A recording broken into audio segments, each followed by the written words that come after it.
How we doing, folks? Good morning. Happy Wednesday.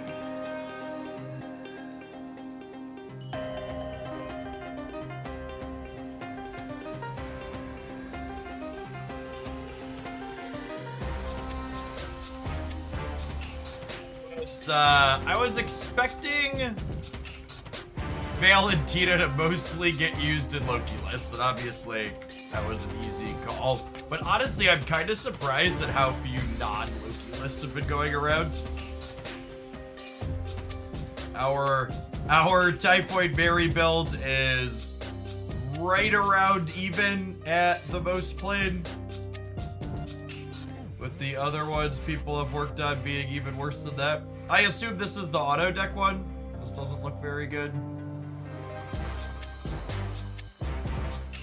Yeah, I've got a couple of, I put together a couple of lists that include, I put together some lists that include beasts that we're gonna play today.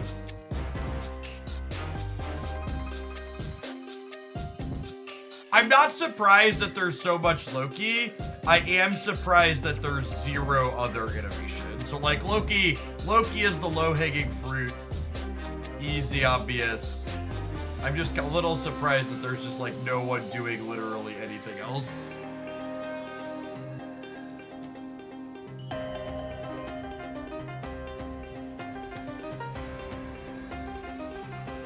I'm gonna vibe on AFK Journey stuff for a minute while we wait for their new season to roll out, because the current Honor Duel format got optimized to the point where it's a little annoying. Let's make an infinite conquest command.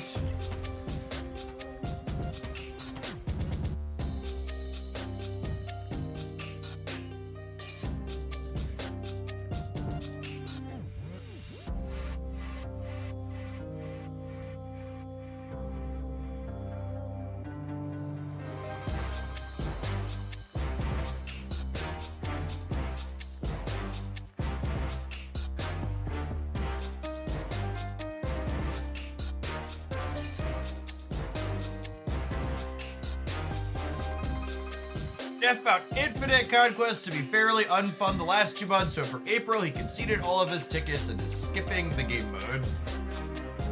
Ship it. Danger Zone! Thanks for the half a year, welcome back.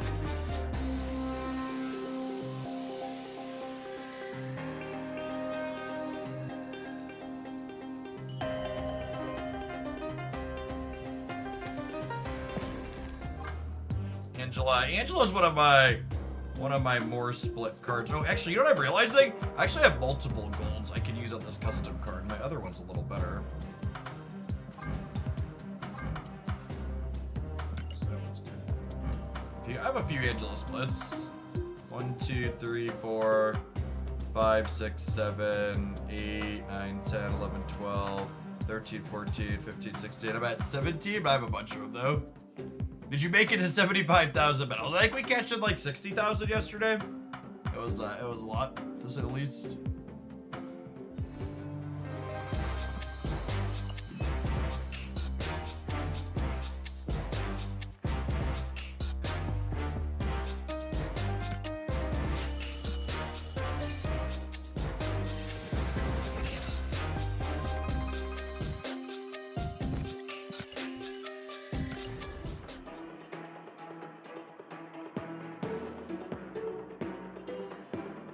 Watching the Valentina reviews, a lot of people said she's B to C tier, and Jeff said she has the potential to be one of the best 2-drops in the game. I think a lot of people have a hard time evaluating cards in like the 2-drop slot, because cards in the 2-drop slot aren't gonna outright win you the game on their own.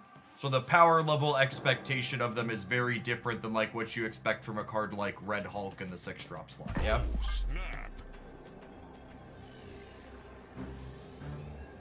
It's also very true that, like, you know, Valentina could be one of the better 2-drops in the game, but still not be so much better than the other options that she's worth pulling for most people.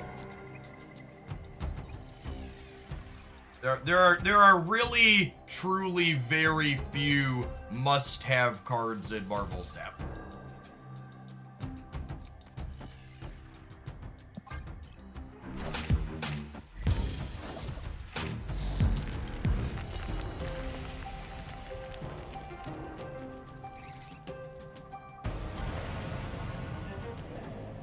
I'm gonna quake this Eternity Rage into here, give him a rock. Sounds great.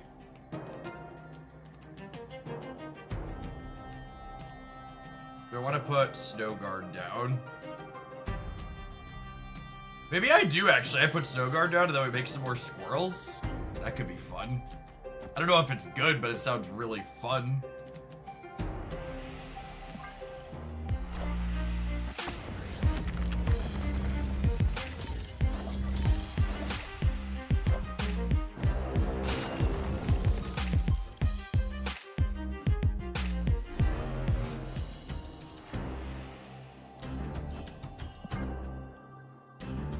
Neverberg?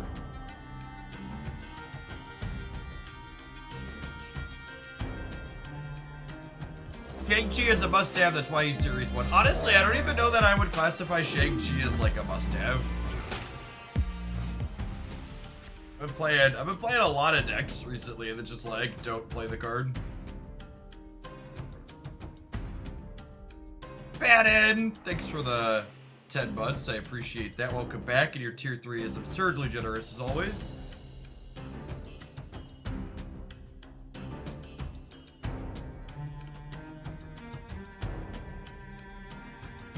I think we're dead, gamers. I think we're dead.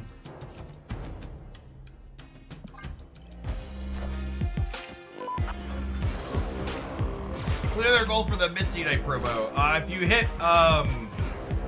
If you hit Struggle 13, I get an extra bonus.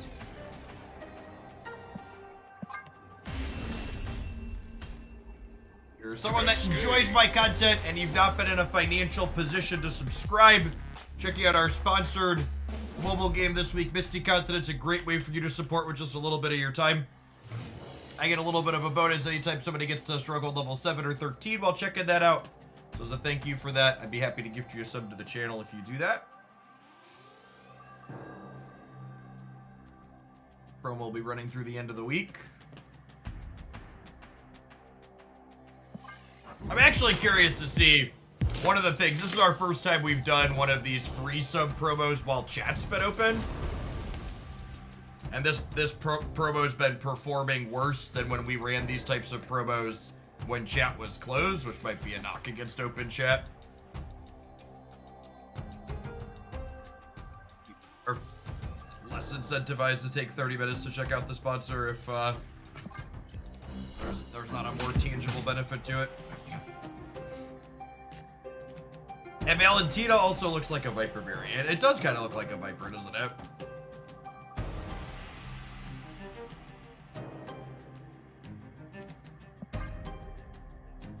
Yeah, 13 takes a while, 7's pretty quick.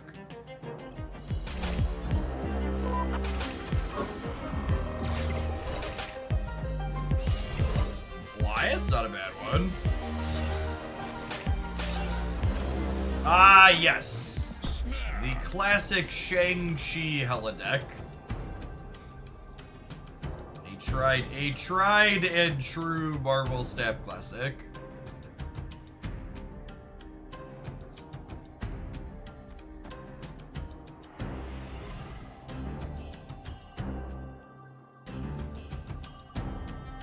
Playing this on curve.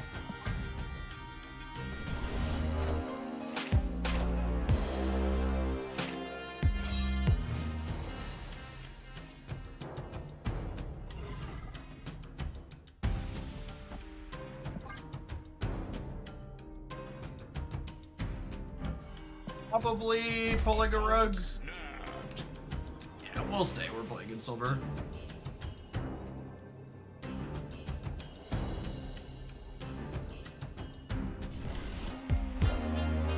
What I'm hearing is Papa Capitalism dictates closed chat. Yeah, maybe. Could be. Could be.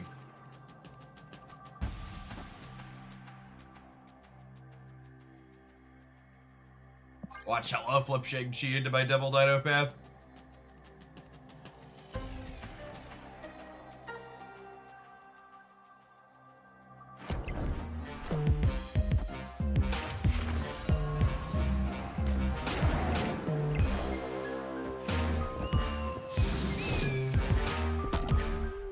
I guess I can technically Shang-Chi be on either side here, huh? To me. What a good Marvel Snap card to be hellaying back. Get fucked, Buttercup. Victory.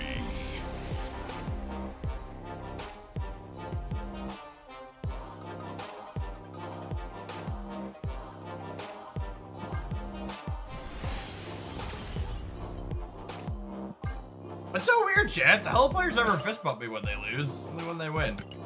Funny how that works.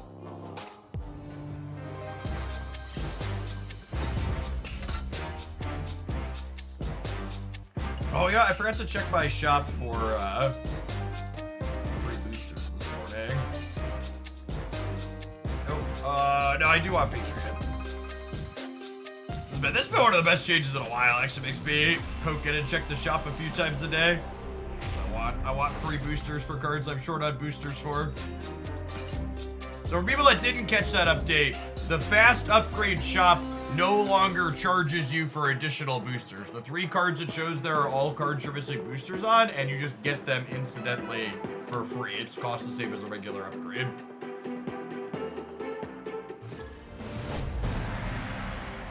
If your mobile client is ever having issues after a Marvel stat patch, make sure you go into your settings and tap download all assets.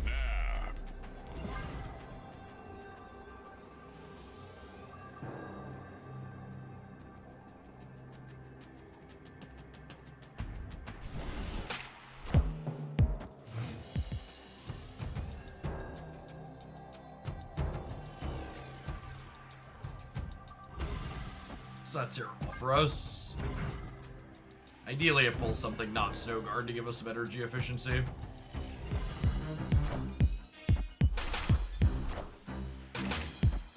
Nebula Medusa. So this Sakaar will pull a card, this one will not. It's a fun interaction here.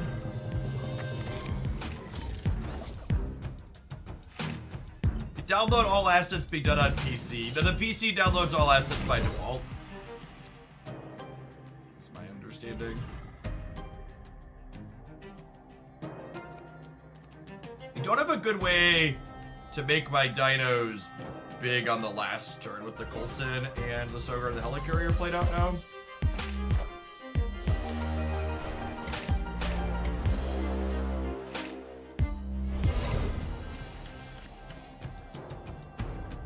I think I super scroll the center to play around Shang-Chi, yeah?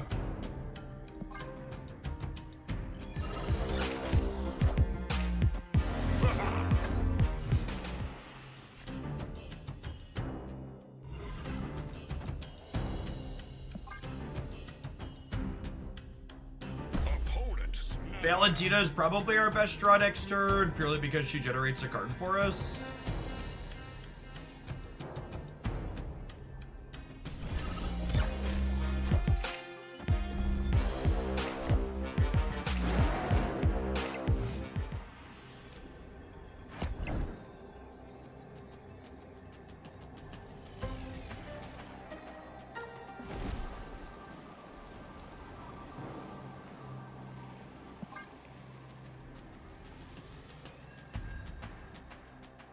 Getting Dr. Doom, yeah? I guess I lose to... This play loses to Jeff middle plus a big thing left or right.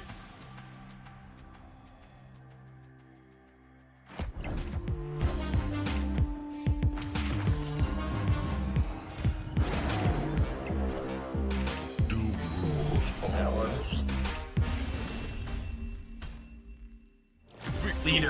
Leader wouldn't matter because their hand is much smaller than ours.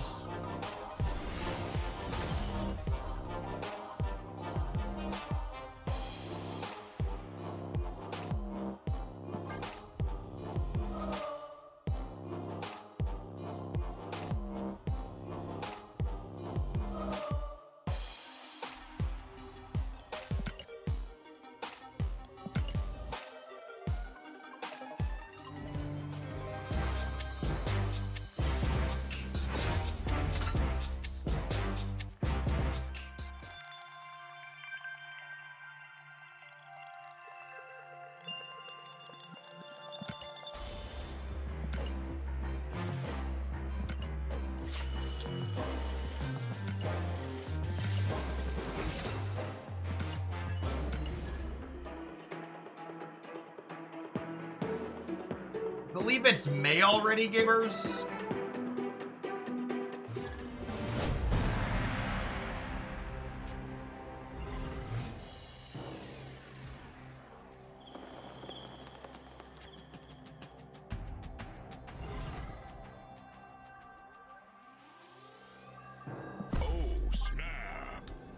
Failed to Q-Snipe you on yesterday's Infinite Conquest, but in failing to do so, somehow I've gotten 3 new Infinite borders with Havoc decks. I mean, I think it's funny that you called it a Havoc deck and then talked about how you're winning with 4 energy Professor X. So, like, you're winning with a deck that has Havoc in it, but like, you're winning with a Professor X deck. That's what's happening. Which, you're right, Professor X is quite good right now.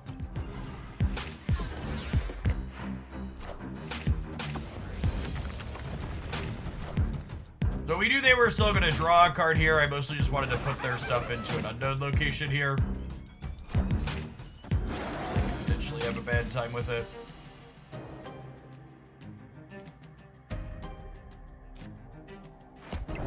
That's like a neutral-ish time, all things considered.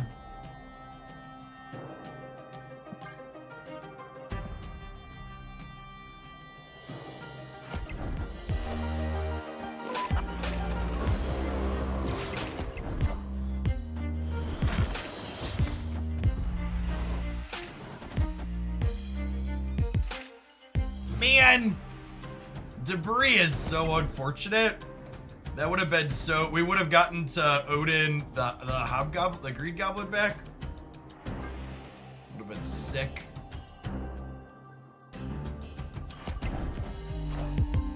Are ye worthy?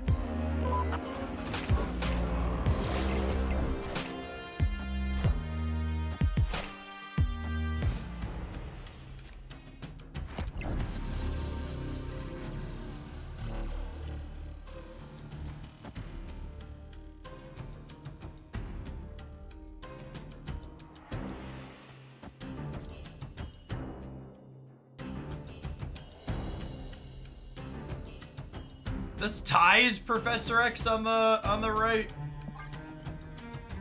which probably means we die to like a Red Hulk or a Shang-Chi. Hobgoblin right. I can't play around everything.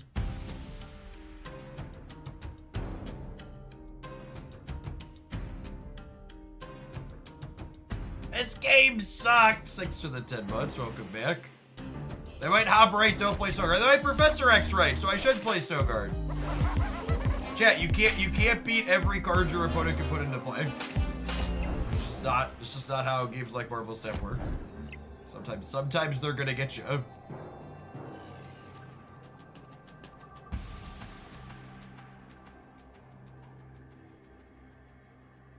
Clog deck got a free Oscorp tower and had an ideal curve and won the game. That's just how it goes sometimes. Escaped.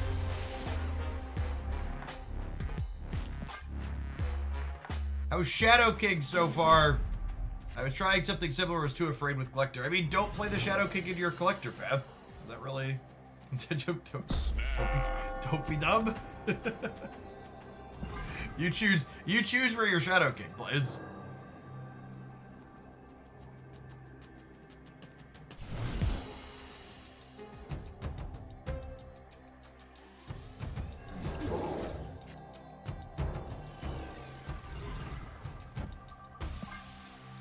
Like some friends, Valentina. Hook it up.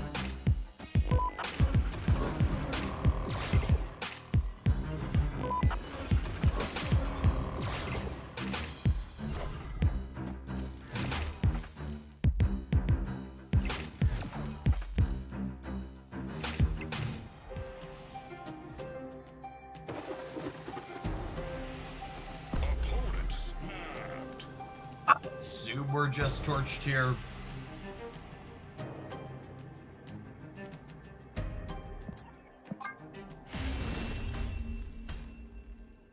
Escape. Some good location variants for the opponent so far. I say thank you for the Bastion Taxes deck on the YouTube channel. I played a variation of it last night to an Infinity border. Congrats! Oh, snap. Glad you're having fun with that.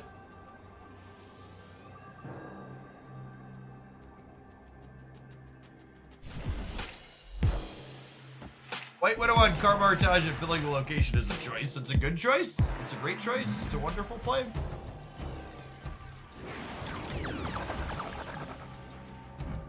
Some candy.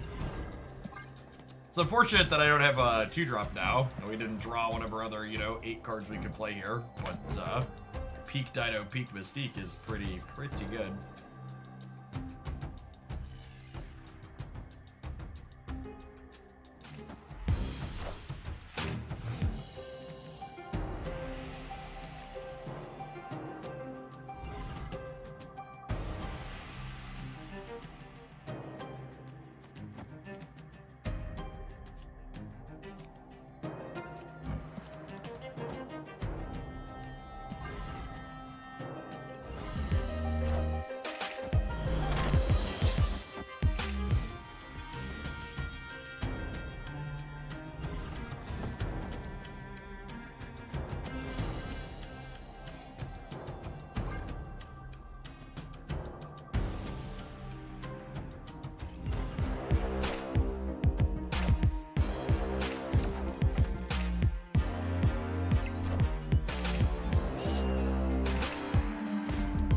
Goblins can be good behind Cosmo if they got beat, sure.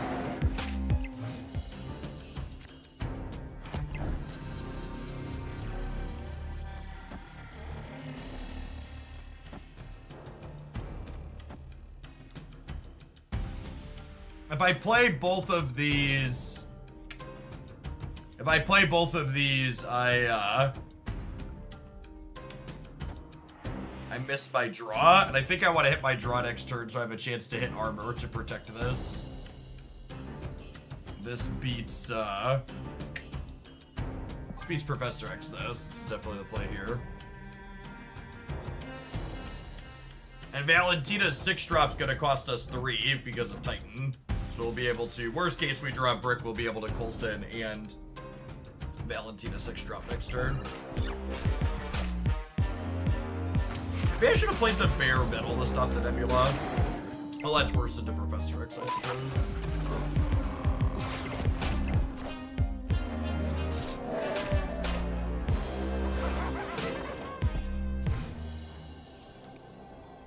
This is,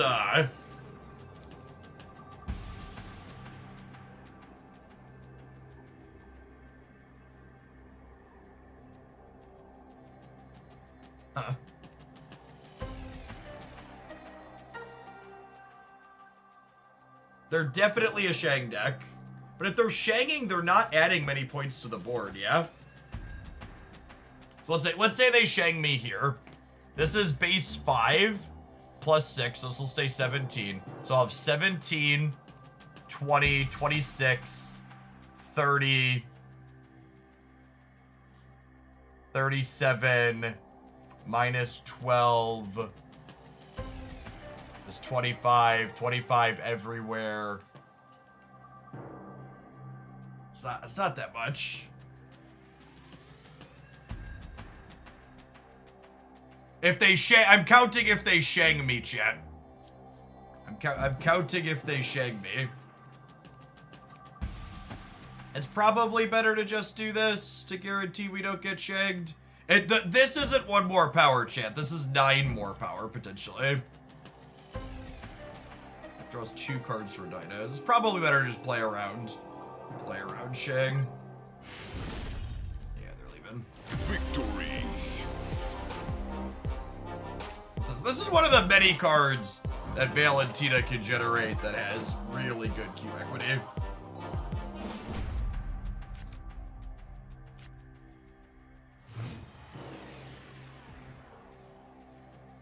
There's so many great hits.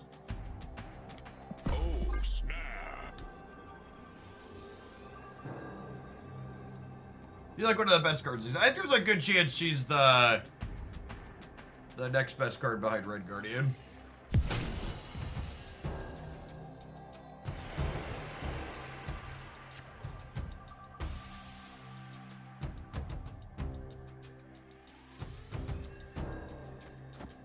Joining the stream and wondering why Quinjet didn't make the cut. I mean, what would I cut for Quinjet?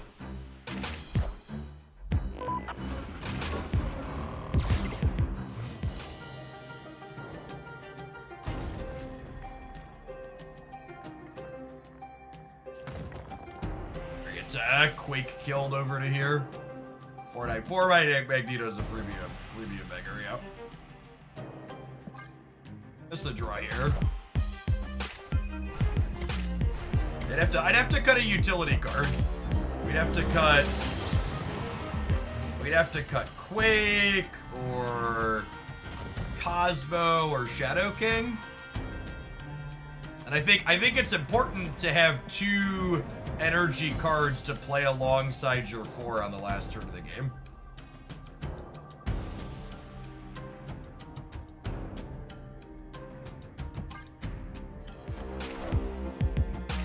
We are the future.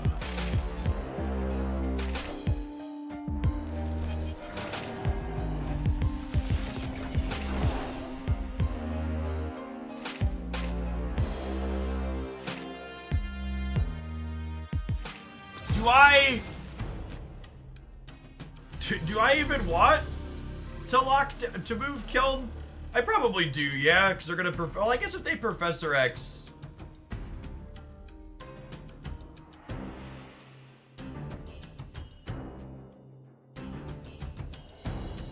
There could be merit to just doing this. The problem with quaking this turn is I don't have anything good to do with the rest of my energy, yeah?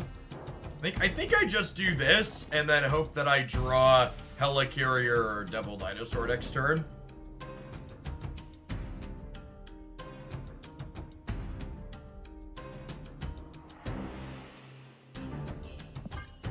I haven't seen Jeff, but there's always a possibility they have it. I do suppose there's a world where they Professor X the center and then Jeff the left here. I'm gonna play this match for a while though. If they want to do that and snap us, we'll stay in and let them go to the next one. Victory. All right. Probably. I think based on this retreat here, when there's not stakes being raised, we can infer that they're probably not a Jeff deck. I think their last cards are Professor X, Annie, Cannonball. X and Annie are definitely cards that they're playing. Cannonball being the last is probably a good bet.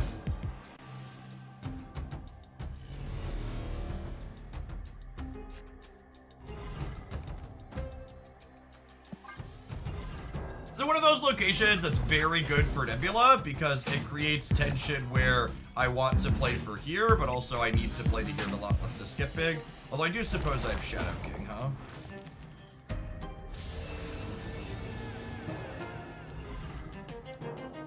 KKLOL.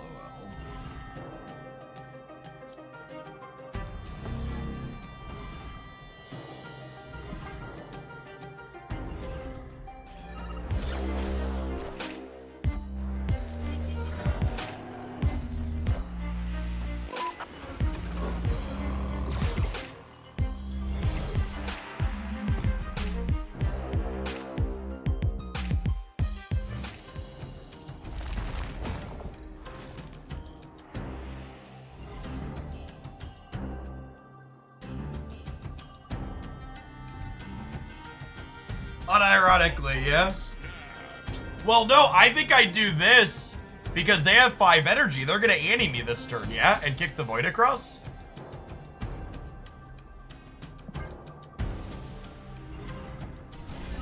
Rats.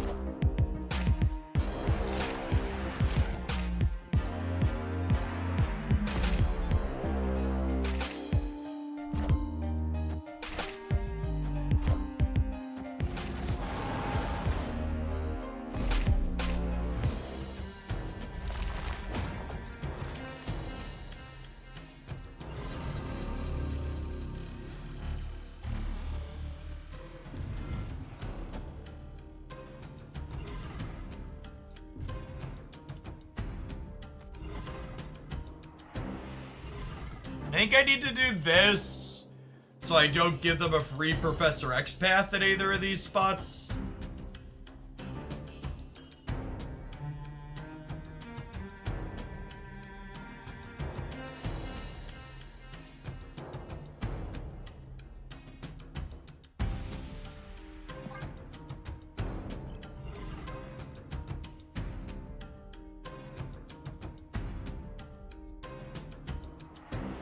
X win the right. He does barely win the right, yeah. I can't beat it everywhere, chat.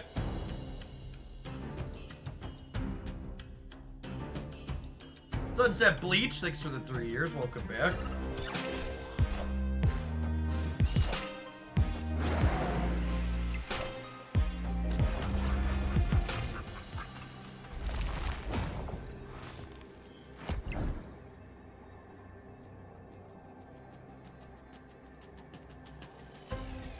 Priority, so I can't quick him with nowhere. Sedge.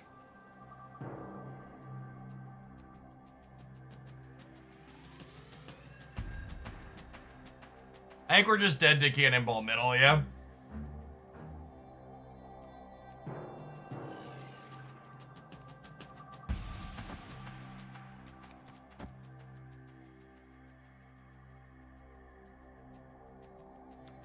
Even if I do this, this is only 14, 19, 21, and they're at 26.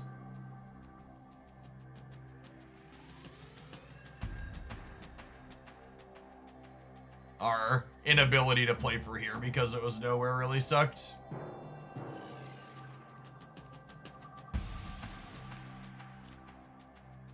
Could Quake Shadow King the right and hope that Destroyer flips right. That's kind of funny.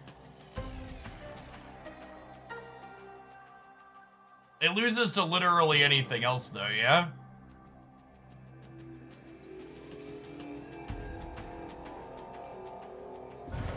Let's do that, because that's the funny play.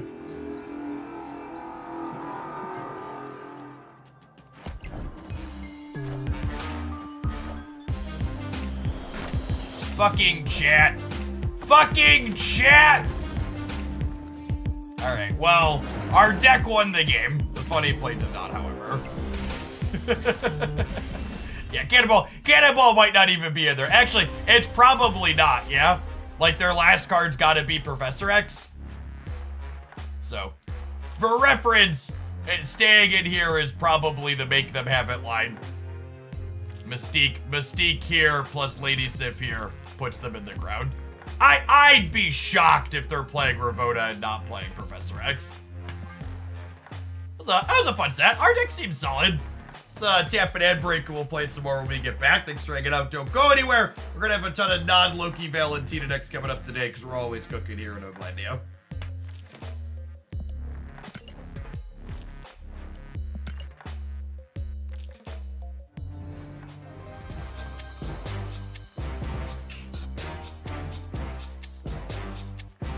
I flipped through a lot of channels last night, and every Valentina deck I came across was playing Loki, except for one, and that person was just talking about how their deck was worse than Loki. It was just like, gamers.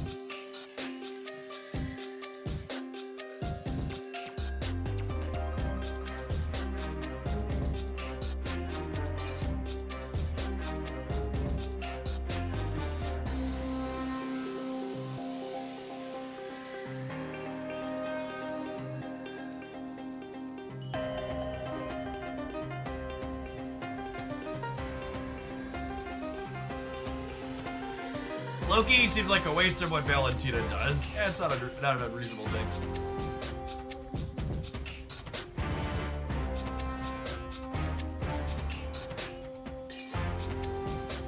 Rebus just posted a list. Rebus was playing the Sarah list that... Right? It was this is what he was doing? Or something close to it? None of these are amazing, but that's one that's got some games in it at least.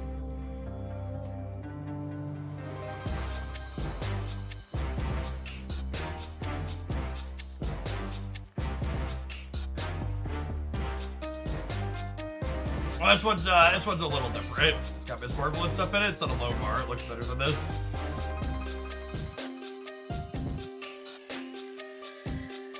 No, it's very different with no Hitmonkey.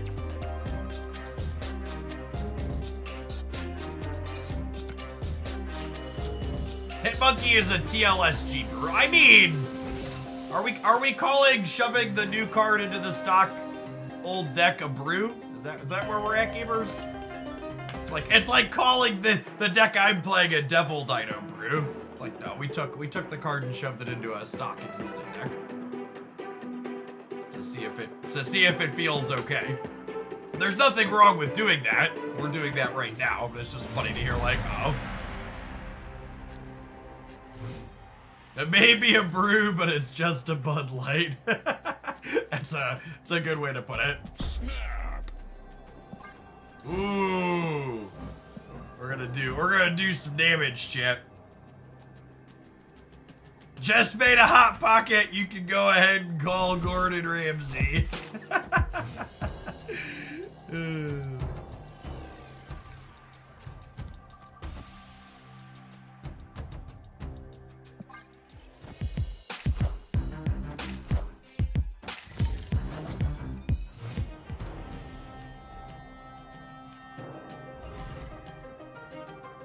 Holy crap, chat.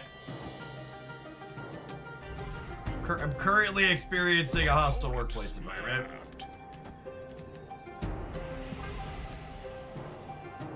This is fine. Nobody panic.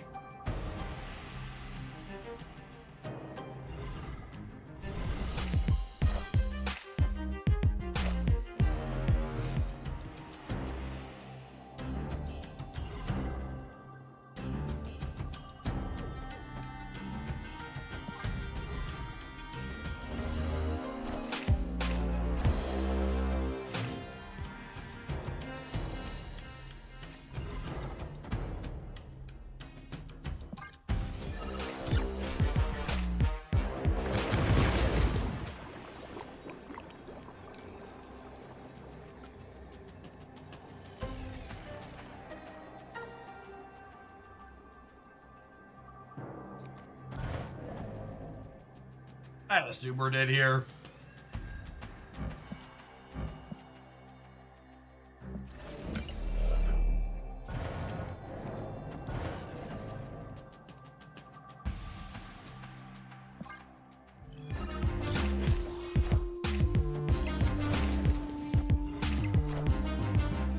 Oh my god, did we get him? I think we got him, chat.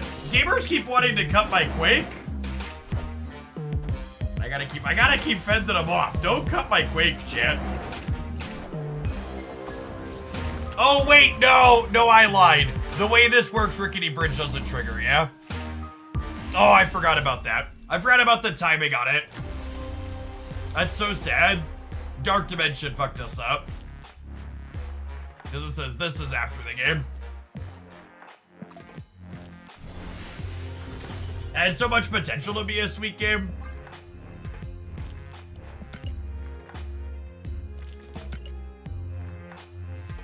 We're close on the left.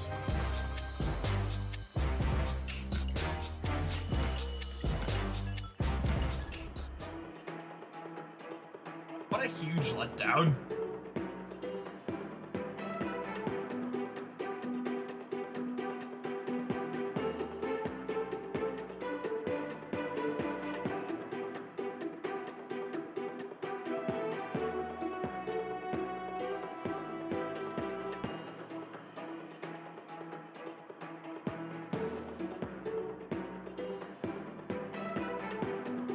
Update the verdict command.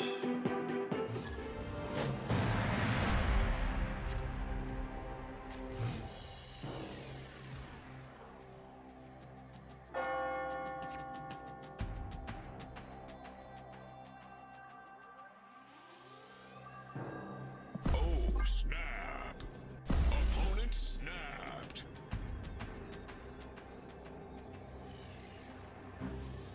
I mean, unbiased opinion of a gold Agent 13. Agent 13 needs a change, just outclassed by Maria Hill and Stogar. That's true. I feel you. My Agent 13 is actually one of my 3 god splits. It's a gold with a gold crackle. Wouldn't be opposed to making her more playable. Hey, Rekka-Jan, thank you for the 14 months. I appreciate that. Welcome back. This Valentina card, chat, just completely unplayable. Definitely B or C tier at best.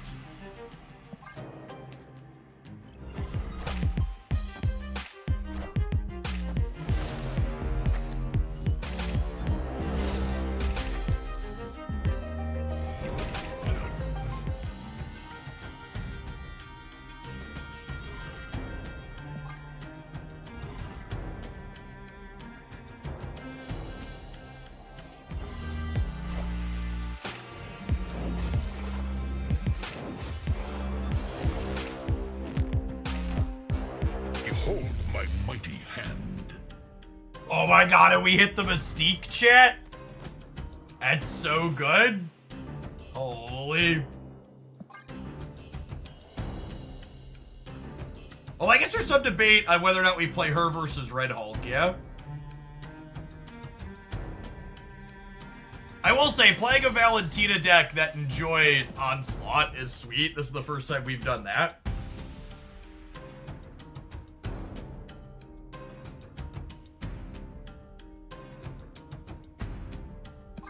Oh, am I supposed to put Devil Dino somewhere else because the Mystique gets pulled into Asteroid M?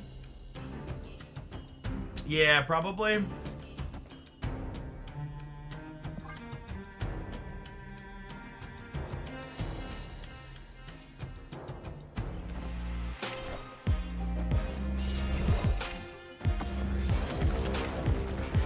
Behold my mighty hand. Oh no! Fucking chat every time. Every time I listen to chat and it's just like the absolute worst, most miserable thing I could have possibly done. At some point I will learn my lesson. At some point I will learn my lesson and just make my play. Probably not today.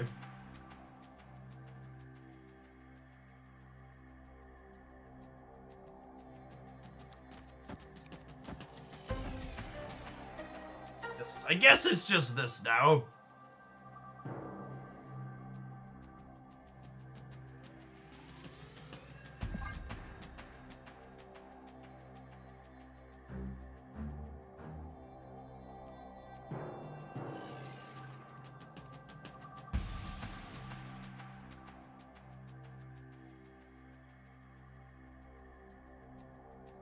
Almost sweet. Clutched away by poor listening to chat decisions.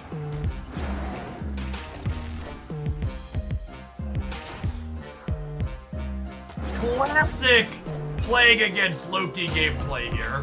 Get absolutely bodied not by the card Loki, but by the fact that they top decked their tech card after they Loki'd me.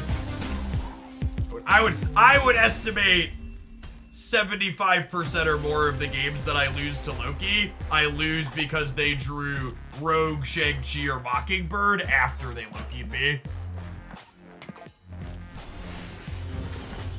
And so it's so funny to me the amount of hate that this card gets when it's just like the fucked up tech card. Like Loki has basically taken over Sarah Control's role as like pile of kind of middling cards with cost reducers that get powered out by tech cards.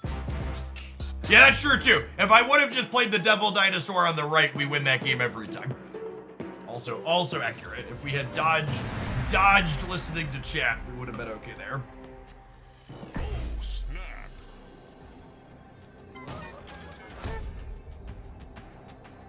Opponent snapped.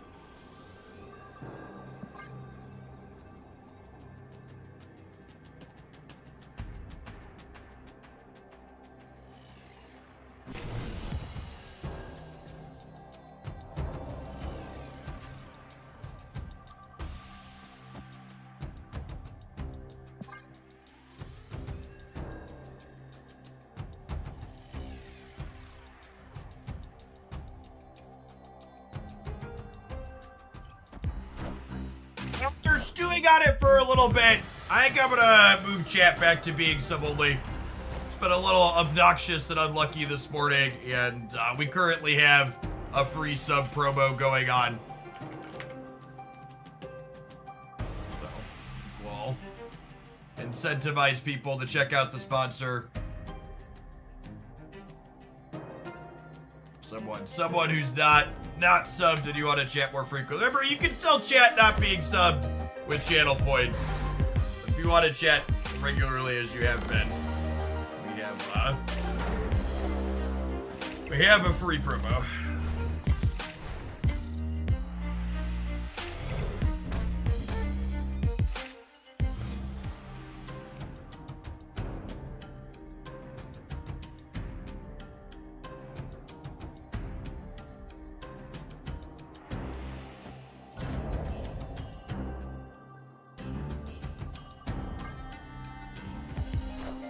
Guys, gals, and non-binary pals, stop suggesting I cut the Quake, please. She's lovely. She's a beautiful gal. She's a beautiful gal, that Quake. The Jean Grey ongoing deck pretty good right now. It's fantastic, yeah. Has really good stats in a very large sample.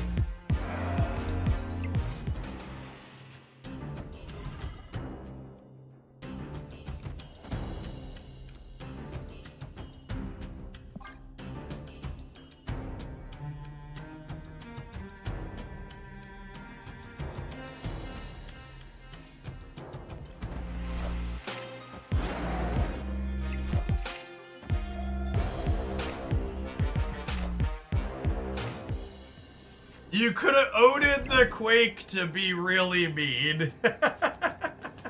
That's true, we could have. Oded off of Valentina's been really good in a lot of games that we played too.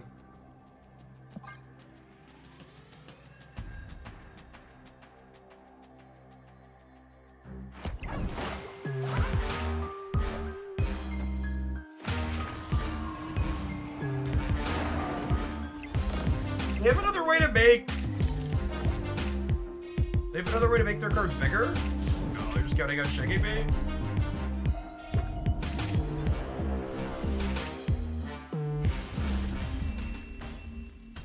Victory.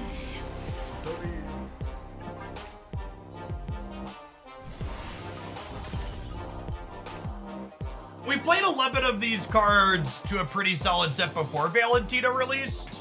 Still feels pretty reasonable. Good mix of numbers and disruption. Must not have drawn Cerebro. Quake killed the Cerebro. She's excellent.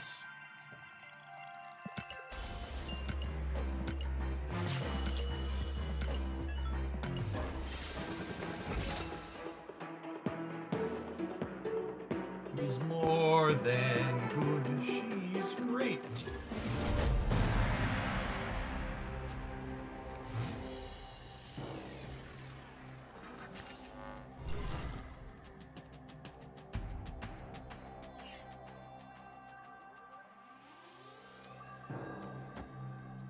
Delineator, thanks for the 2/3 of a year. Welcome back. Yeah, Quake was one of the more solid redesigns. Really like what they did with her.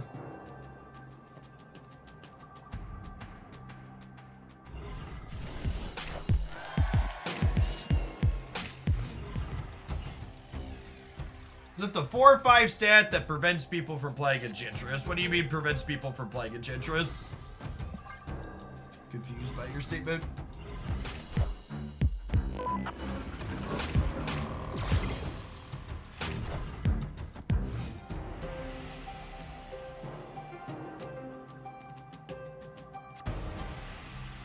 People are prevented from playing Enchantress, question mark?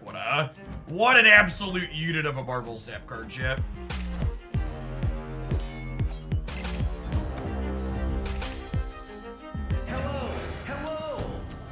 Hello, hello. Place called Vertigo. Hello, can you understand me? Can you understand me?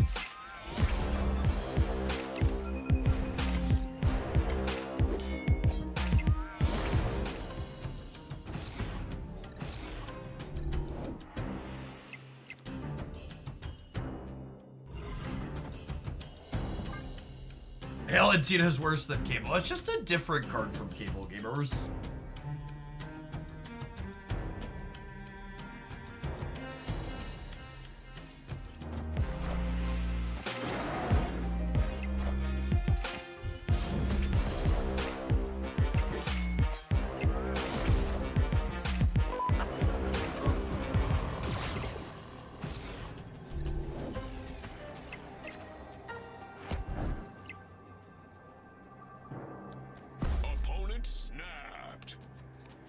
Do this to keep them honest, yeah? I don't think they beat me in the center while also putting 3 cards into the left, yeah? We get rogued? I mean, I don't think they could rogue while also putting a bunch of cards here. And I have priority, so even if they rogue me, I'm mistaking here.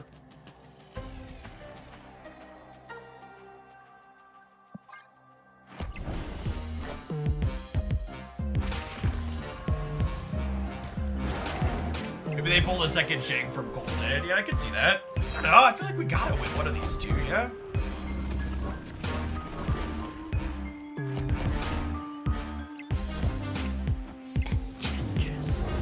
This can't be right. They're playing Enchantress. Someone in chat literally just told me you can't play Enchantress right now. People are prevented from taking this game action. Victory. We just got done talking about it. Wait, that's illegal.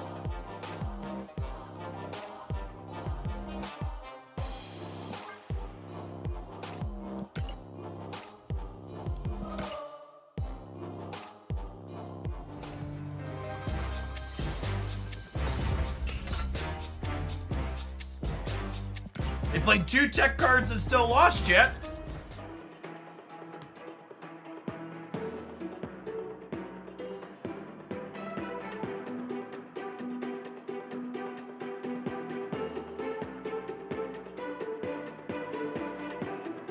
Unironically, chat, the Zabu change might go down in history as one of the best changes they've ever made to Marvel Snap.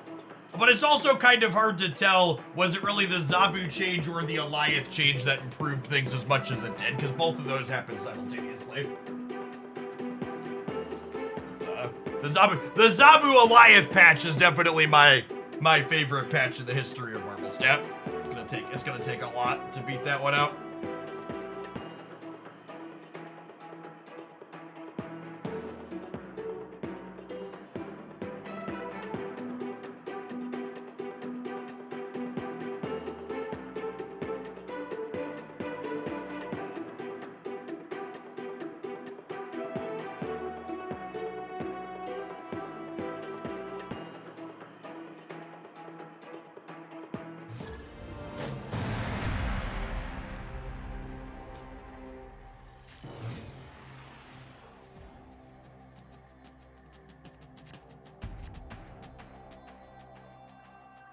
Snap. If they revert Beast, Wolf, and Viper in the same patch, would that one win? I don't think Beast is ever getting reverted. I think I could live to see. I wouldn't be surprised to live to see a 3-energy werewolf again. But I think Beast's permanent cost reduction is gone for good. I don't know. I was annoyed that they nerfed Beast when he definitely didn't deserve the nerf. But at the same time, I think moving away from more permanent cost reduction is good. And they did subsequently take power out of. They did subsequently take power or permanent cost reduction away from Zabu too, yeah?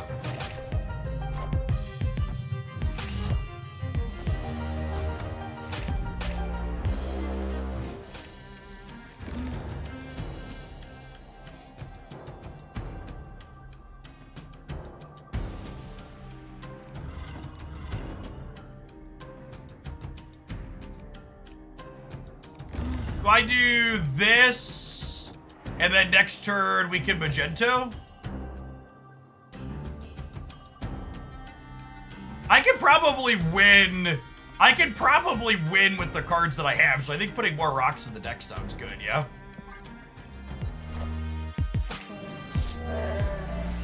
And Magento's gonna drag Jean kicking and screaming over into the vaults.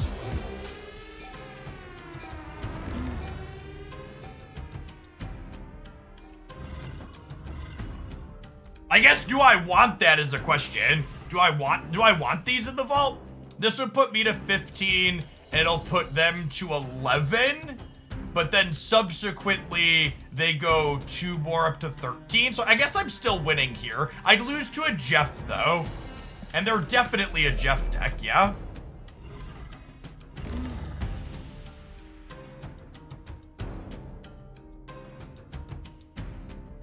I guess I'm losing to Jeff regardless. They've also had 8 rocks shuffled into their deck, YOLO. We are the future. I ain't playing around shit. 8 rocks in their deck.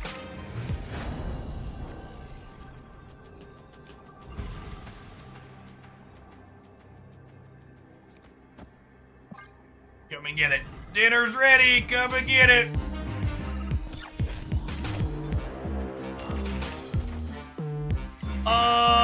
Unlucky. Got leadered.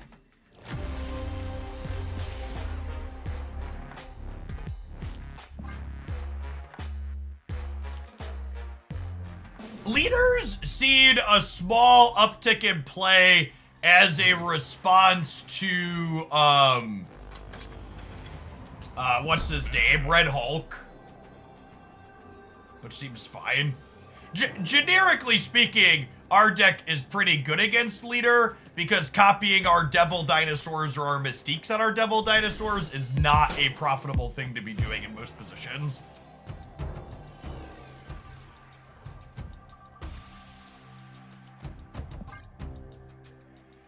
Of all the locations in Marvel Snapkeepers.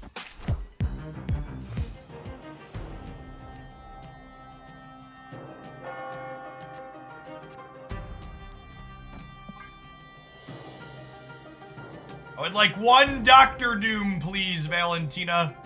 Thank you. Oh no! Please don't kill my Valentina! How will I ever win the game now, opponent? Why?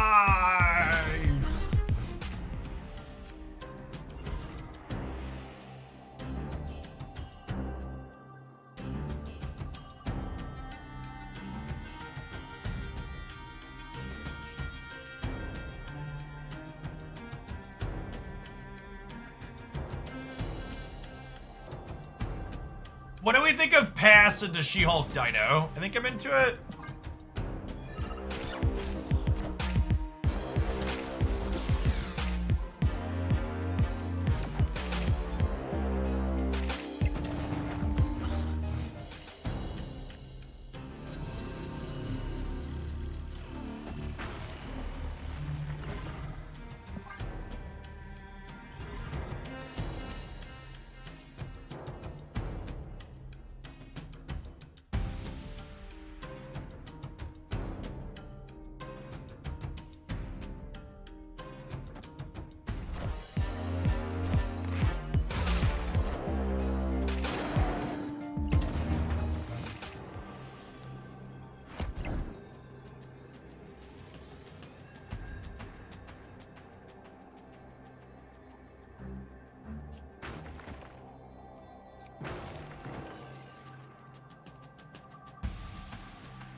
Beats a Shang. It's good against a leader.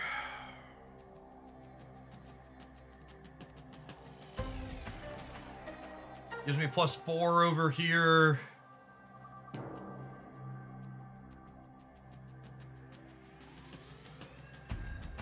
Shadow King right is dice. Yeah, that's true, actually.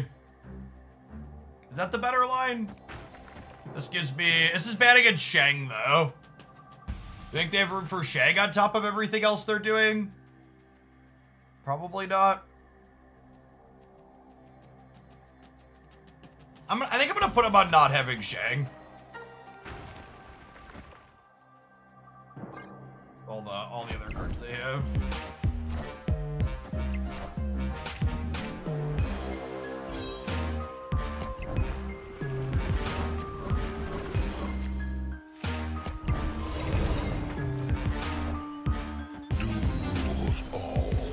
Oh, Dr. Doom's in their output range.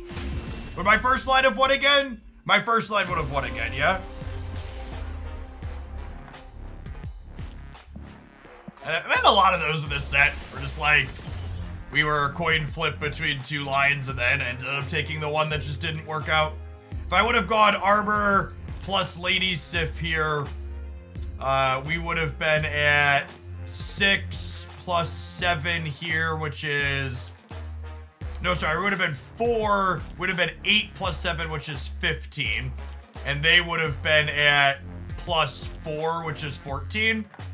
So, yes, we would have won because I would have been plus... Wow, that's actually really close. If we would have gone Armor Lady Sif here like I had initially teed up, we would have been 25 to 24 plus 7, 3 plus 4, and we would have been 15 here because this would be 8 and this would be 7, and they would be 14 here because this was 3 and it would get another 2. Yeah, GG Evil. Your deck is a neat combination of stuff. Really close end here. I was between two lines, and the other one would have beaten you by 1 point here and here. Close set.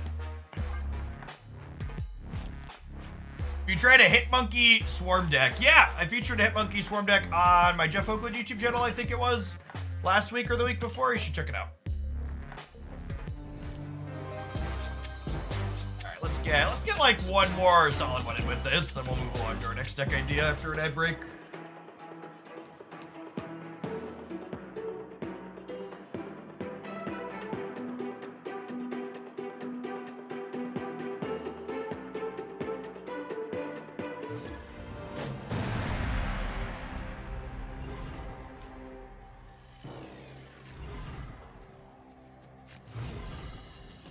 Hey, thank you, Bio, for getting to level 13 on Misty Continent, the Cursed Island, our sponsored game this week. Oh, snap. Hit me with a DM if you'd like to collect a free sub as a thank you for that.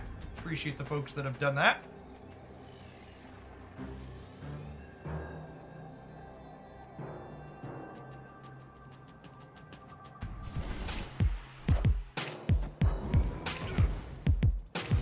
Ghost Rider obsolete in this because of Zabu. No, I wasn't playing Ghost Rider in here anyways. I don't think it has anything to do with Zabu. The deck wasn't playing Zabu beforehand.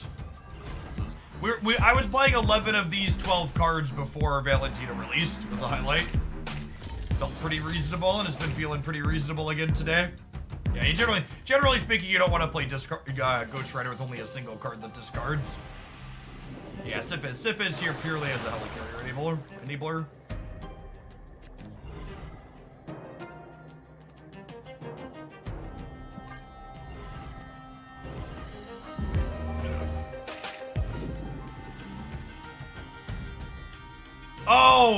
Oh, I'm dumb. I was thinking I wanted a 4-drop to play this turn, but because of I just missed a point here. My brain's bad. I was thinking I wanted the option to play whatever she generated on 4 because Lomaria was never going to be an option.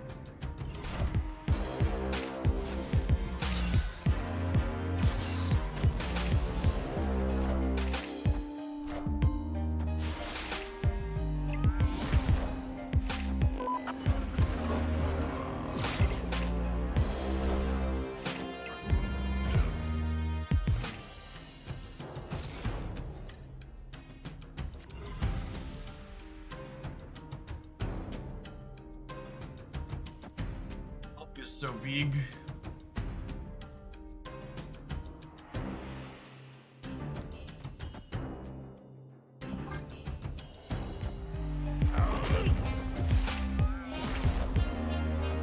Well, I'm really surprised they Red Hulked this turn. It's interesting.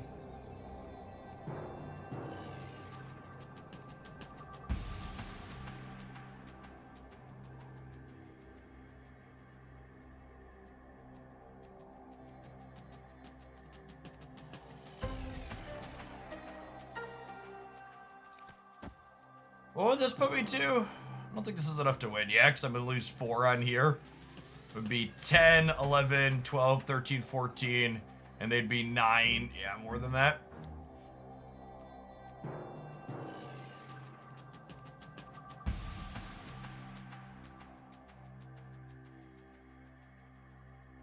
No, I'm still losing the left even if I Shadow Kick it, yeah.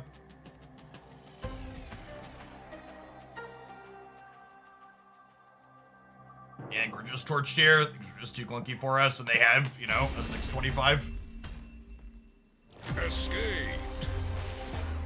The answer to the question, has Jeff worked on Deck X and was it worthwhile or interesting, is if it was worthwhile or interesting, it got a highlight. Dear God.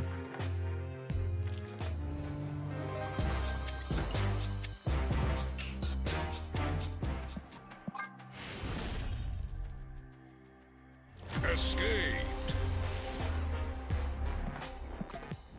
It's also somewhat rare that we revisit things super close to having played them initially.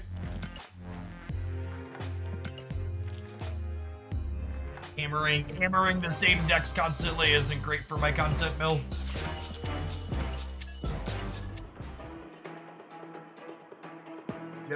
Generally speaking, I try not to repeat a deck highlighted until it's been at least 2 to 3 weeks later.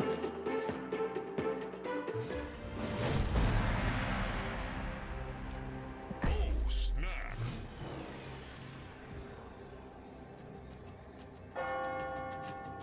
Valentina on Carbartage is so much fun. Such a strong chance of hitting something super good.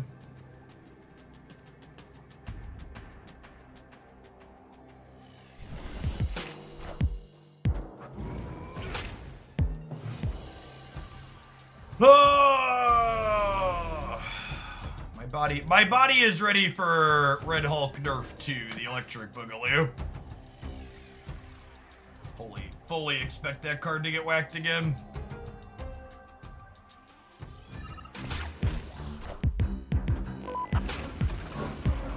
So the 7 months, Garfield, appreciate it.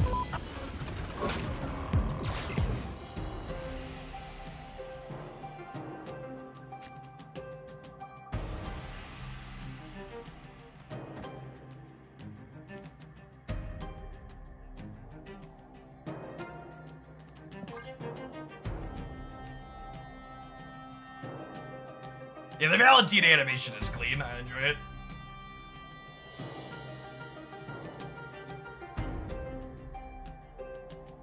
You want to Quake right?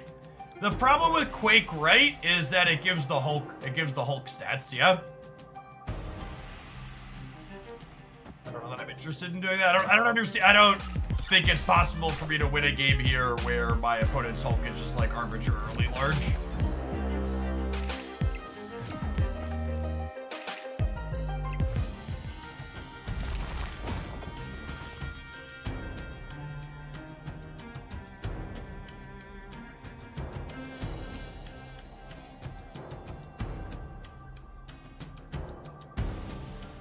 Saw leaks of the Alliance UI. It doesn't say anything about how many people are in it, though. Early data mines showed that it would be 25 people in Alliances.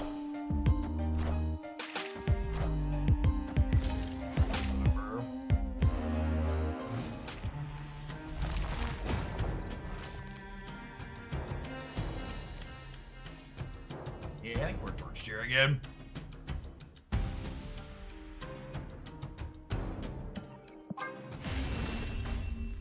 Do a quick wrap on this one and move on to our next thing, I think.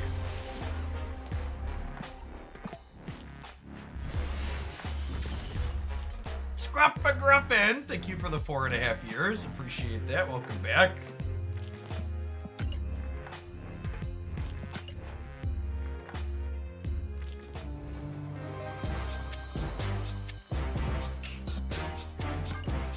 Our conquest menus are actually going to be done or not. They're all so slow and so many of them. I think my one big takeaway from playing with this card in this deck is I would like to explore shoving Valentina inside of another shell where there's ongoings you don't mind onslaughting. Having onslaught be a relevant card to generate as a 4 energy play felt really solid in a number of spots. I will say this particular build, probably on the little bit lower power level side overall. We'd played 11 of these 12 cards before Valentina released. You could maybe shove Quinjet in here, but the problem with Quinjet is that like you lose access to your tech cards. in a spot. So like the types of cards you have to give up for Quinjet are like you'd have to lose armor or Cosmo or Quake or Shadow King. And I think Cosmo's probably the most cuttable of those, but I also think it's a tough sell to cut Cosmo from a deck like this because Devil Dinosaur and his effect really struggles when you're gonna lose to every Shang-Chi or Shadow King that you run into. I also don't think you could really, I think cutting any of these 2 energy plays is a mistake, especially once you're adding Valentina, because something you want to be doing with Valentina is having a strong 2 energy play to play alongside your 6-drop that she's generating. There really just isn't. And then when you think about it, the other thing about a card like Quinjet, when people are like, one of the things people don't do enough when building Marvel Snap decks is actively think about how that deck plays out and what their curve looks like. So, for example, in this deck, I'd have to ask myself the question, all right, Jeff, what does Quinjet allow me to accomplish if I put it in my deck? It's like, well, Quinjet's making her 6s cost 3. So I guess Quinjet would let me play a 6-drop plus a Mystique and a Cosmo after Dino. Like, that's fine. That's probably relevant some of the time. Or I could play 6-drop plus one of these could be okay, but it doesn't help me with half of my plays on the last turn, right? So a lot of that is awkward. You want to replace Cosmo with Luke for the Shadow King. It just don't, like, this is one of those things, this is another one of those things that come up where I think people just lack deck building fundamentals. It's fine to play these cards together, just don't Shadow King your collector path. There isn't a table of upcoming gold bundles for you to reference. Gold bundles aren't consistently data mineable anymore, and the couple of data mines they have regularly change. Secondary pulled that information back so people would stop complaining about when they changed. Quinjet lets you play Coulson 5-drop on 4. Yeah, but that's like pretty specific. And the number of times where you're like gonna want to play a 5-drop on curve is not high. I don't know. I think I could see Quinjet being fine, but it's also hard to measure the number of games you're going to truly lose because you cut a tech card. I think at the core, a deck like this isn't doing anything inherently powerful enough, even with Quinjet, where you could just win on the back of your stats and can't be disrupting your opponent. So I think giving up one of these 4 disruptive cards to make our linear game plan that's not strong enough more linear is a bad deck building choice. I don't think I'd play Quinjet in here. Thank you for coming to my TED Talk about thinking about curves and deck building. Have some adverts, gamers. And remember, if you're a non-sub who wants to dodge these adverts and chat more frequently, check out our free sub promo running through the end of the week with Misty Continent. Thanks for hanging out. Don't go anywhere.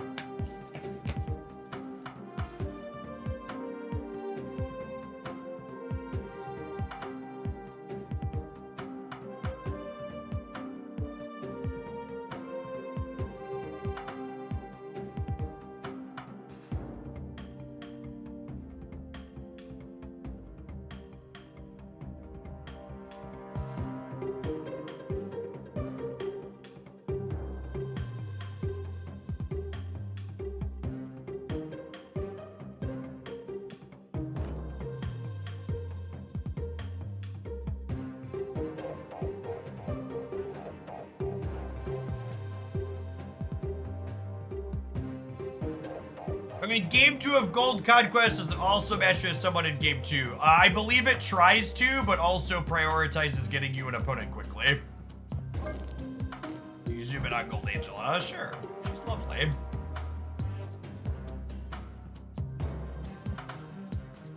Let's try this next. Speaking of Quinjet builds.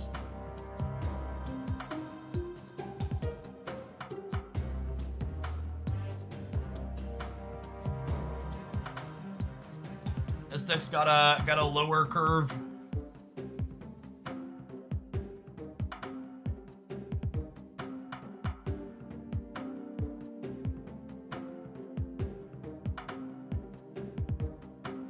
Chat didn't do anything particularly erroneous, to put it back in sub-only mode, but we've had 2 free sub promos in, like, the last month, and that people who aren't sub can chat with channel points anyways, so I think if people want free reign in the chat, they can either send me a $5, use their free time, or take 30 minutes out of their day to help me out. You know, plenty of opportunity there. Our sub-only chat is pretty far from pay to win only, about as far as you can get.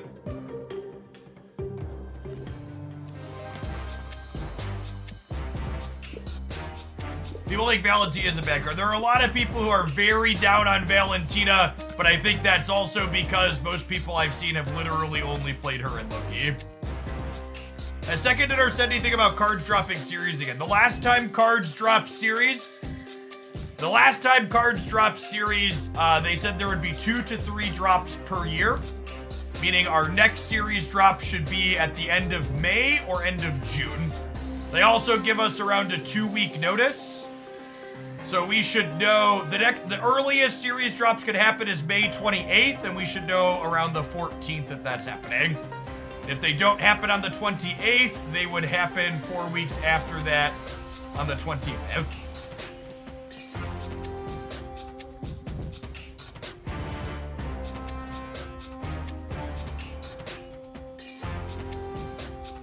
Any predictions for Blake? Probably a novel build-around card.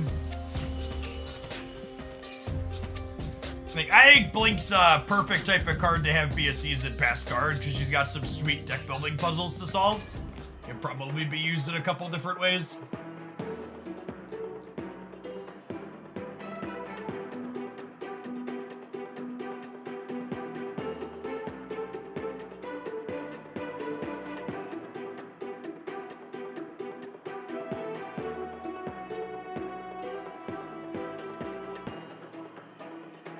Blink feels like a similar puzzle to Pixie. Yeah, I'll be interested to see, like, what does the curve look like in an ideal Blink deck, I think is the big question in my mind. The answer to that question isn't abundantly obvious at first glance. And it'll be the thing that'll need to be figured out. Yeah, Blink will be the upcoming season pass card. What's your favorite season pass card this year so far? Yeah, it's hoping it's not close. Electro into Blink is spooky. Yeah, maybe. It depends on what the rest of that curve looks like, though, right? It's like maybe you put no 4s in your deck, but then you also have to answer the question, like, if you're making your curve look kind of funky to leverage Blink, what does your deck look and play like in the games where you don't draw Blink?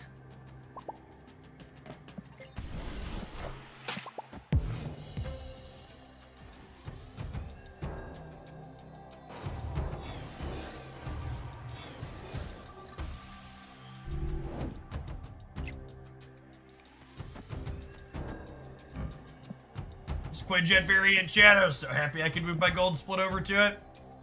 Should I pull for Valentina or Nocturne? I expect to play more Nocturne than Valentina long term, but I also think Nocturne actively solves a problem that decks that I enjoy playing have had for a long time.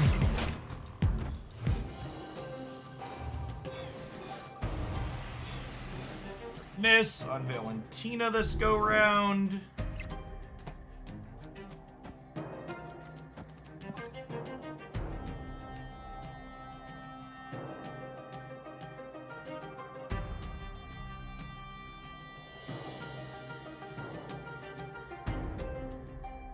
I've not done a full dive on all the updated data mines yet, no.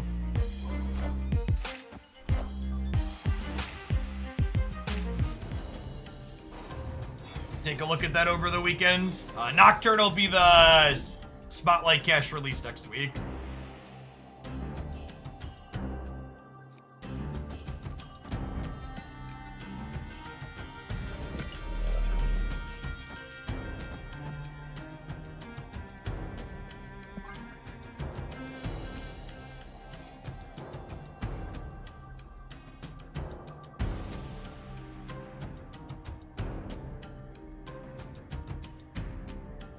No Angela or Collector early seems very clunky for us. We had no Angela early, no Collector early, and Valentina bricked. That was an unfortunate mix of things.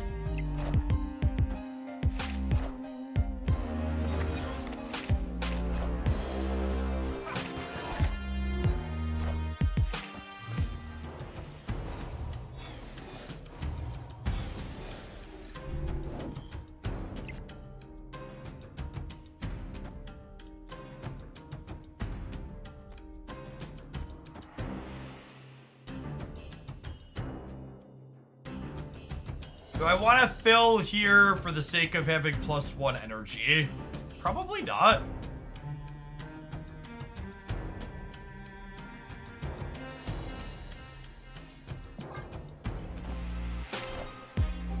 Does anybody know I'm leaving the US for a few weeks, so I still be able to access Snap while out? Yes, your Snap server that you're connected to is linked to when you create your account. It's not actually linked to your geolocation.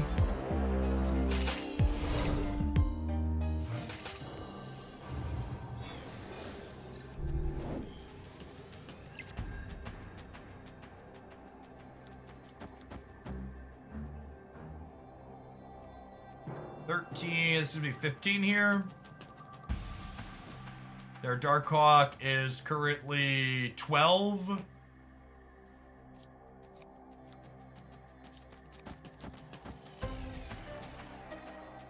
I can't beat 12 in both, is sad.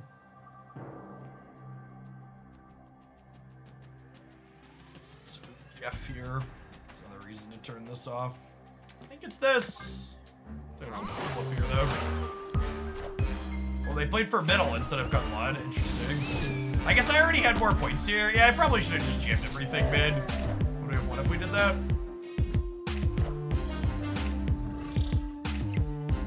We'd have lost the breaker anyways. Yeah, we'd have lost the breaker by a little bit. Would have been 15 to 15, and they would have been plus 13. We'd have lost the breaker by 1 if I'd have played Hawk here.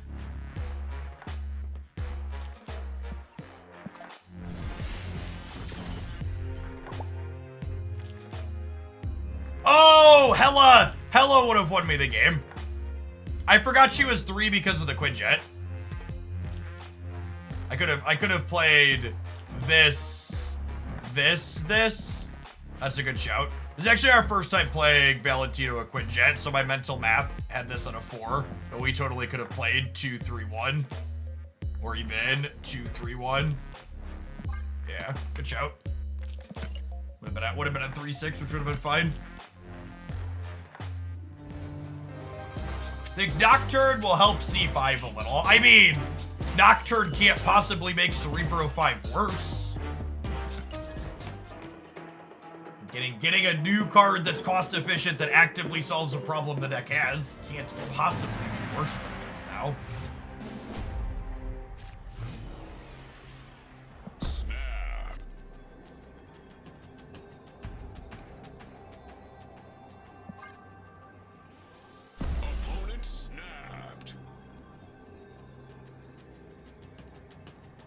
I like this deck. Can it fit in Red Guardian? I don't think Red Guardian solves any problems you actively have. And I think the metagame's actually adapted a bit to a point where Red Guardian is less good than it was at the start. Red Guardian, like, very appropriately beat down a lot of the things that he was good against and is now worse because of it.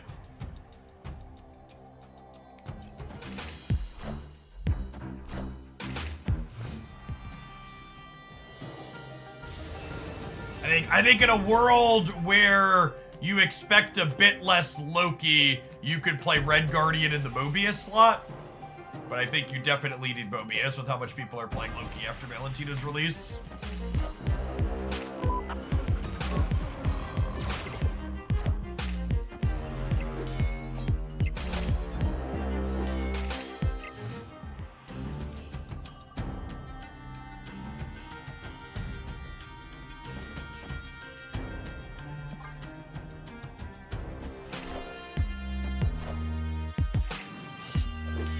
Grade down, make their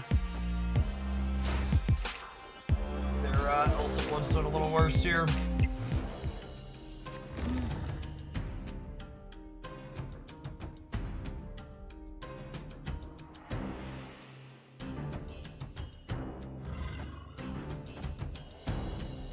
This probably messes them up real good, right? They play one card here, we pull these into the middle. We are the future.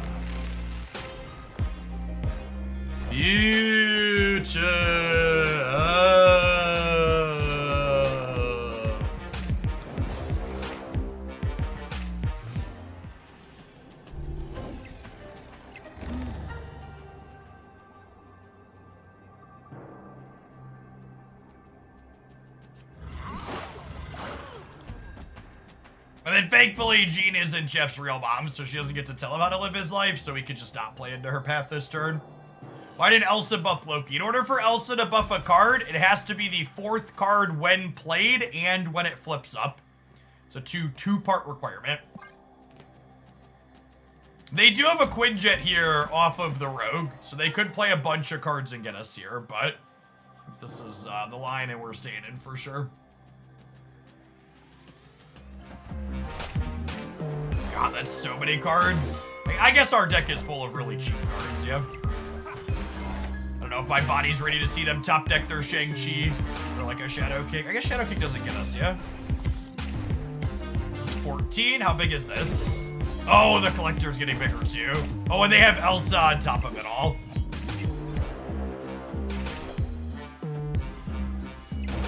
I would like to dedicate this game of Marvel Snap to the conversation we had at the beginning of it where I talked about how Mobius wasn't optional and this deck didn't want to play Red Guardian.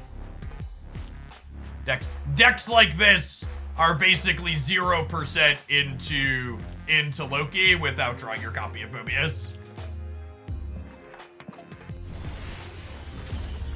Absolutely must have that effect or they're gonna take my deck. Like, when they have Quinjet in play, my entire deck literally costs 1 energy for them, yeah? My deck is all 1, 2s, and 3s. So if they have Quinjet, literally every card they get from Loki costs 1.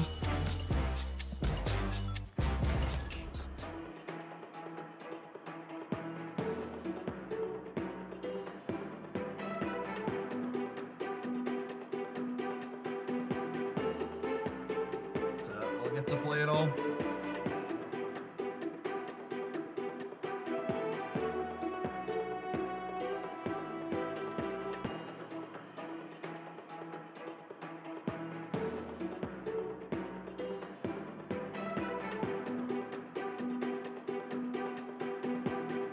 I thought Quinjet didn't work with Loki anymore now that he transforms, not replaces them. They actually explicitly updated Quinjet to work with transform cards when they changed Loki to transform, which was a truly baffling decision in my mind at the time.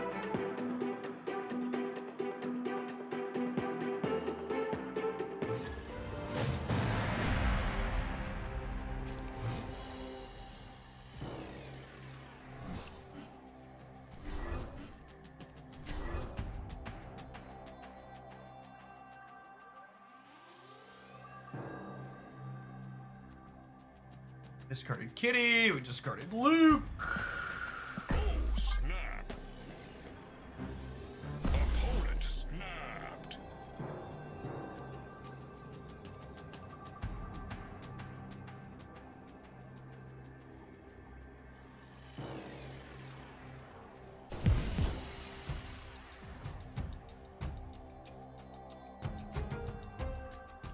Only card to play on curve. A fantastic filler.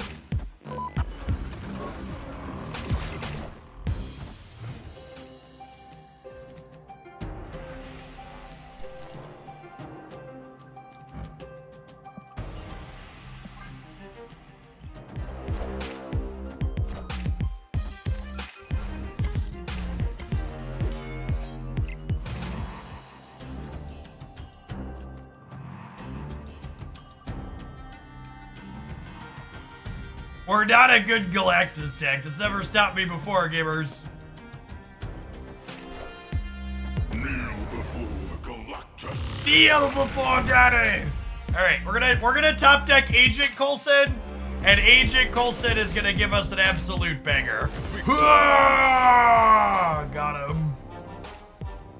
Got him. Daddy's home. Snap.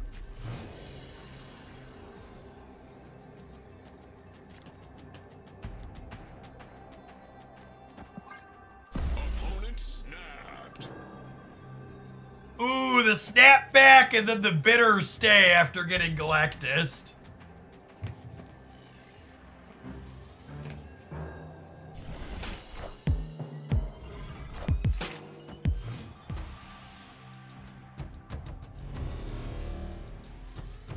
Hey, Ben. Thanks for the 3/4 of a year. Hope your flight goes well. Smooth flight. That's the 3099 Quinjet.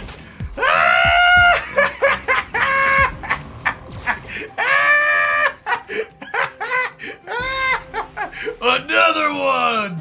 Another one! Ooh, baby, baby! Kneel before daddy!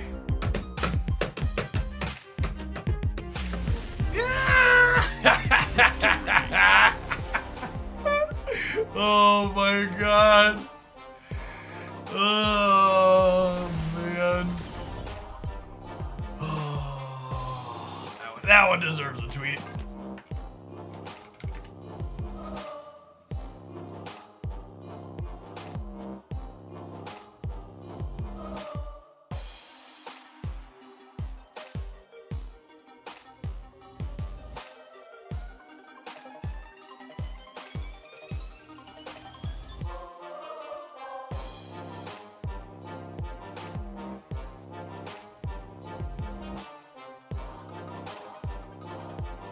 The only thing funnier than this screenshot is when you get the added knowledge that we generated Galactus in the game prior to this as well.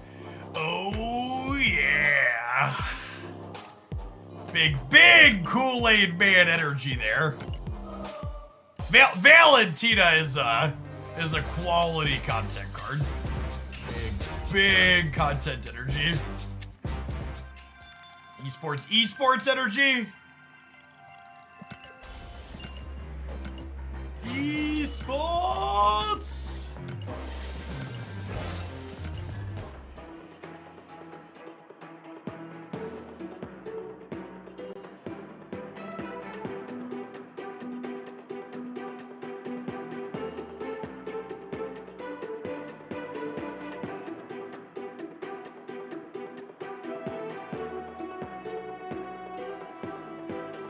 A fund to help pay for the opponent's phone repairs. Oh man. LOL.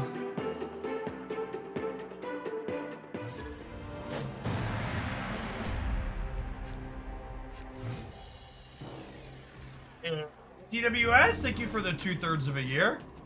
I appreciate that. Welcome back.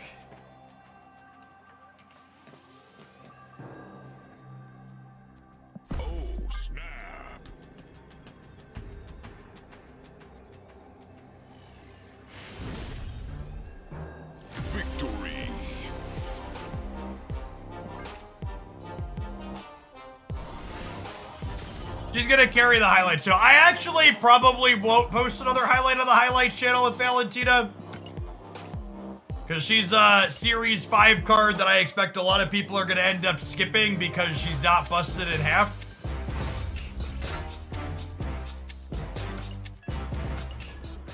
Posting too many highlights with cards that people are missing in their collection tend to fail spectacularly.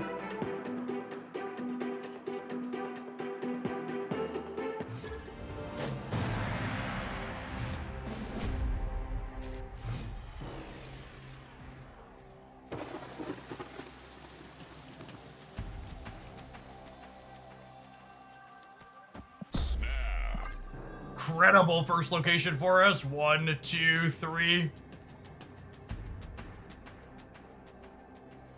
For the Misty Goals, struggle level 7 and struggle level 13.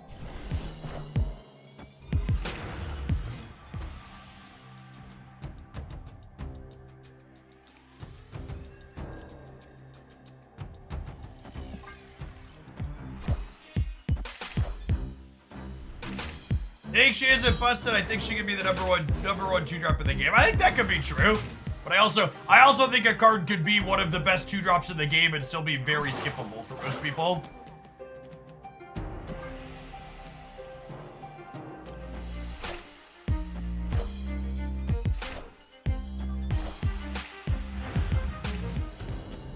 All right, is Jeff screwed? Jeff is screwed, chat. Or Little Shark.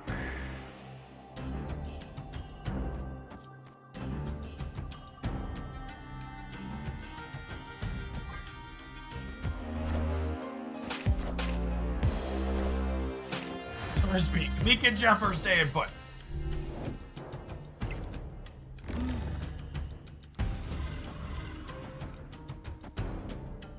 Wow, this is actually kind of insane. I get to play her 6-drop US Agent and Kitty Pride all in the last turn here, yeah?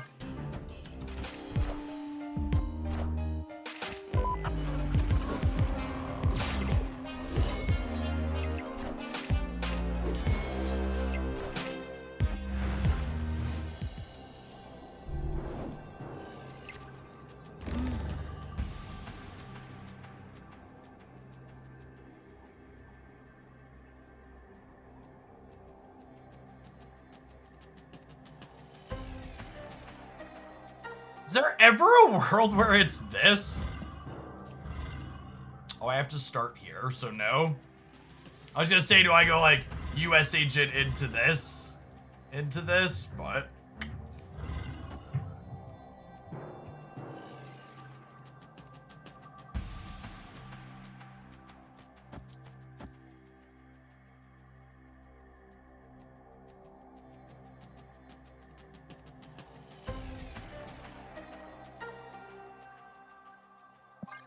I think it's this.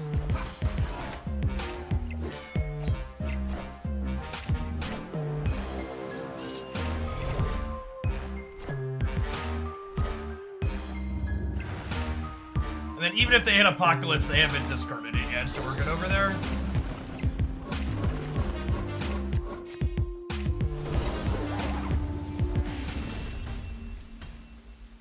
Victory.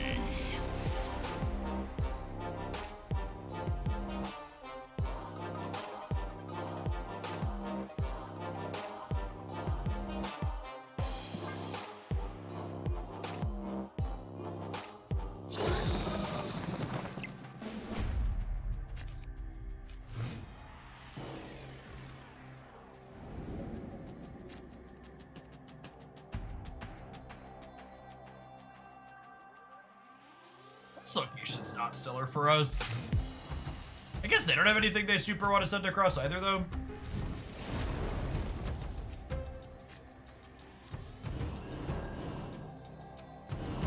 The Zemo animation there's real slick. Okay. The discard still a bit irrelevant, or did it fall off again? It's one of those decks that like has pretty solid stats, but like isn't meaningfully enough better than the rest of the format that there's people. It's one of those decks where if you like discard, you could play discard and not be embarrassed, but also like it's not a must play because it's busted, yeah?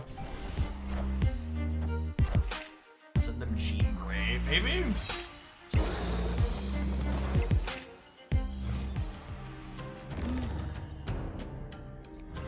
Kitty's lovely. And then Mobius, makes their swarms not be free.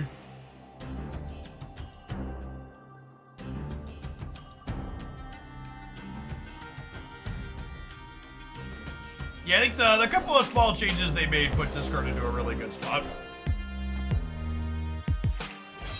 So you have a bunch of 2 energy swarms, right?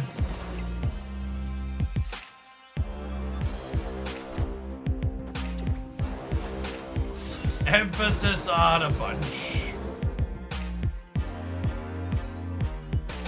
Red Guardian and Death Strike kicked out of the meta. That's really not true. As someone who probably spent more time looking at that timeline than you have.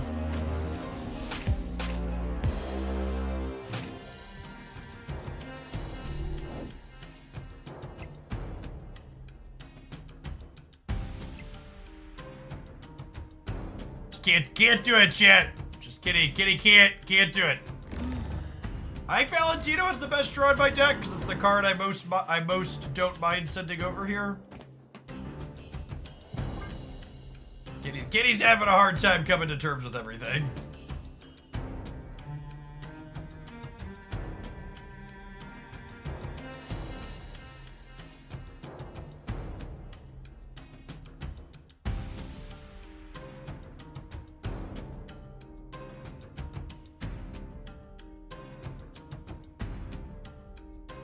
I don't think this deck got pushed out of the format by any particular tech card. I think Second Dinner just very appropriately trimmed points off the top of it until it wasn't a default better than everything else deck anymore, which leaves only people playing it that like it as a deck, and the people that are just spiky want to play the best deck moved on to other things.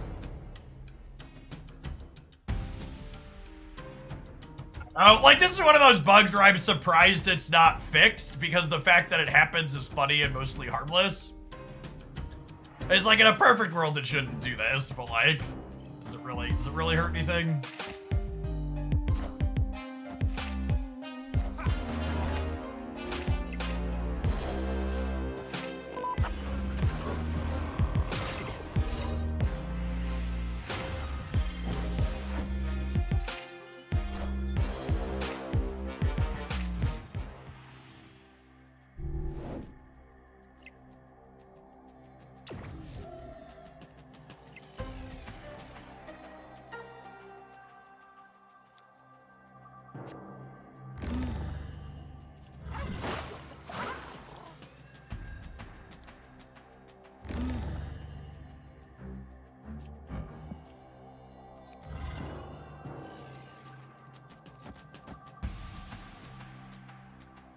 If I do this costs me 3, this costs me 2, this costs me 1.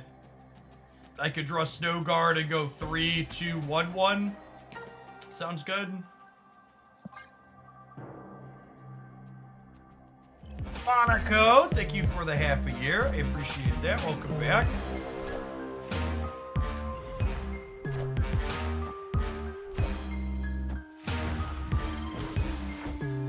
Oh, I forgot they were gonna give us a swarm over there. Maybe I should have played Quinjet at all.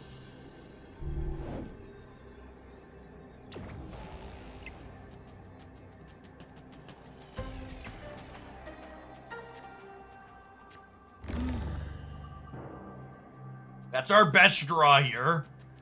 How big can they make their collector? Their collector...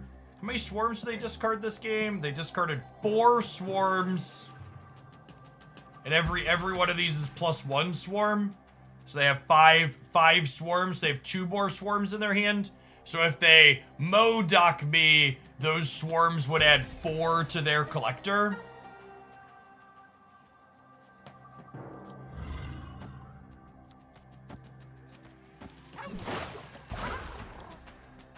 This gives me +10 here, because I have Lucas. They could have Helicarrier. I don't think I could beat Modoc plus Helicarrier.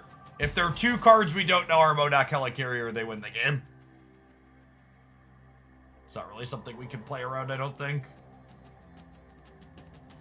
Because if I put Kitty Pride here, I only go to 13, and then I'm losing to Modoc. So, I just hope they don't have Helicarrier Modoc as their 2 cards.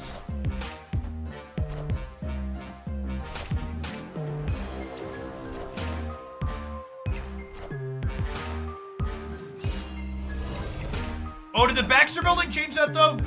If they would have gone Modoc Swarm here with Helicarrier in hand, they would have been 17, and I would have been 8, 10, 13, 17 as well. Maybe that was fine. Yeah, they had Helicarrier, but not Modoc. The odds of them having both as their last 2 unknowns are low. But like I said, we knew 2 of their cards were Swarm. Kitty, you can do! Believe in yourself, Kitty, believe!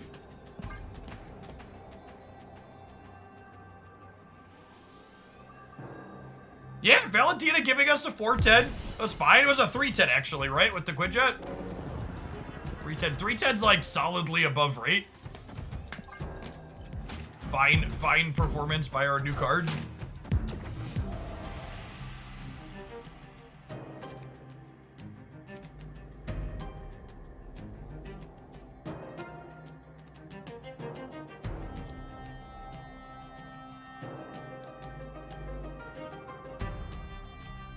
just gonna play around Swarm.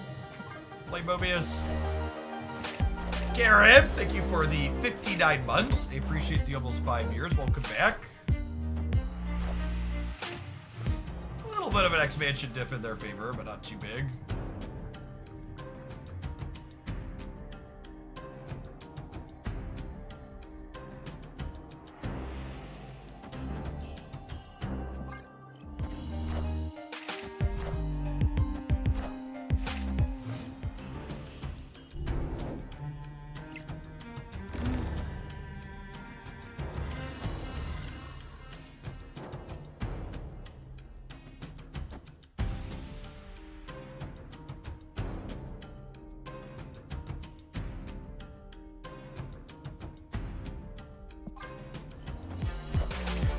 This.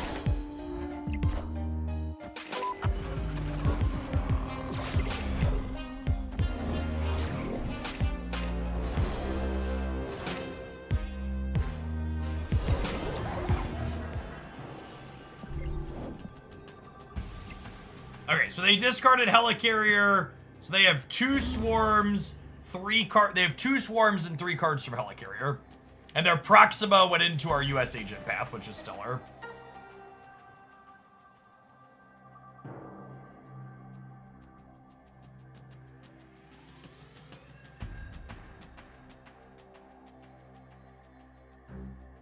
We know they don't have an Apocalypse, though. Unless they top-decked it. If they top-decked it, they can't get their hand empty for it.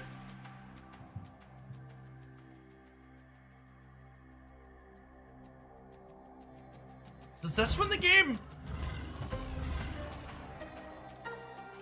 It probably doesn't. Yeah, this just like loses to them playing +6 on the right.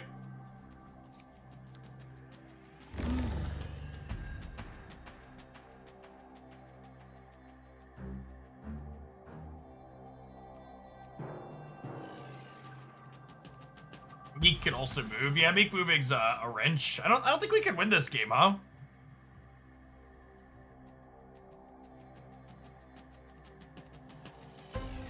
I suppose there is a world where we win the center and then Living Tribunal lets us win it.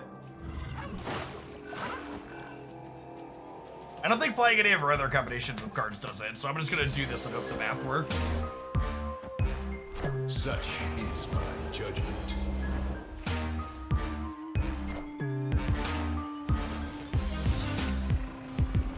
Their Helicarrier generated a Helicarrier. That's mighty unlucky.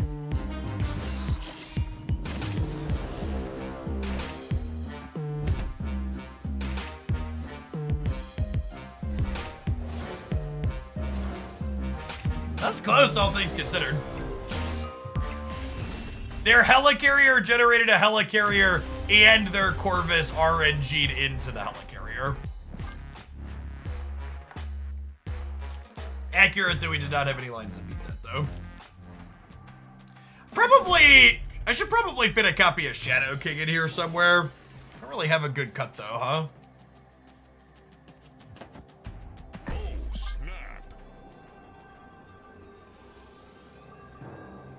To give up something else that has utility.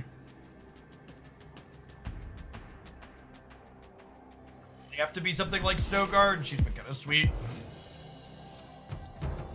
Agent Coulson hasn't felt super useful.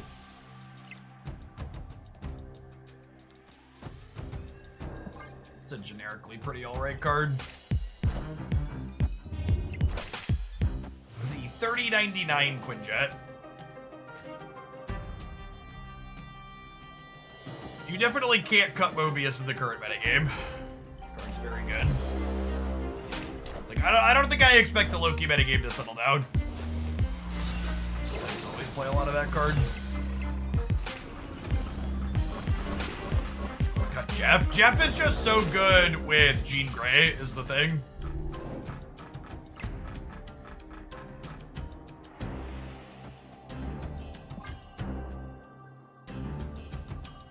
Now that you have most of your cards gold split, what next? I only have 130 gold splits, Jeff. I am Iron Man.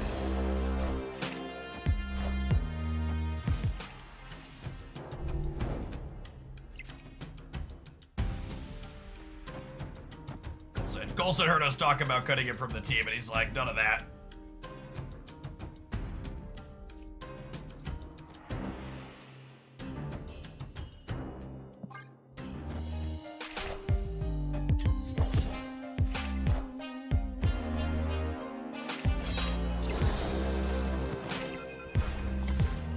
Beat a gold split on the rocks, dude.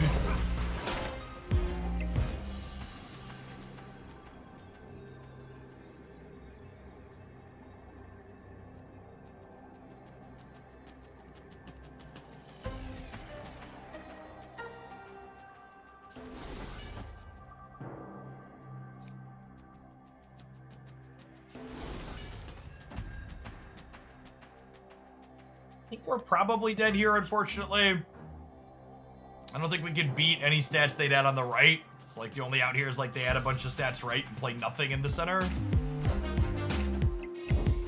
Oh, they have the Morbius. I am reborn.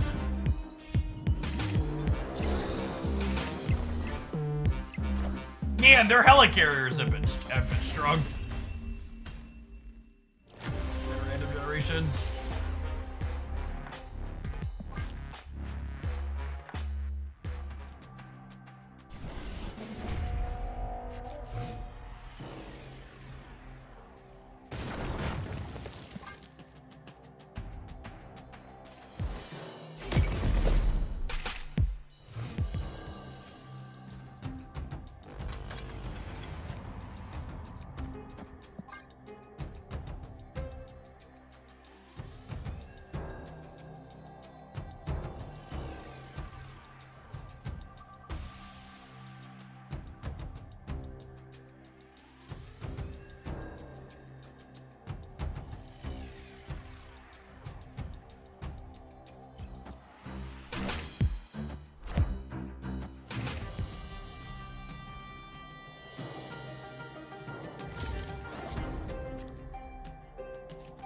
That was probably the best draw on my deck.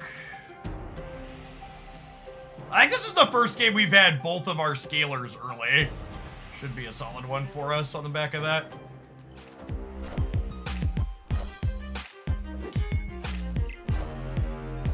You ever play Gene into the Vibranium? I think it depends on the context of the game in our hand. Probably not, given the current game state. Not with Angela being a card that we have in play.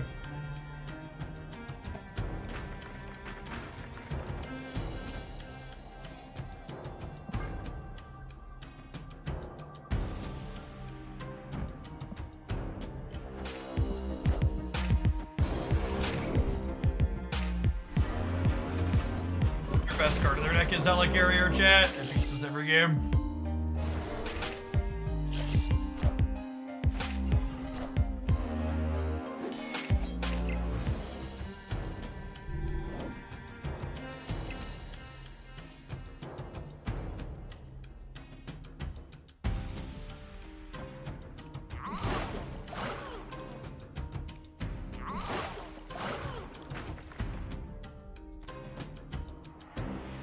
I do this, and then next turn we can US Agent, Kitty Pryde, and Valentina.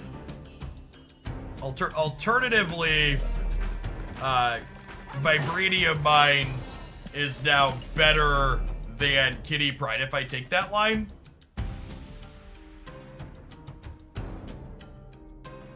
This is definitely going here. And this is definitely going here. Do I want to make Angela bigger, or do I want to contest here more? I want to make Angela bigger.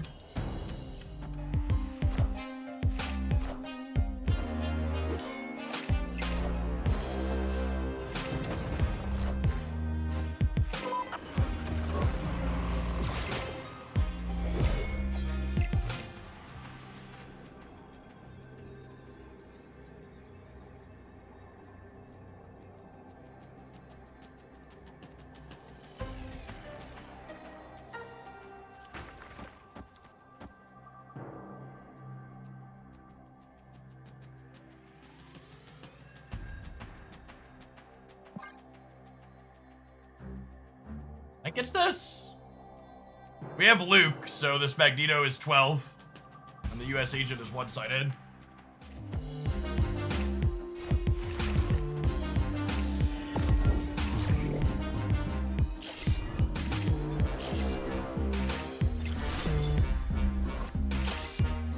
Dracula? This is Dracula, we're in trouble. Shouldn't be though, yeah. Well, I guess it could be, because these could be swarms. Cool.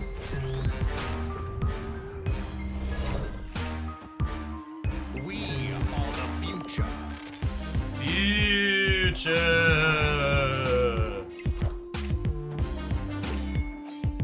Yes, Grandmaster's another helicarrier card. Victory. All the green border ones are helicarrier.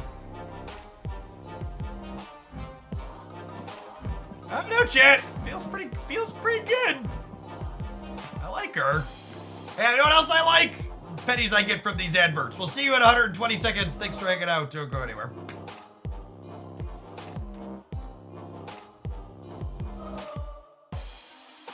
Play some more of this when we get back, I think.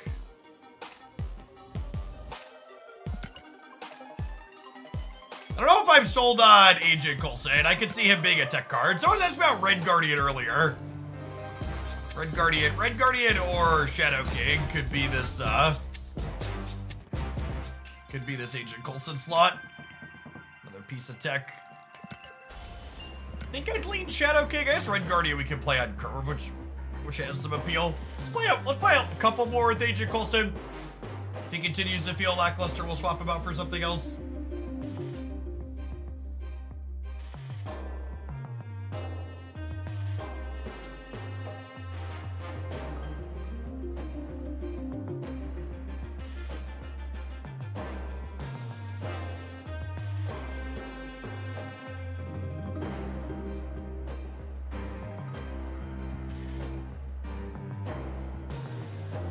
Like we have some data mines from alliances. You can set minimum collection level, minimum rank, add search labels. Costs 100 gold. Oh no. It's actually really cheap to create an alliance compared to some. Theme tag.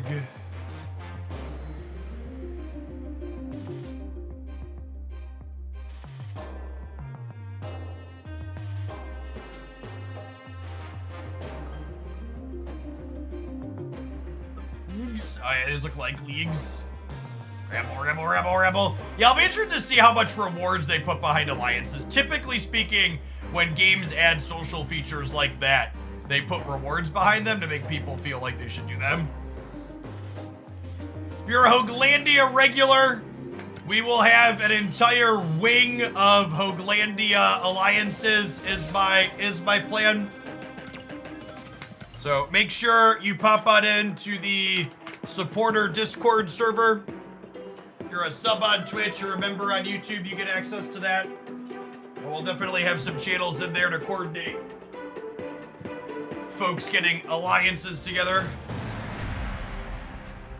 For my personal alliance, remember they're gonna be capped. Alliances are gonna be capped at 25, so I assume we'll probably have double-digit Hoaglandia related alliances. For my personal alliance, I intend to give priority to Hoaglandia's pay-to-win members. So people who have crowns like not Ben in chat there will have first dibs, followed by tier 3 subs for my personal alliance.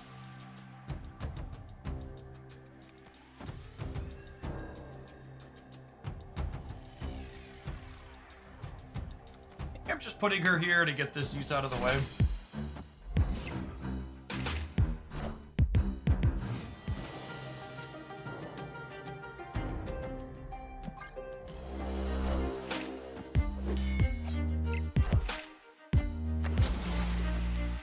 Ground privileges. Yeah, their data might only be 25 slots, so there's no way to include everyone in my personal one. So giving it to the biggest supporters makes the most sense to me on my end. Ignoring personal preference on cards is efficient to use tokens on Series 4 or Series 5 cards. I mean, Series 4 cards, right? You get twice as many cards per token.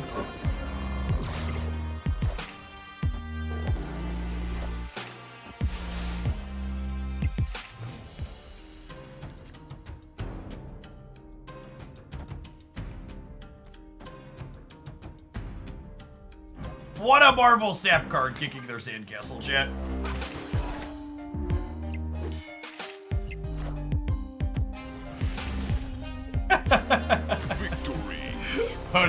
Opponent having a real not so good time.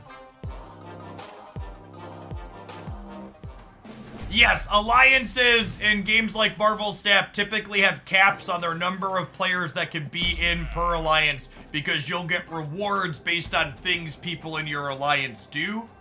So if your alliances are too large, those rewards become trivial and people who aren't participating can just like join a very active alliance. So they'll typically structure them in a way so everybody playing in the alliance needs to be active in order to hit the top rewards. The thing that will be really interesting to see is how hard Second Dinner uses the alliances as a whale hunting mechanic. Because something that happens in games like AFK Journey that I've been playing, for example, is alliances will have, they'll pit alliances against each other on a leaderboard, giving prizes to the people at the top, which encourages whales to group together and then outspend the other whale alliances or outplay the other whale alliances. Snap doesn't have a way to spend money for power, so I have to imagine they won't do that. That's one of the big differences between Snap and those other style of games. A group of whales is called a pod. Noted. Noted for the future. Hoaglandia will have a mighty pod.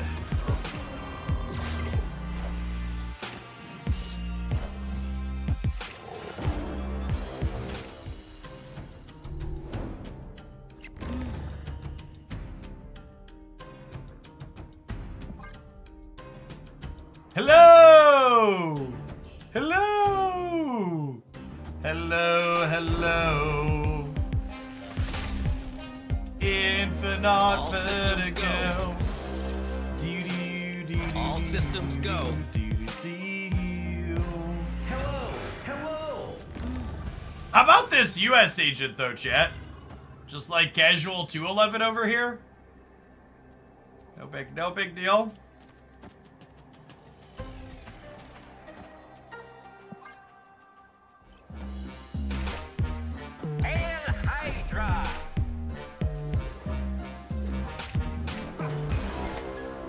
Hello, so happy.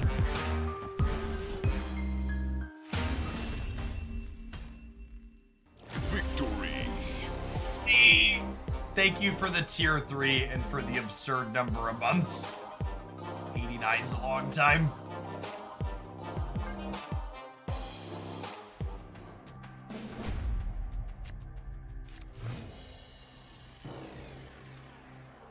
I'm running super hot with the Carrier Collection deck. I think the Carrier Collection deck we were playing earlier is a super reasonable Marvel Snap deck. Like I said, we'd played 11 of those cards before Valentina, and Valentina felt like a solid addition to it.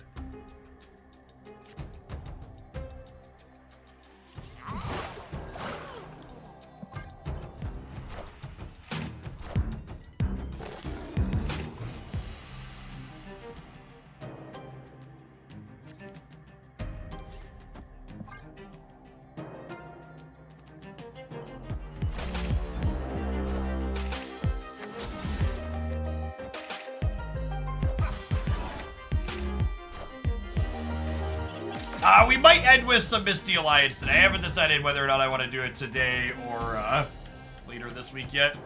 I have to do like another hour or so for the sponsored bits playing.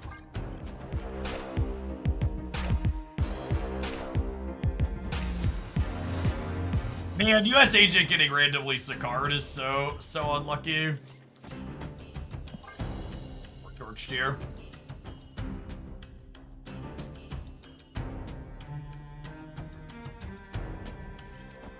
Other goals. 7 and 13. Get your bonuses. I am. Oh my god! US Agent is so good at this matchup. It's kind of absurd.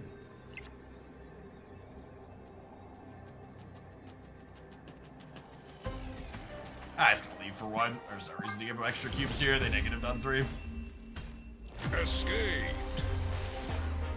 I recently got Nico. I was excited to try it in Cerebro 2, but the meta has felt rough for that archetype if you found that to be the case. I think the metagame's fine for Cerebro 2 at the moment. Red Guardian's hype has died down a little bit, in part because it pushed a lot of decks like Tribunal out of the format. Can never be fully known. Oh, snap. Cerebro 2 is one of those decks where you never get a free breakfast. You have to work hard for every single win you get with the deck.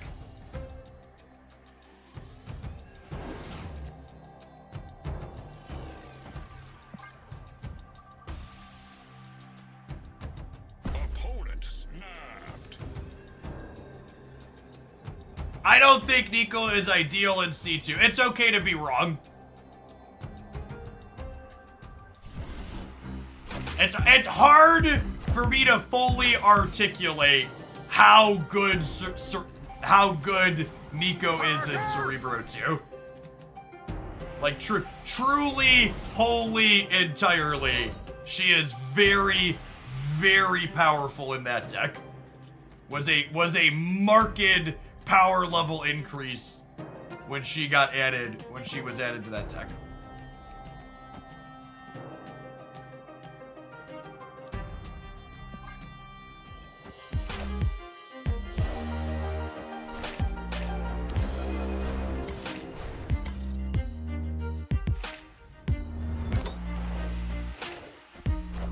They're a Dexter viewer because Dexter says Nico is bad in C2.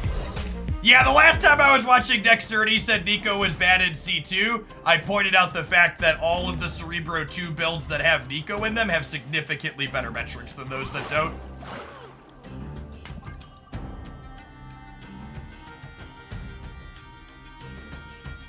Yeah, Shady Face.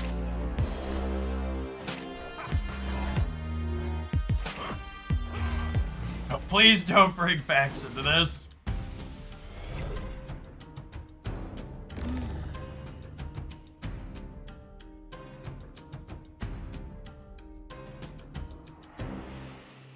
What's even the argument to be made? Some of her modes ruined the bonus? Yes, that is exactly the argument that gets made on occasion.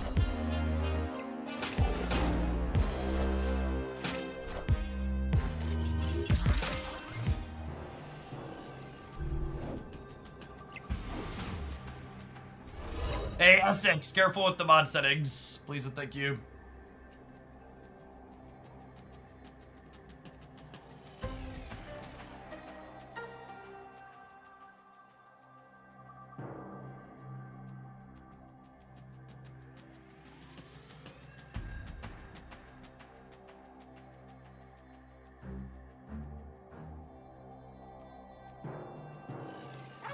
And here.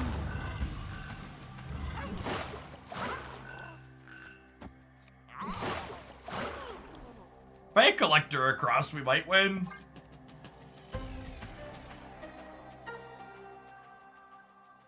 I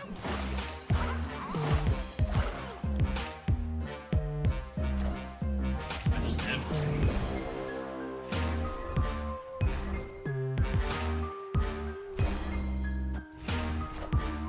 Cut off one head, 2 more shall take its place. Two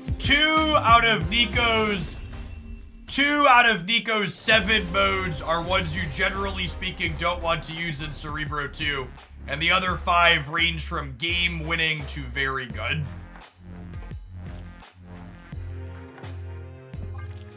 Yeah, duplicating Cerebro is insane, giving Cerebro 2 power is insane, getting rid of a location that's screwing you is insane.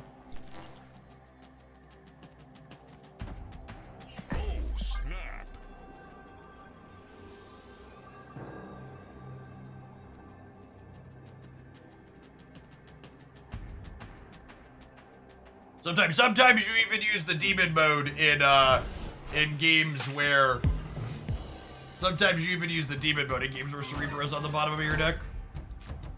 Unlucky.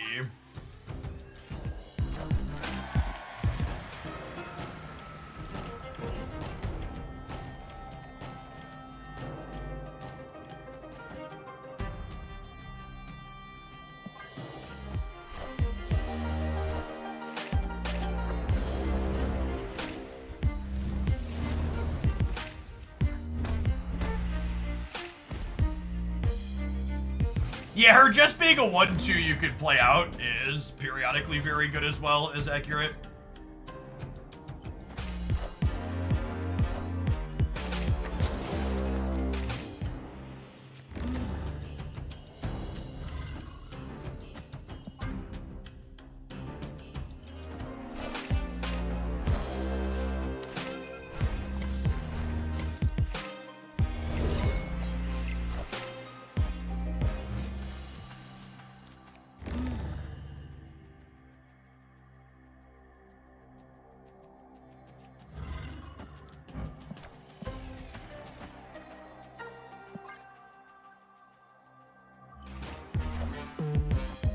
It's a card you just can't slap down on curve. Accurate. Yeah, those cards tend to have a harder time with people evaluating them.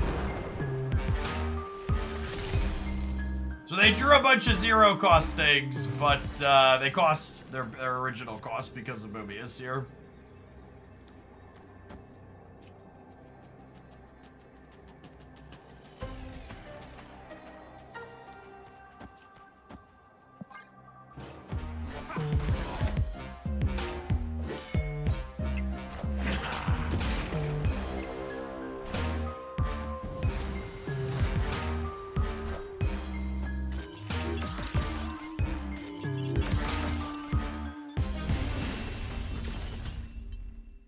Victory.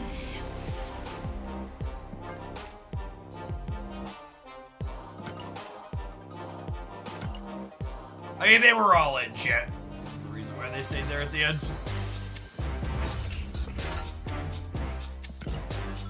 There might be something to this Mobius card, chat. Showing up with a deck that's cold, dude, is probably not the line you want to take right now. Probably not a great decision.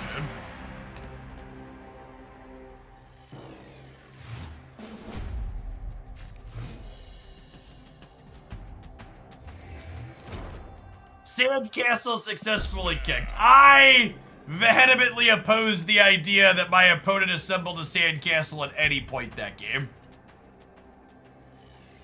That was more like we picked them up by their ankles and hung them upside down and prevented them from building it to begin with. I do not have an estimate on, when the Sandcastle emote will be done. They take a bit longer when there's an animator involved.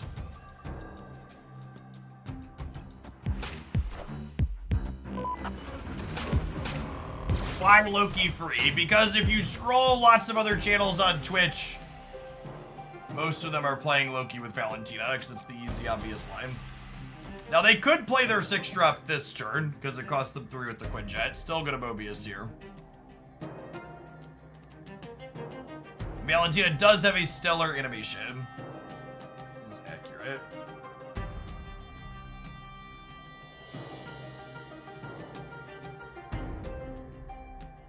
Here comes Galactus. Could happen. I don't even know that it's abundantly clear that Valentina is good at Loki. Oh my god, are they a Mockingbird deck? They've got to be a Mockingbird deck, yeah? What a sad sandcastle. Do I want to skip my draw next turn? Yeah, probably. No, I won't skip my draw with this. Agent left to avoid Rogue. They have priority this turn, so I'm not dodging Rogue.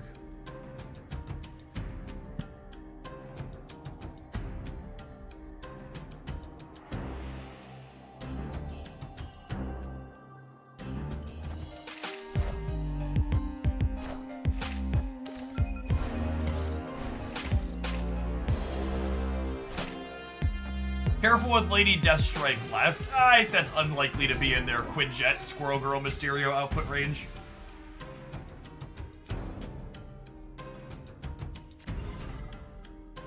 Can't do, chat. Kitty can't do.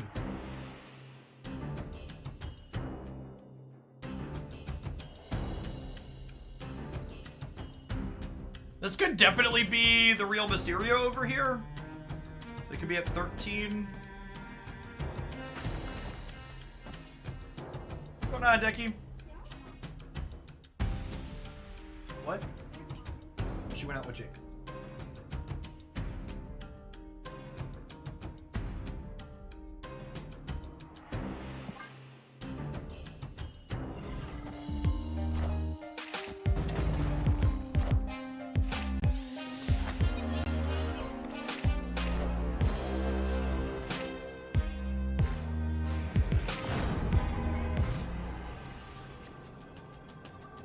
Sorry.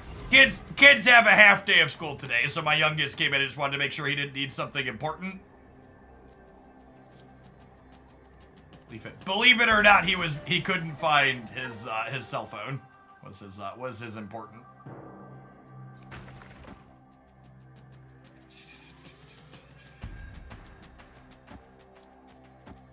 I think this wins the game most of the time, yeah. I think they're probably gonna move and like try and Dr. Doom into here.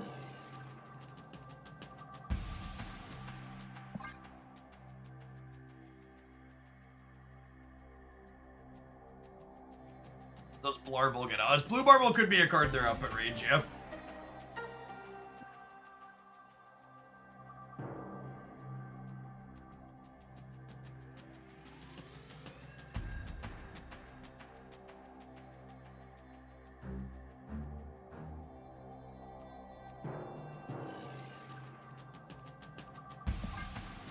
Dr. Doom left hits 16, does it?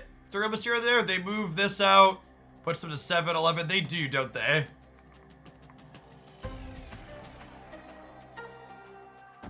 Maybe I do this then?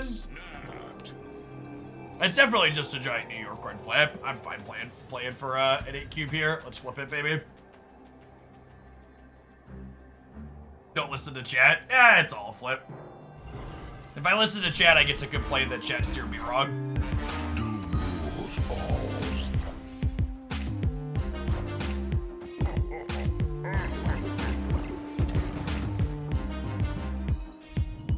Got him. What a weird stay. Victory. Maybe they thought I wouldn't play around Mysterio in the vault. Yeah, I feel like their play was not particularly strong for the fact that they overstepped us.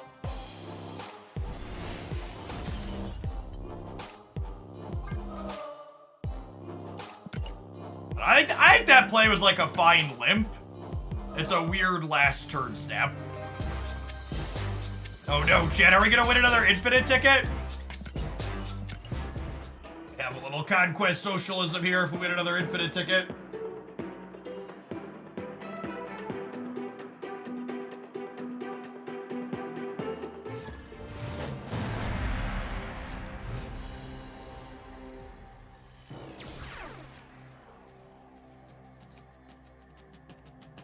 Our deck actually kind of sucks into the game of lab.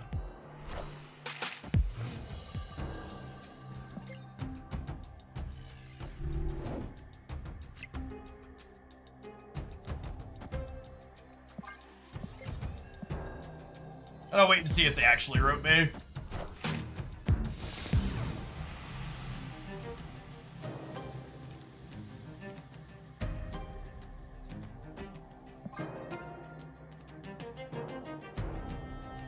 So, there's Shang deck. 1 for Kitty Pride.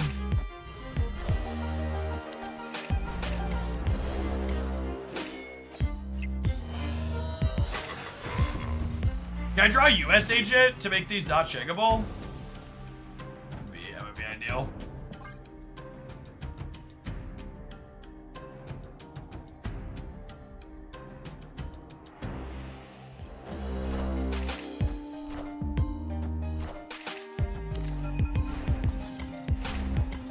Fucking Twitch chat. Opponent played 3 cards that are in 90% of Loki decks. Looks like Lambie's list, Jeff. Opponent snapped.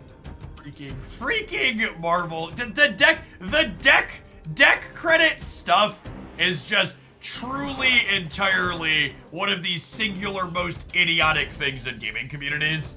It happens in every game. It's not just Marvel Snap. I have to leave here because we don't have priority, so I can't use this as shitty armor.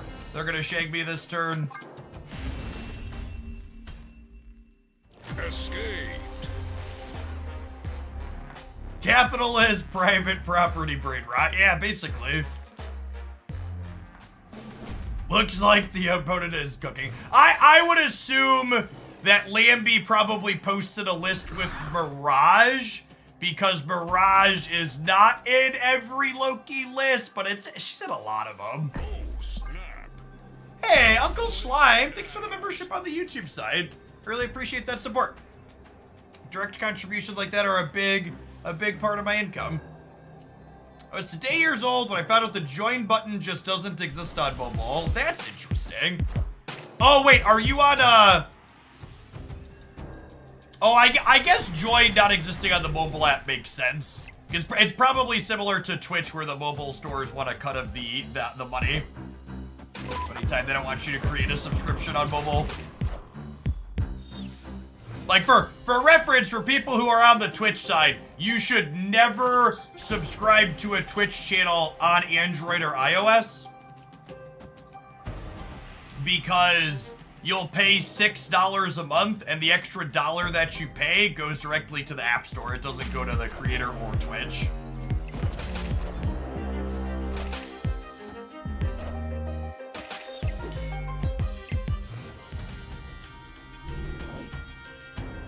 Hey, what a dome! Thanks for checking out our sponsor game promo and getting your stronghold to level 7. Appreciate the support. Thoughts on Cable versus Mirage versus Valentina and Loki. I pride myself on explicitly not having opinions on things that I know very little about. And which of these tech cards is optimal in Loki definitely qualifies as something I know very little about. Get rogues here.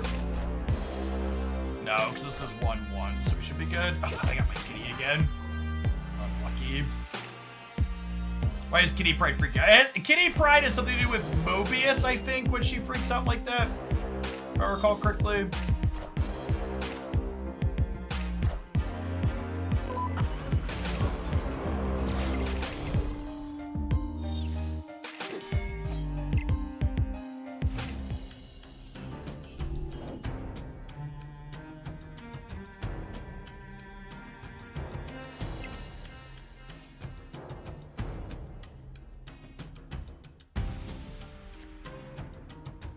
Yeah, bear left is a play I need to be conscious of.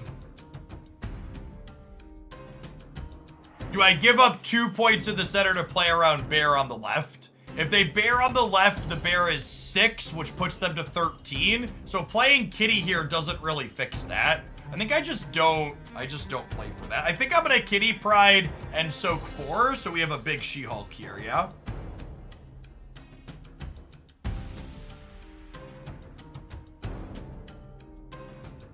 You want a Kitty She-Hulk left? Kitty She-Hulk left is only 11 there. Can Kitty Jeff left? Maybe.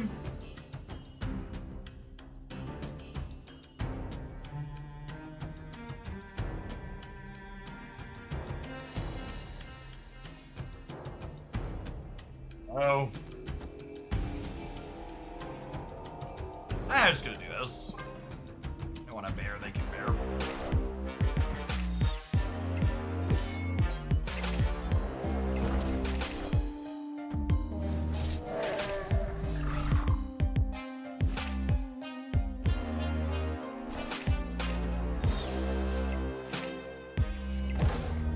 They have a Shang for the middle, I'm in trouble, I suppose.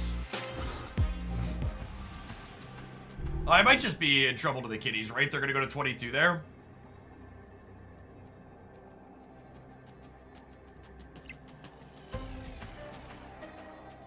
It's probably correct to leave here, but I also don't really feel like playing a bunch more games against Loki, which has been everywhere, so we'll probably YOLO it.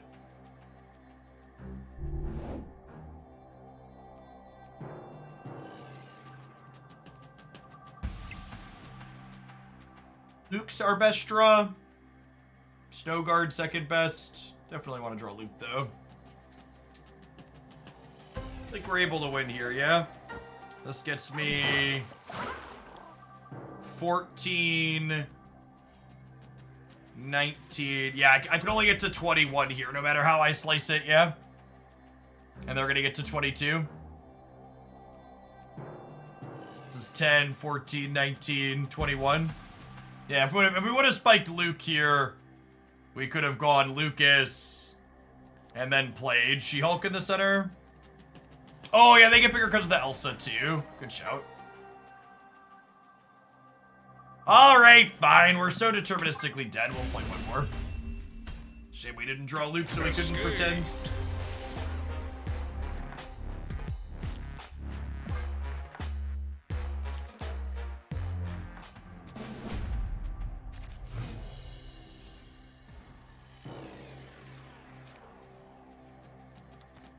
Oh, snap.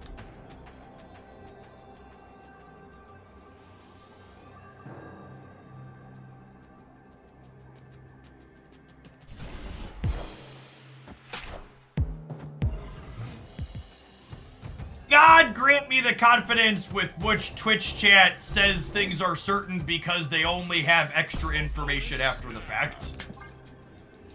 We knew they were gonna bear. We didn't know they were gonna bear. We knew bear was in their output range, but it was far from a guarantee.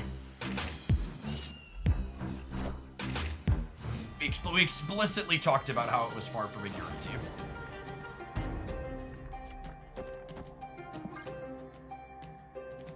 The only reason you think it's a guarantee is because it's what they actually did, and you know that with hindsight.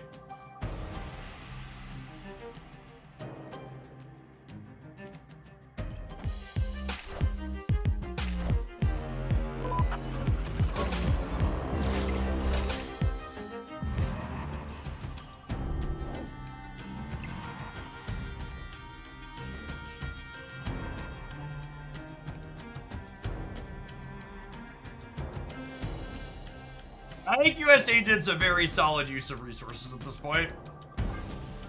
Very reasonable Marvel Step card.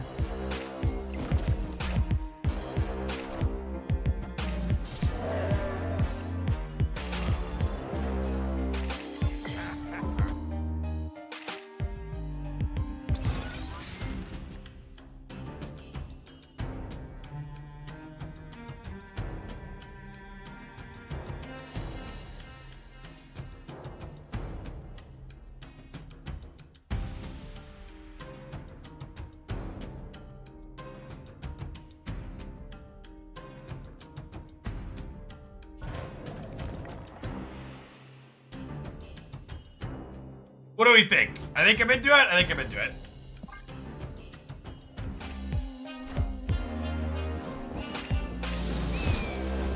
Harsh but fair.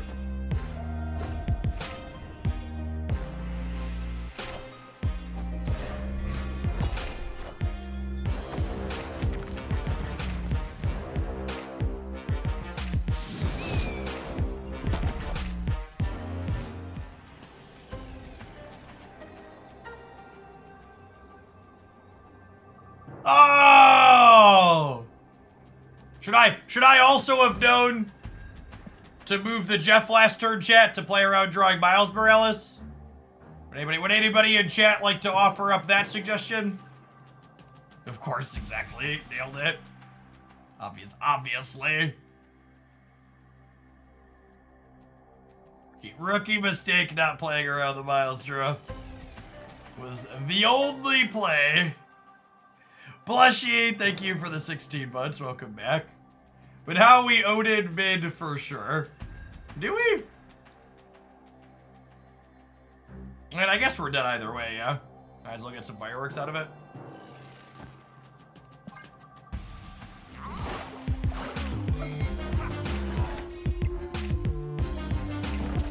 That's a big agent chip.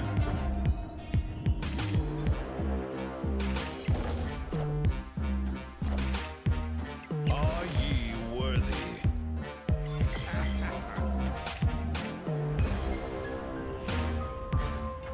Odin tried, chat. Odin tried.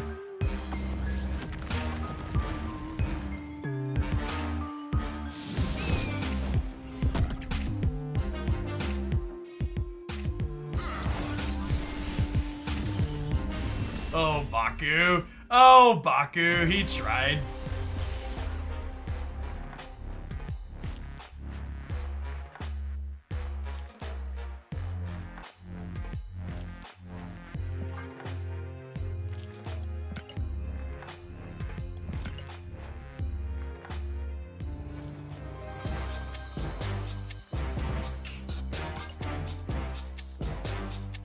I got one game off of an infinite ticket with that pile of cards.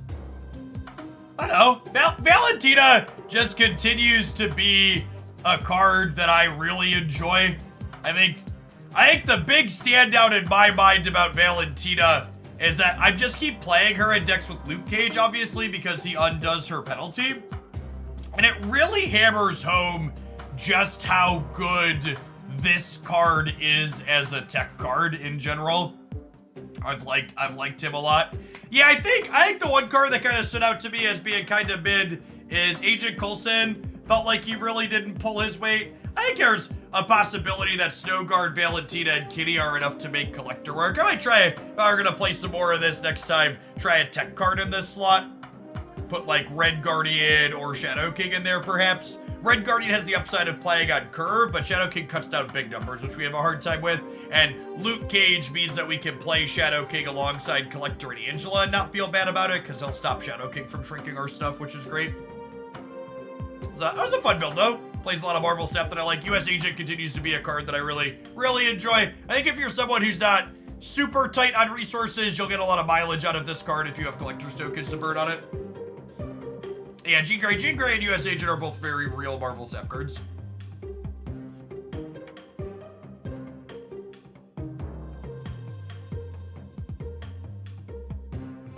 Alright, looks like it's time for some adverts. I'm going to run to the restroom. What are we going to play when we get back, though? I have this put together, or I have this put together. Let's start here, I think. I wanna beast Valentina a little bit. We haven't done that yet. We'll see you in 120 seconds. And as a reminder, if you want to dodge adverts for the next month on this channel, you can support my content with a few minutes of your time checking out our sponsored mobile game, Misty Continent. Otherwise, we'll see you in 120 seconds on subs.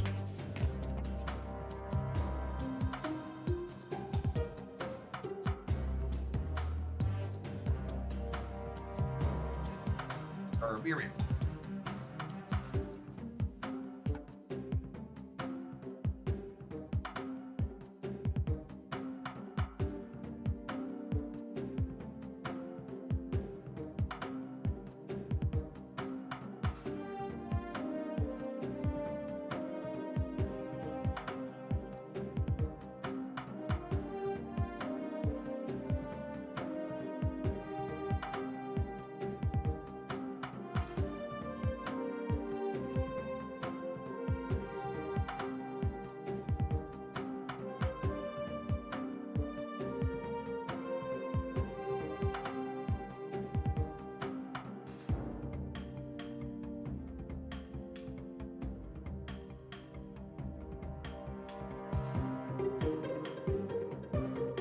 It's amazing how much 1 point of power can improve a card, as someone said as I was walking away in response to Jean Grey. I think it's worth noting that Jean Grey's relevance isn't purely the buff, although that certainly didn't hurt.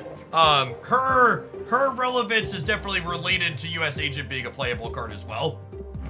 Like this effect is good with Jean Grey against decks that are playing 4, 5, and 6 drops. Like Jean Grey. Jean Grey helps US Agent regularly be a 2/11. Hey, Marcus, thanks for the membership on the YouTube side. Appreciate it. As Moon Girl Bendis goes, we started with Moon Girl yesterday and she just felt kind of clunky. In general, it feels like the types of decks that want to play Moon Girl are just pretty largely outclassed in the current metagame. They tend to need to go wide with small cards and can't afford to be particularly disruptive, and they can't win on pure rate anymore.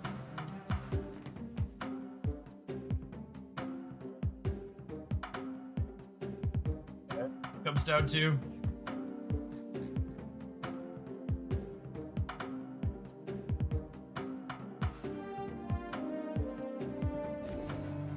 if I had to choose today between US Agent and Pixie, which would you pick up? I mean, do you want to play a Pixie deck?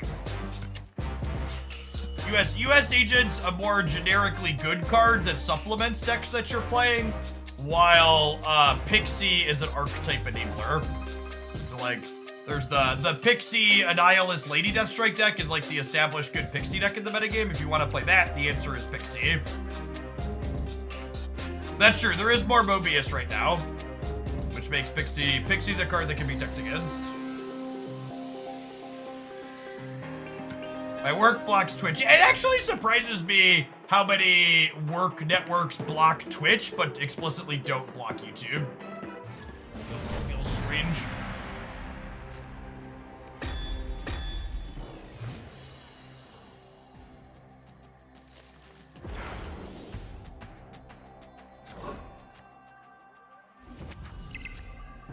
Oh, did they fix Nico? Not showing you the right thing? That's great.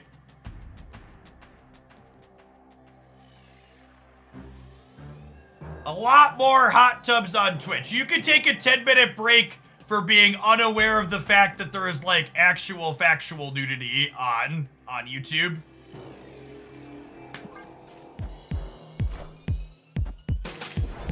Yeah, I assume it has to do with the fact that YouTube is a resource for guides and stuff. I'll have to reference stuff there periodically.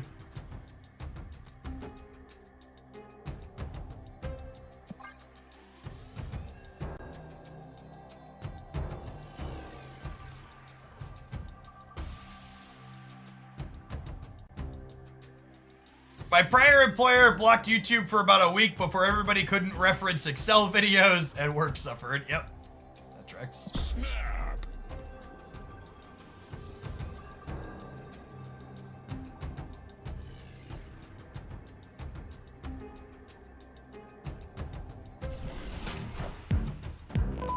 We're gonna miss a draw here, but I think I want a second Valentina roll.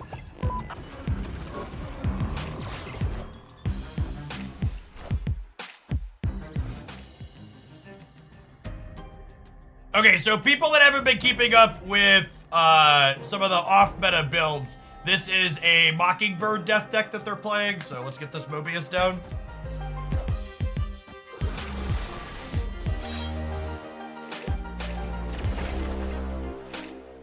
So that's a good beat that the carnage isn't bigger, but it's definitely noteworthy that they're a Killmonger deck.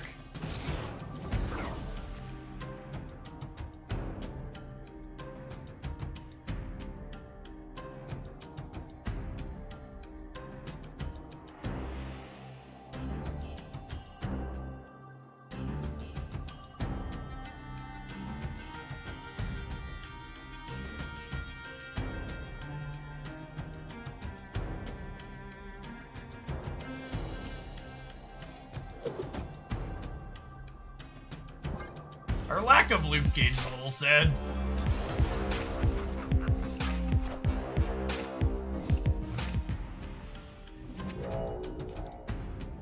Yeah, Armor would have been a nice top deck.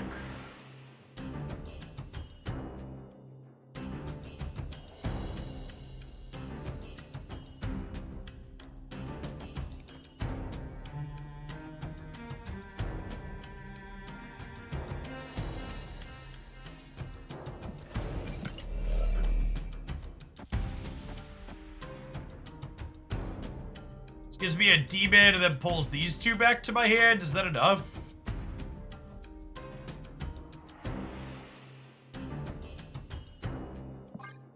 Hopefully not. How does Sinister Day work with Mysterio? I believe if you put the real one there, it gives you a copy of the real one. This opponent is sweating in the proving ground, so I think I'm going to just bounce here and get a new opponent. Also, they're also taking forever. Not snapping me back and roping. A good way for me to go next.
Put it.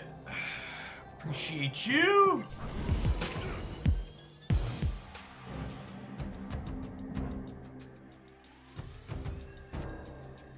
That was the real nerf to Red Hulk, chat.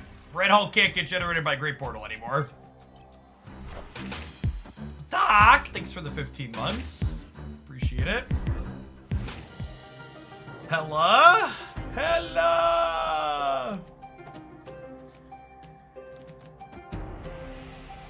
Their next 0% against Tella? Feels like there's a chance for 0% here.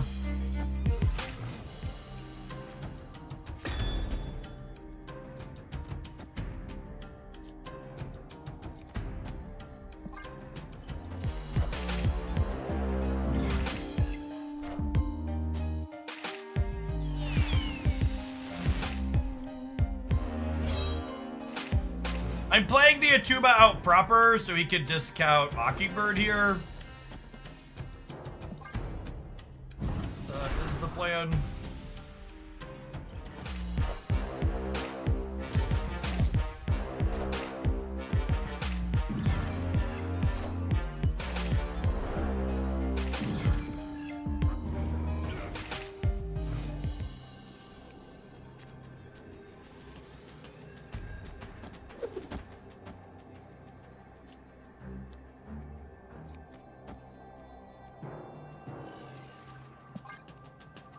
I think USA just gonna pick the game up and carry it on his back, chat, I believe.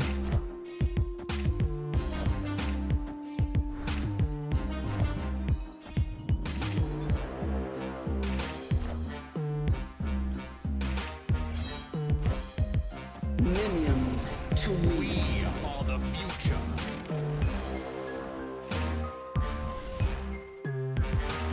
Dub! Everybody at home, you should take notes about how we skillfully outplayed this opponent. Real good bob and weave here. Moving around what they were doing.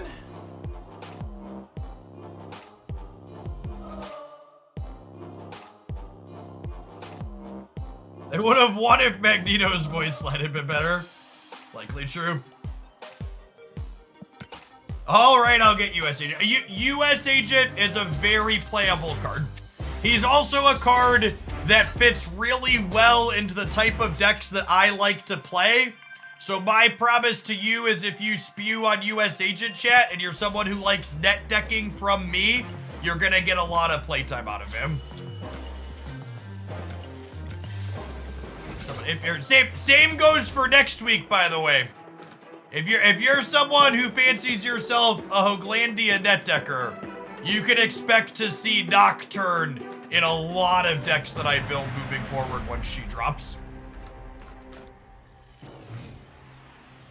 It is a card that very actively solves problems that the types of decks I enjoy building and playing have. I think they'll adjust him. No, I don't think US Agent is gonna have metrics over the top at all. I think US Agent explicitly doesn't go into a lot of decks that other people like to build and play.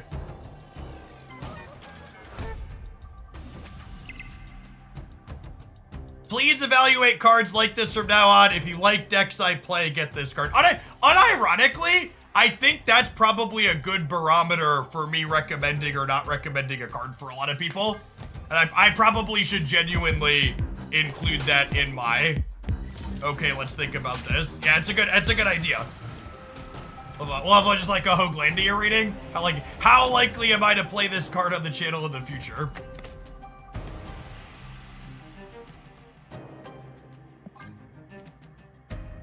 So, thinking about it more, I think it's actually unlikely that Kate Bishop is a Nico-like card, because with the arrows that she generates being specific cards, I don't think her arrows being specific cards probably makes her more likely to be something like Thanos than something like, what's it called? Than something like, the other card.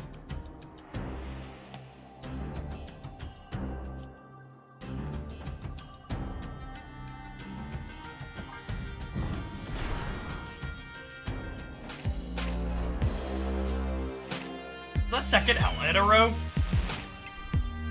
Totally is gross.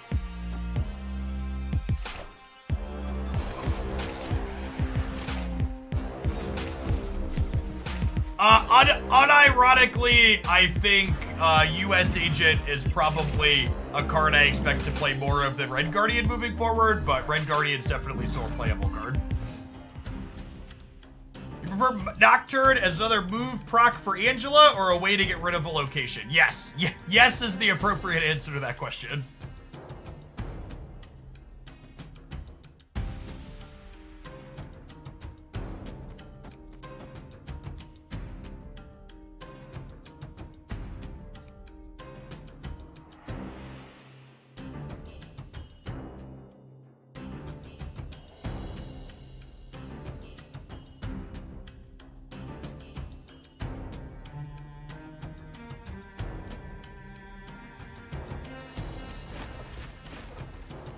I can't play Luke Cage, Valentina, Mockingbird, Demon, and Valentina's card all in the same go, right? Probably gonna have to forego the Demon.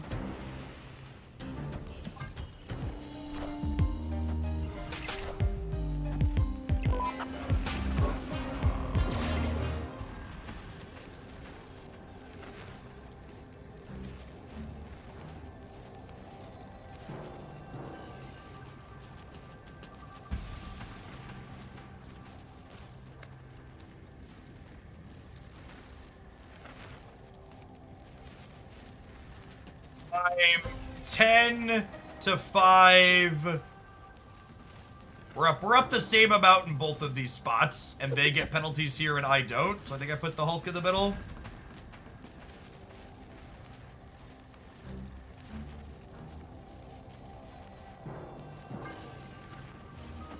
It is possible that Agent's bigger on the left, yeah. I need their Infinite to go, We are the future. Are you Magneto? Are you the future?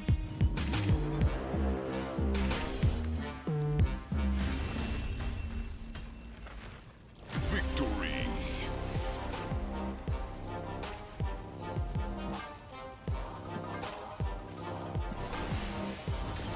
Yeah, unfortunately, there's currently a bug where the audio gets this, like, low, crackly fire sound every time Beast is played until you restart the client. So we're gonna play this deck for a little bit if it feels okay, and then we'll restart, but I'm not gonna restart every game, so it's just gonna come back every time we play Beast. Alright, check. Christy is bringing home Panera bread for lunch, so we gotta get our pedaling in before we load up on carbs.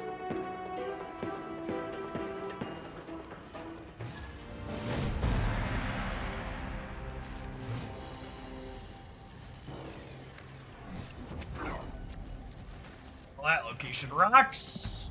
Oh, snap.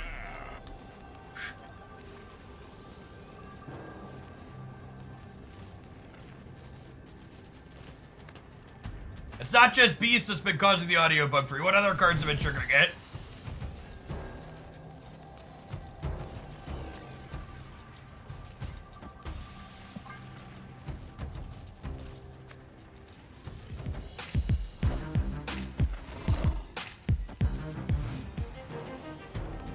Uzard.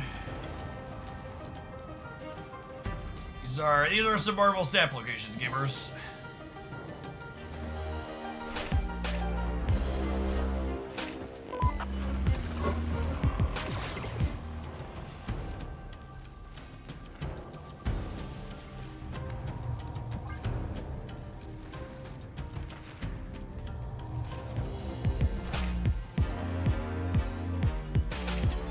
Magic Luke Cage is interesting. Can you lower the game volume? I can, but I won't. I can, but I have no desire to.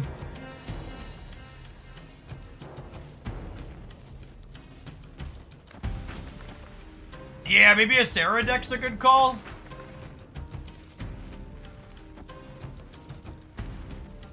The audio issues, it could be Hood Demon.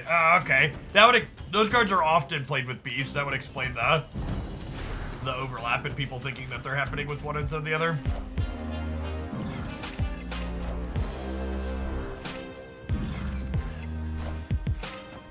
If it was like a blaring, screeching, or super grating thing, I turned the audio off, but it's really low and super subtle. I think it's fine. It's not a big deal.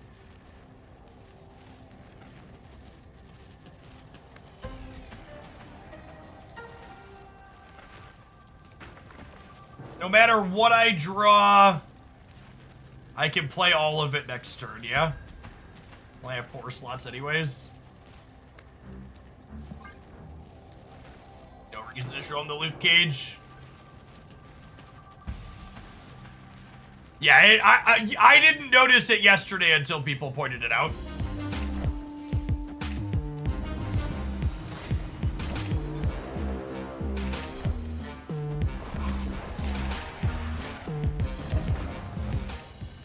Yes, it's basically the equivalent of a white machine noise. It is exactly accurate.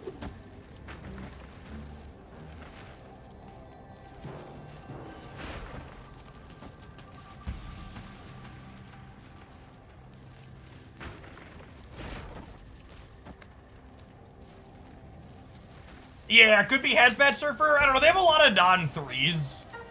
Like, I think I'm just expecting Hazmat and then this loot cage just buries them.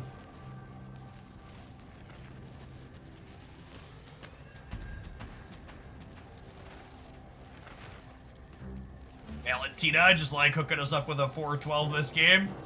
Solidly above rate. Spectrum's certainly in their output range is a good shout.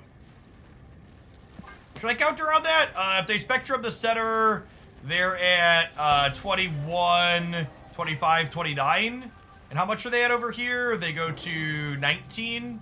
I'm going to 9. I'm only going to 18. I actually can't beat Spectrum, yeah? It's edge.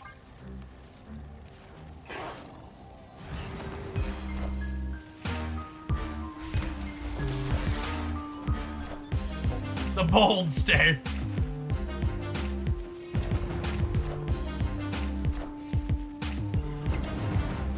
Thank you for the casserole, Lucas. Appreciate you. Victory. Imagine Valentina with Old Zabu. Old Zabu and New Zabu don't discount Valentina's cards. They're still 6 cost cards. They're 6 cost cards that cost 4.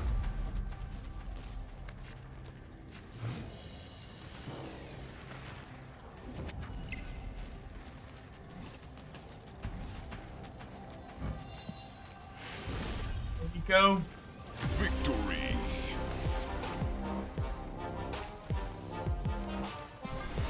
Would Colossus be OP as a 1-3?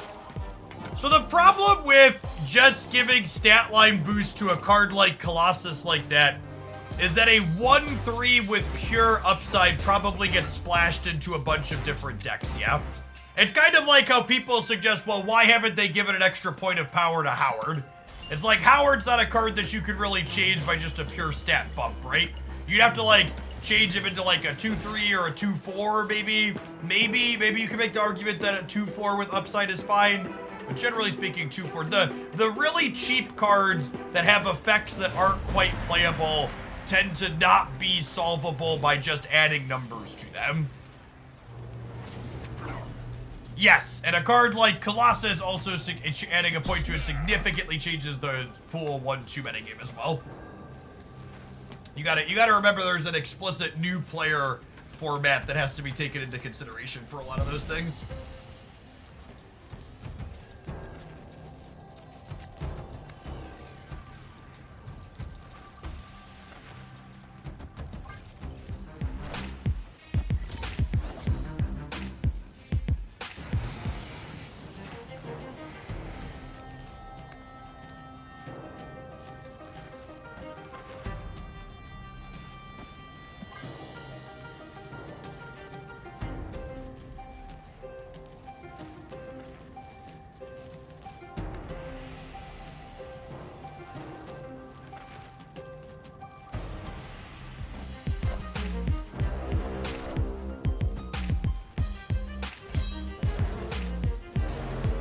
Shadowland is definitely worse for them than us. We're putting 6 cards into their deck and getting 3 out. We're putting 4 cards into our deck and getting 3 out.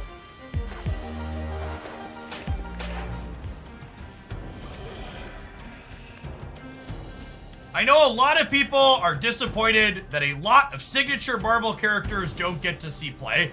If by a lot of people and by a lot of signature Marvel characters, you mean a couple of random people complaining on platforms like Twitter, and you mean exactly Captain America that people always ask to get buffed? Is that the translation of your post there? By a lot of people and a lot of Marvel characters? It's Captain America, right? He's the one that doesn't get to see play because he's not good in the late game metagame. That's one of my least favorite things that happens with people quite frequently, is they say stuff like that, and then it's like, well, you're acting like you're speaking in generalities when really you just mean this one specific example, and it's not general at all. Playing Mysterio out here means we can play whatever we draw off the top of our deck, so there's no reason to play out Demon or US Agent yet. No, I meant Reddit, not Twitter. It's completely different.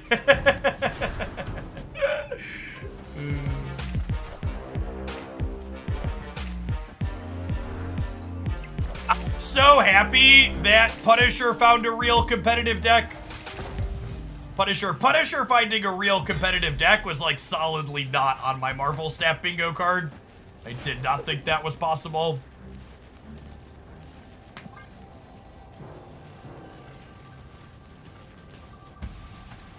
It's like when Trump says lots of people are saying when he means one person and it's himself usually. Yep. Victory.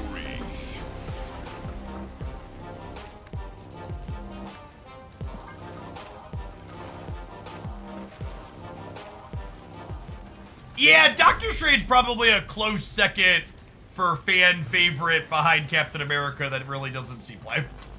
I would bite on that one. I think that's accurate. Snap.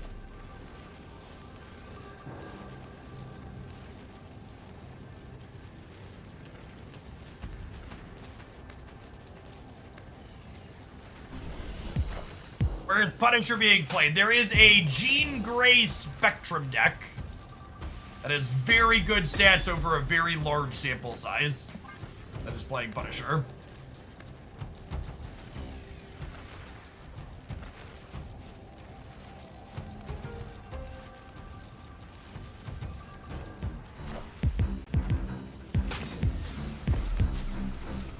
I wish they would move Strange out of the move archetype or make the move archetype playable. That would also be a fine option. Deck's just like literally never been playable.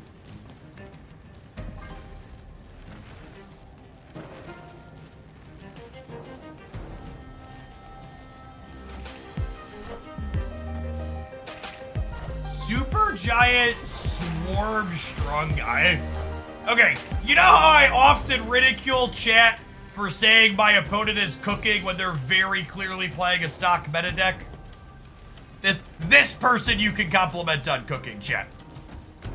We are firmly coloring outside the lines here. Their deck looks sweet.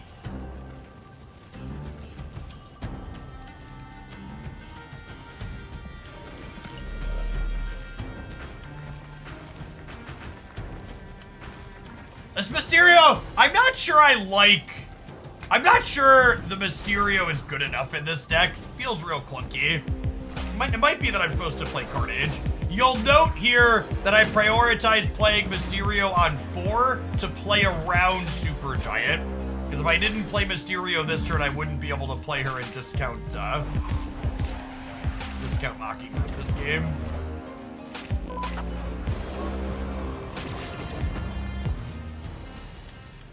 I'm just out of board space, yeah? Like, I can throw a bunch of stats out here, but I'm not sure that they're good enough.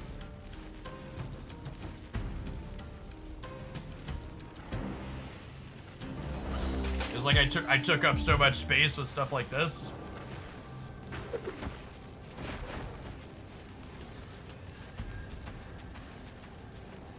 We need to put more carnage in our under deck. Yeah, maybe. It's also possible that, like, Mockingbird's just not worth playing. Or, like, maybe Mockingbird's worth playing, but without Mysterio. Like, you just lean on Hood, Nico, Demon. Maybe you throw in, like, a Maria Hill. Or something else that's a cheap one instead of the Mysterio.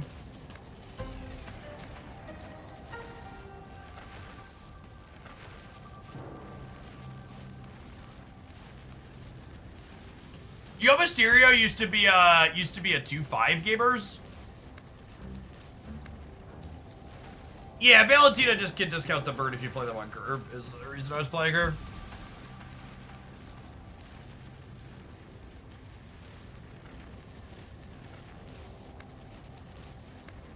Pepperidge Farm remembers.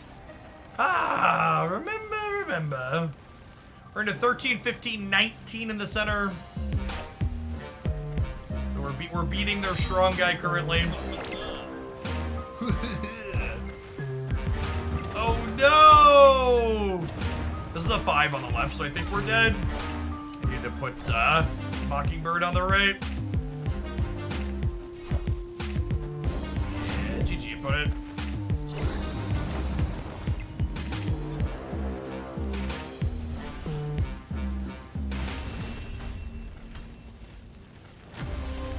Trying to contest the path, they played a 5 into and I played a Hood into. Was probably a mistake. I probably should have just played hard for here. Oh, snap. Right here at least.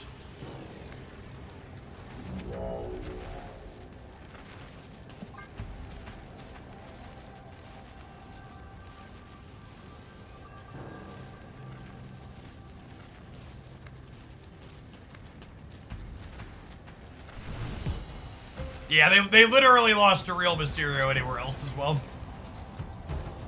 Unlucky.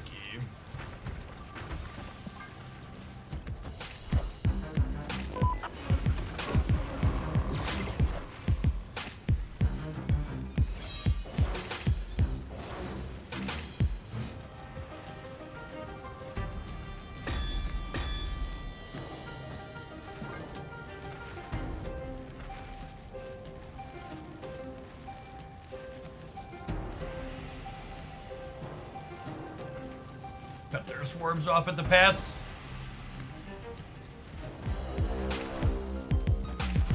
Good replacement for US Agent. Chat, this deck probably sucks even with US Agent, so if you're missing him, you just follow your heart. Wherever it leads, you follow.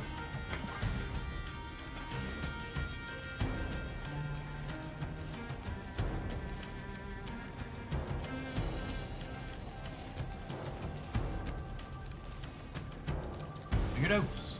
Wherever it goes. Do-do-do-do. Or just press autocomplete. Yes, there's quite literally a what do you replace this card with feature. The autocomplete deck starting with like 1 or 2 cards tends to suck. Replacing a singular card in a deck like this is pretty fine for. Would not trust it to build you a deck starting from nothing. 10 out of 10 is more than good enough to be like, okay, I've got this base, how do I finish it?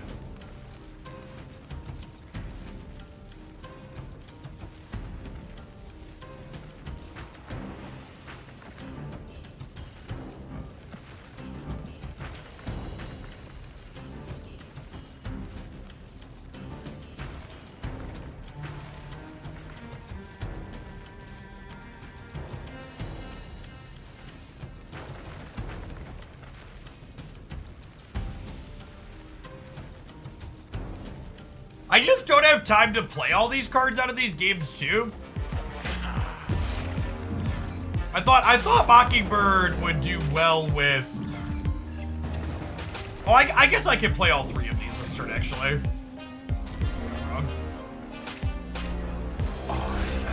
Apocalypse. We were fine.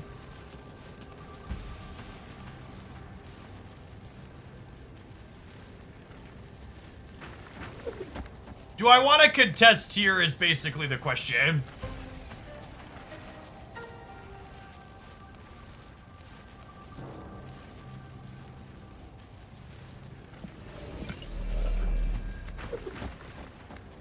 This might be the correct play.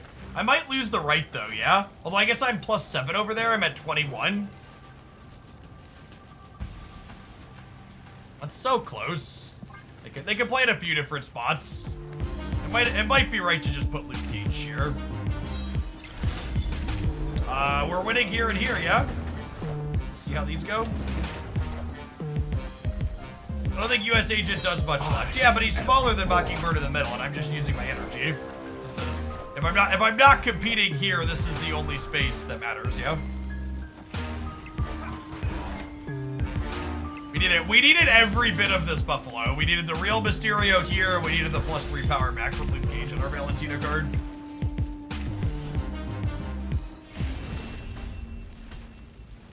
Victory. Hey, Pale, thank you for the membership on the YouTube side. Got a bunch of those today. Appreciate the support on that platform and people watching over there too.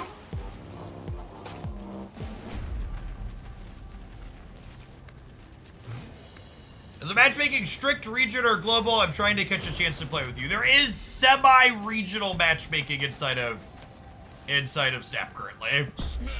It's not fully global. You can direct challenge people anywhere, but the queue matchmaking, I think there's 3 or 4 servers currently. Fully global matchmaking was on their roadmap at one point, but it never got successfully implemented. So, Steric, I see folks talking about the problem with the move archetype. And the problem with the move archetype has a lot to it. It's not purely just the cards aren't good enough, and that's part of it. Like, the cards in the move deck tend to get overshadowed by other better things. But a big part of the move deck is there's too much location variance, and there's cards like Professor X that hard counter what you're doing that are already incidentally being played. Like, you know, not a single reasonable person puts... There isn't a single reasonable person who puts... What's it called? There's a single reasonable person who puts Professor X in their deck because they're like, move's a menace, I gotta beat move. You put Professor X in your deck because Professor X is a good card, and then you incidentally happen to beat move simply by virtue of putting a good card in your deck.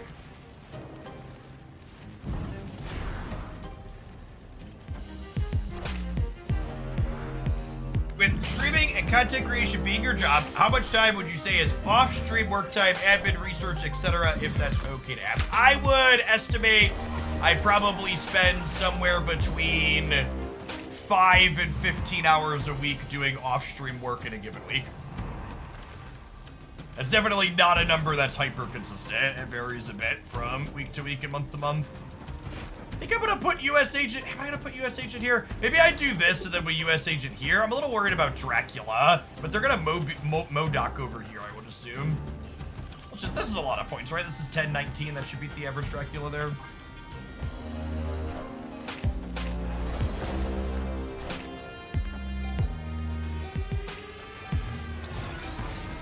I agree to set a low bar that bounce move is the best move variation. This is best in slot for Cosmo variants, I think, yeah. I almost pulled the trigger on it, but I like my Beach Cosmo enough that I didn't feel like paying 1,200 gold.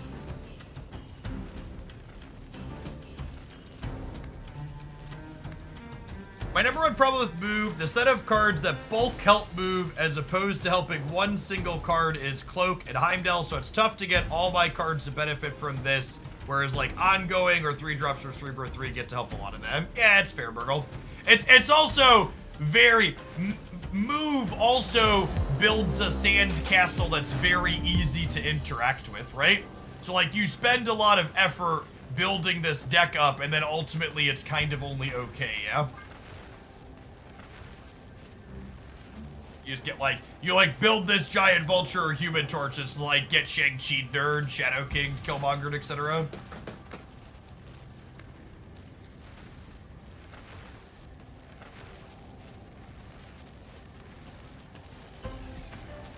So, like, I disagree that Nocturne is a step in the right direction, because in the context of what we're currently talking about, Nocturne isn't a move card.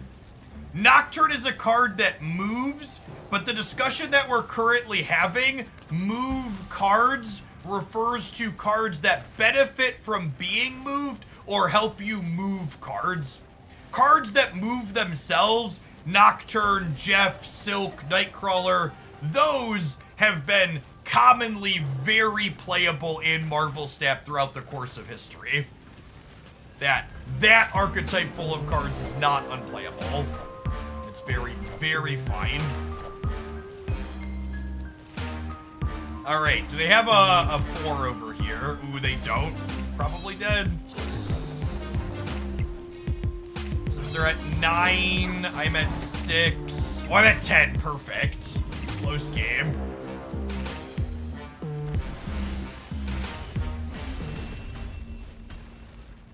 Victory. I know we've won a couple of games with this, but I think I'm gonna be done with it. The Mysterio Mockingbird package just does not feel particularly clean with Valentina. I keep struggling to be able to play all my cards out, and I keep getting really restricted on board space. Yeah, I think I want to try some more with the Nico package with Valentina, but I think I'm gonna cut the Mysterio and Mockingbird for something else we'll stew on here. While these adverts go, we'll see you in 120 seconds, non-subs. Thanks for hanging out. Don't go anywhere. Copy paste deck list. Thank you for the 17 months. Welcome back.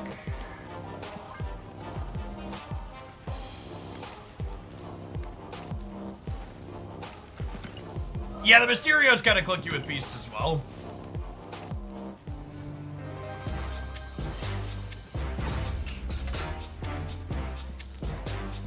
I definitely think Second Dinner has improved their limiting location design.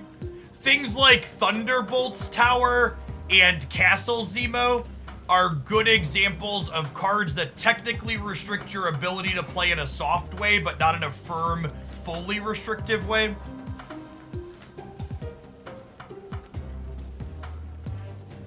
Thanks, Raging. So goal for Misty Continent. Misty Continent has goals at 7 and 13. 13 takes a while, 7's pretty quick. What do I want to do here? So if I cut the Mockingbird Mysterio, we're losing points at the top. Is there another card I could play in here that's good with Beast?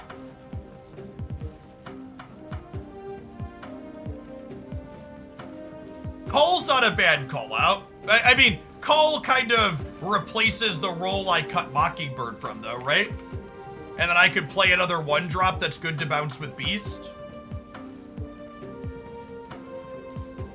You could play Hawkeye. That's a cute idea. I hate that. Ham's actually not good to bounce with Beast. Getting his effect a second time tends to be redundant.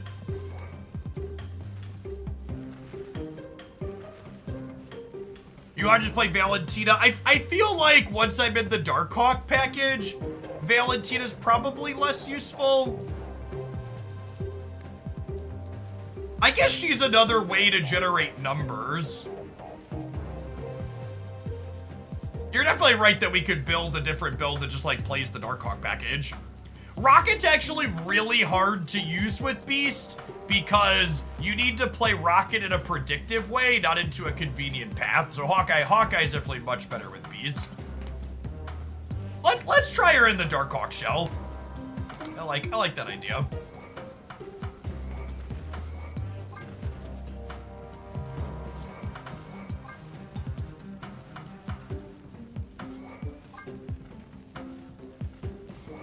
That seems fine.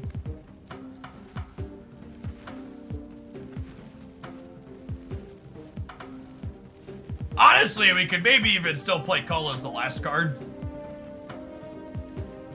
We can do Cull, or we could do Agent. Yeah, I should probably just keep Mobius. That's fine. A fine shout. Fuck Loki.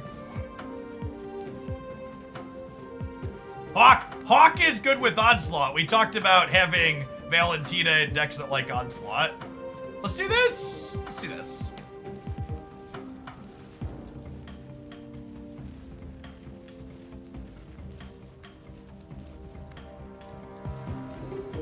This is one of the questions when playing a build like this is definitely is Valentina useful here, or is the deck winning because the Hawk deck is good? I do think the Hawk package in general is strong right now.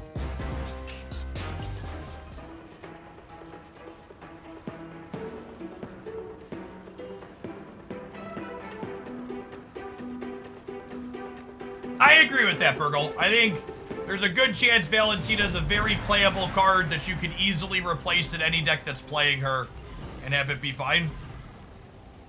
I will say in general, I've liked Valentina more than White Widow so far. I think she's the more powerful 2-drop between those two specifically.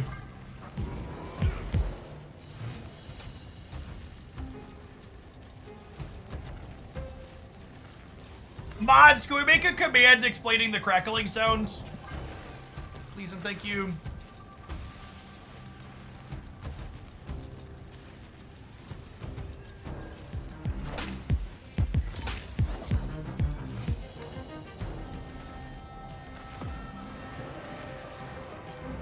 That's unlucky.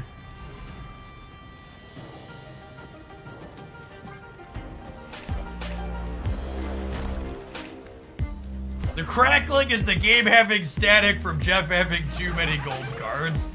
Also unlucky.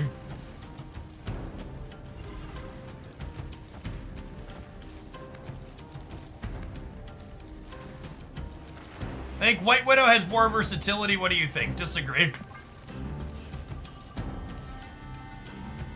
I think that sounds like someone who spent their keys on White Widow and is trying to talk themselves out of spending keys on Valentina.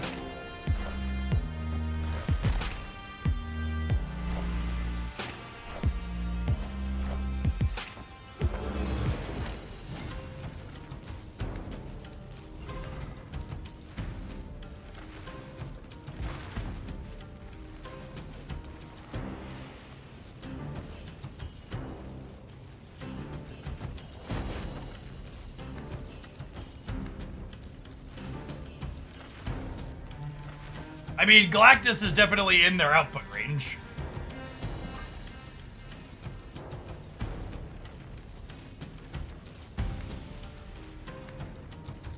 Professor X is too accurate.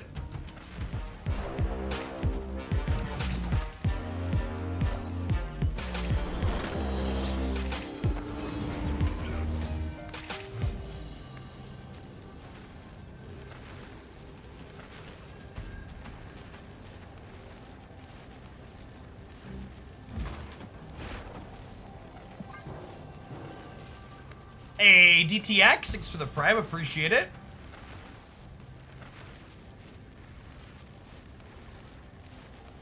Good luck at the rest of your conquesting today.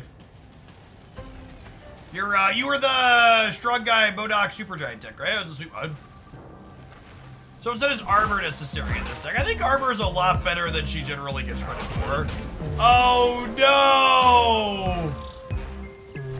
Wait, do we win the breaker here? We win the breaker here, yeah? Whew. I forgot the Widow's Bite was gonna let them put Red Hulk into the left. Victory. But they paid 6 for 17 power, we paid 6 for 22 power.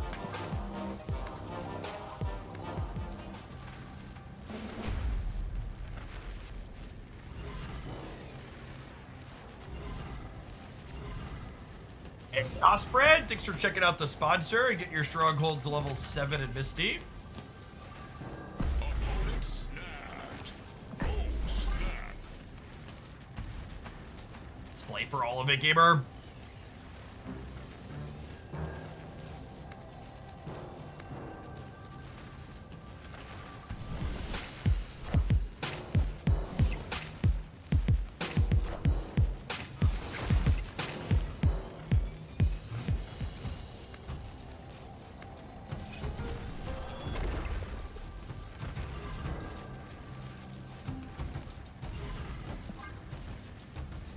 Unfortunate that these two ended up in different locations. It would have been better for me if they were both in the same in case we draw beast.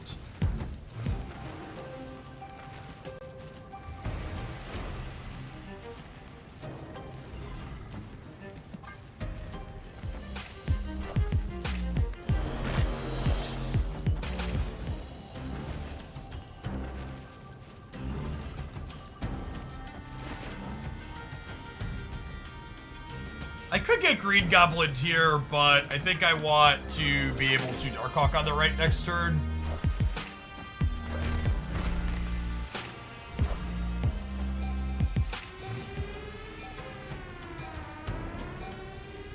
So good for them here.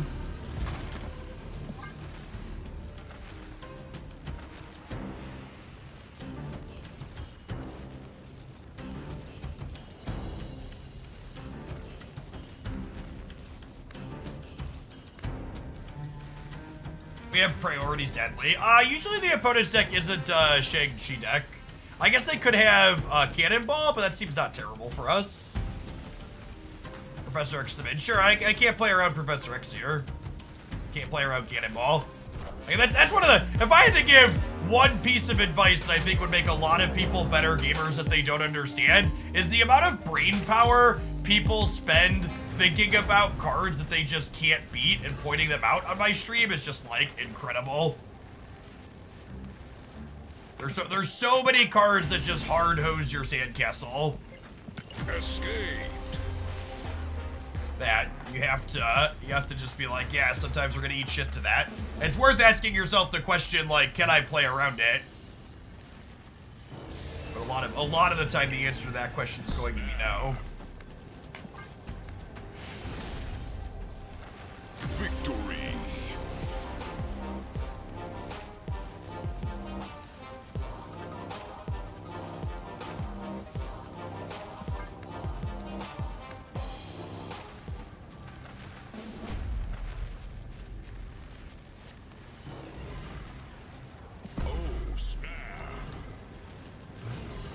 Jeff, that play doesn't beat Ugin.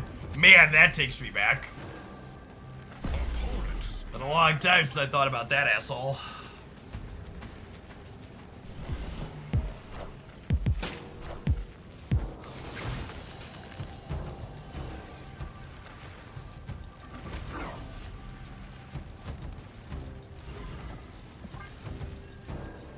They did finally fix Nico's graphic, and it's glorious.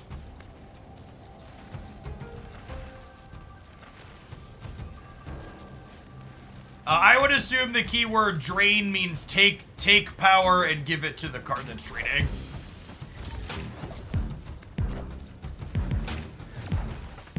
Be my expectation.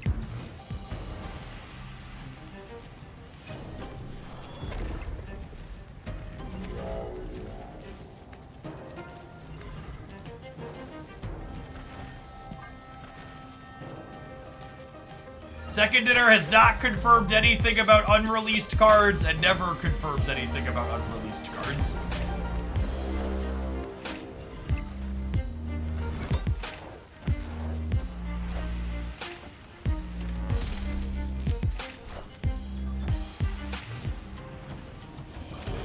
What's Ugin? A fucking nightmare.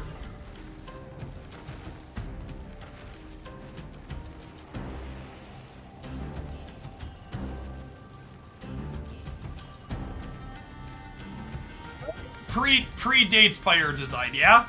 My magic nerd's in the audience. It predates, that one predates Fire Design, yeah?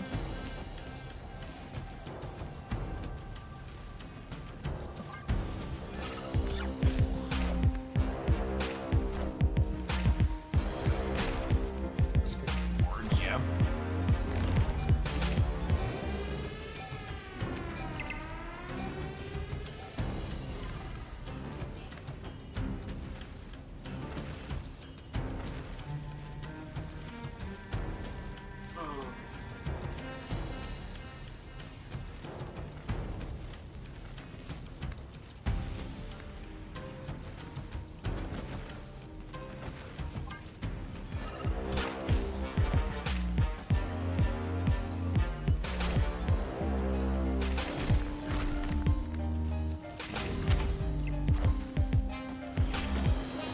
my god, never before have I been so rewarded for making such a heads up play.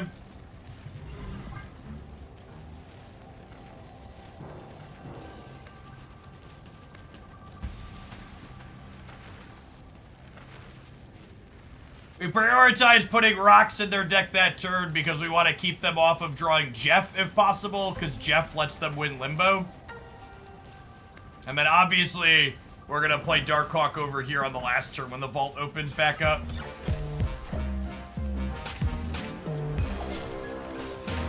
Okay, so now they need to have Jeff plus 5 power here, which we put a bunch of rocks in their deck, so hopefully they can't do both of those things. Bring up to 21 over here, which is a lot to say the least.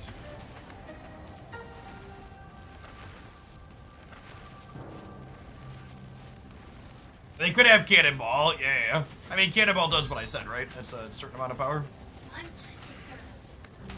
Thank you, my dude.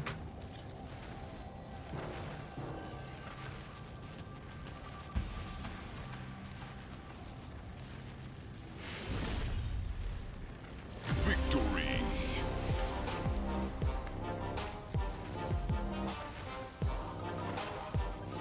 What are we eating from Panera? A caprese belt and a corn chowder soup.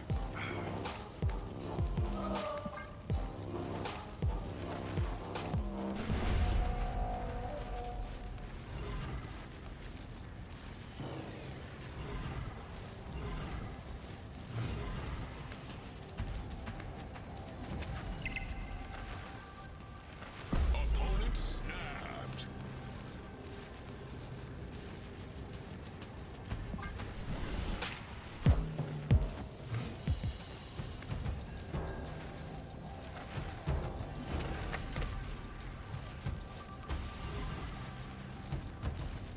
Help me learn, chat.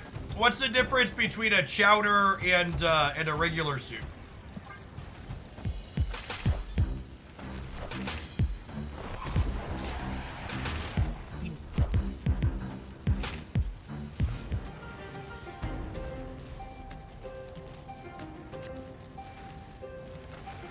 There's a lovely boy.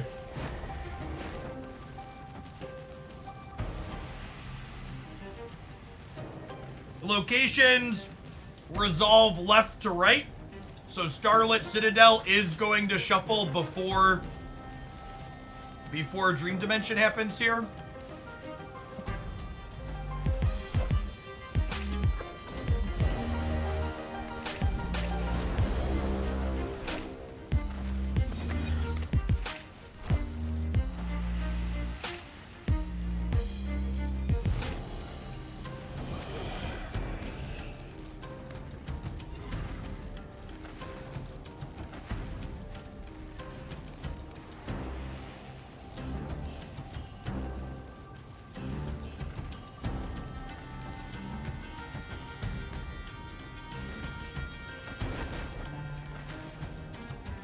Let's blaze around Professor X everywhere as best I can, yeah?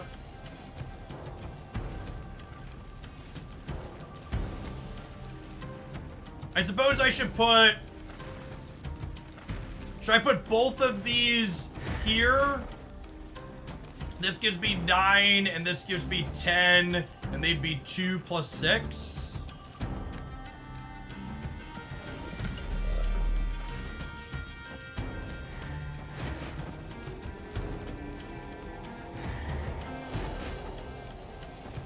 I think it's this.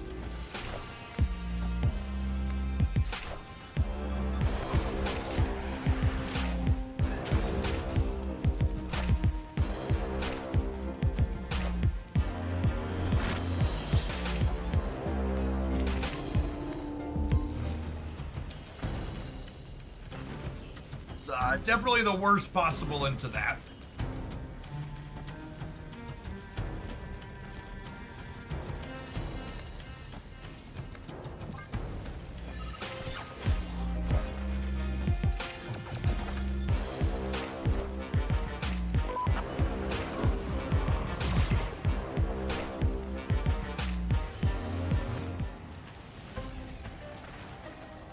Being able to add +2 over here is spicy.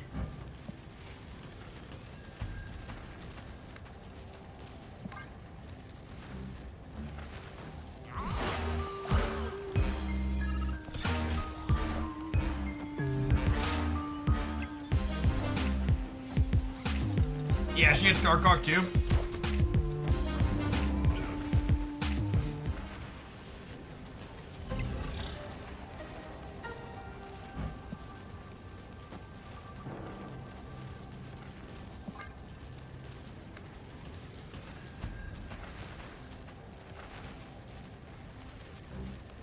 How's Valentina feeling? I like her a lot.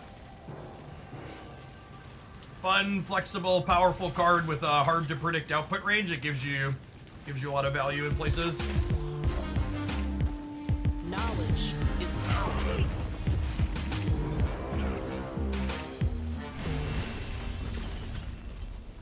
Victory.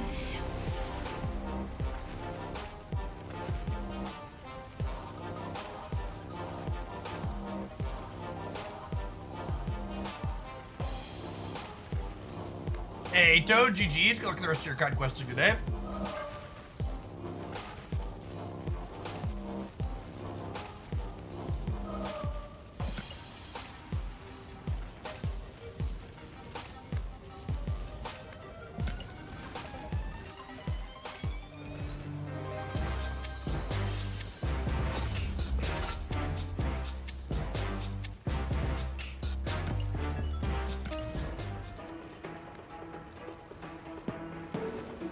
As the most effective Valentina deck you've found, we've played one match with the deck you just saw.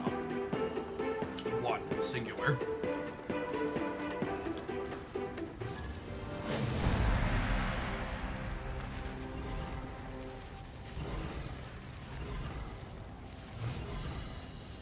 Yes, my Nico spells rolled really well that game for sure.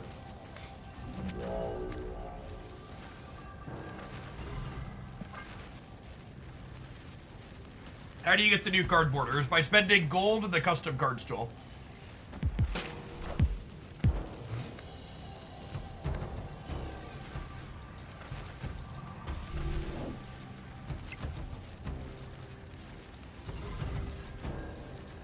Oh, snap.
Borders didn't look special enough. Completely agree. You often can't tell the difference between them and a regular border.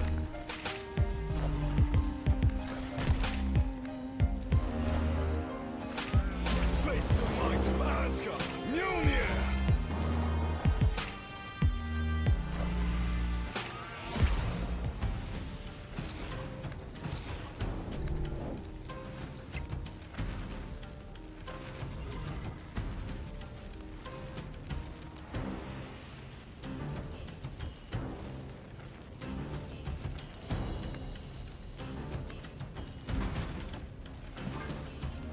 Probably a Shang-Chi deck.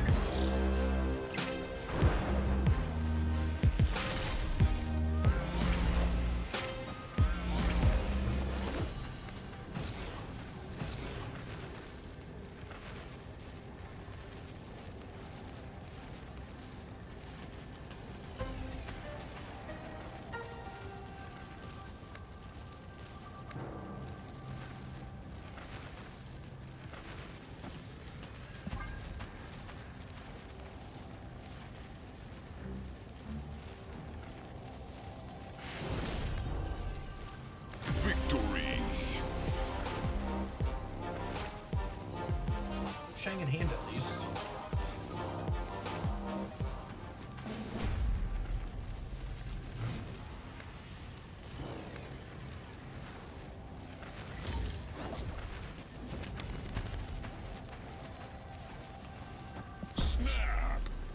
Loki plus Valentina is super fun, not try hard toxic. Whatever you gotta tell yourself to sleep at night, bud.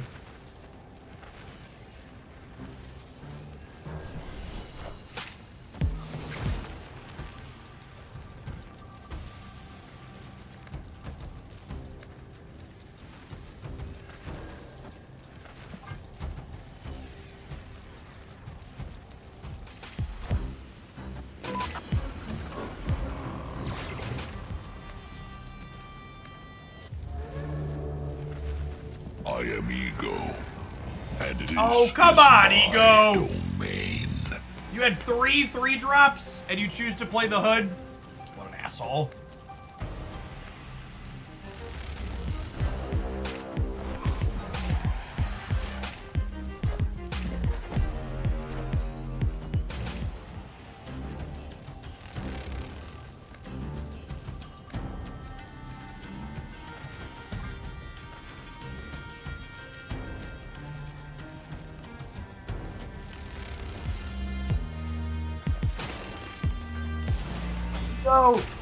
Was literally 5 out of 6 to play 2 cards.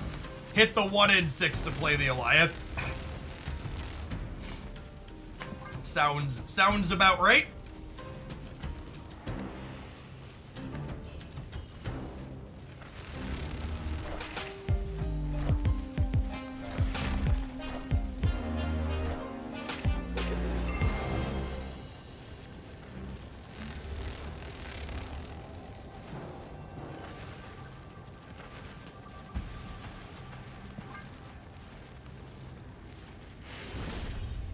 Does Ego always move cards if possible? Yep.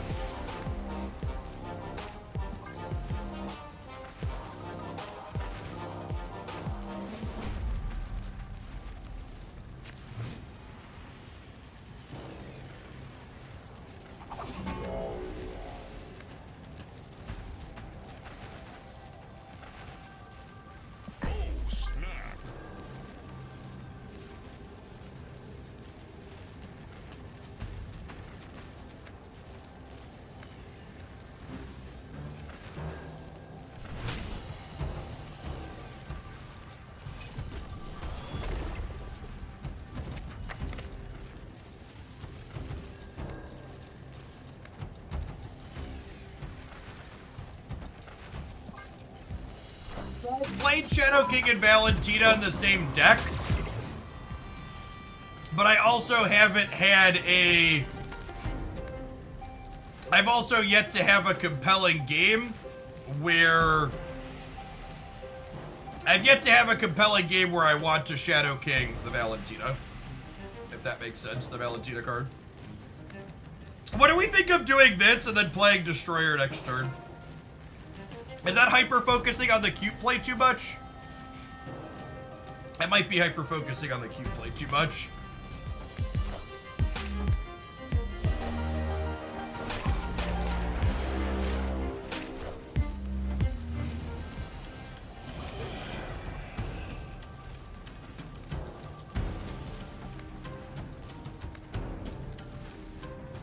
The fact that they are playing Valk probably means they don't have Shang, which means the Sleep Cage is absurd.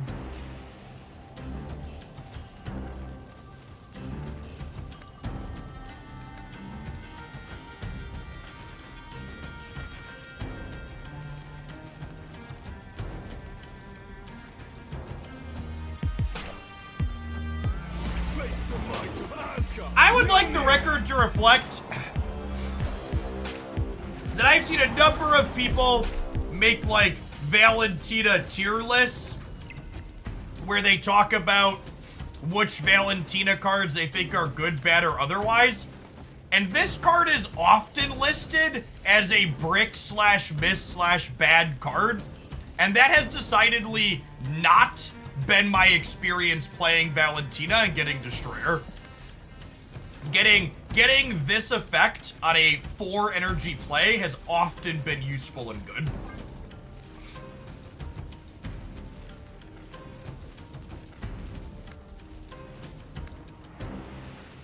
So, Jeff, you're saying context matters. I am, yeah.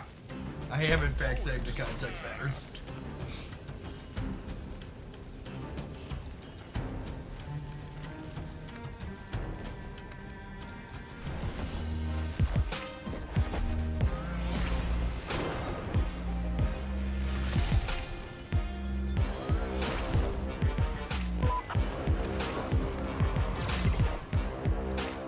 It's a little unlucky. Put the destroyer on the wrong side. Honestly, this is something I should think about and play around. When we're playing this card, we should prioritize not playing hard left early because we could roll this if we're gonna play her again.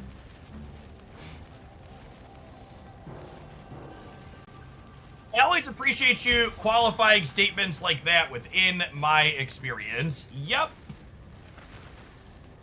One of the things that I think is important in clear communication that's often lacking is people conflating their anecdotes with being the norm / given. If I do this in the center, I gain 14 here up to 25. They're down to 20, they're down to 16. So they have to play a 10 power thing here in the middle. I don't have priority, so playing armor doesn't do anything.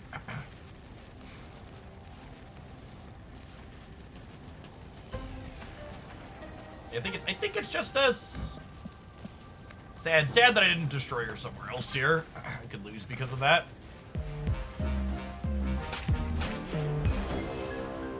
Union to me. We're good here, right? Even if that's the real Mysterio.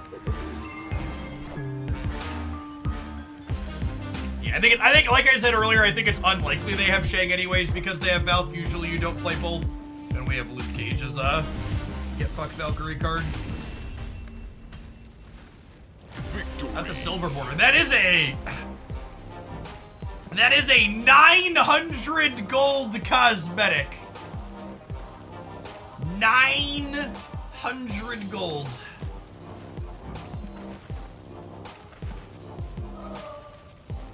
Mason James, thank you for the 1.5 years. I appreciate that. Welcome back. I will just say this, chat. You can and should spend your money on whatever brings you joy that you have spending money for. But if you're someone who's in my chat right now and you bought a 900 gold cosmetic border, but you didn't find $5 in your couch cushion to subscribe to my channel, reconsider. You probably have a $5 laying around if you had 900 gold to spew on this.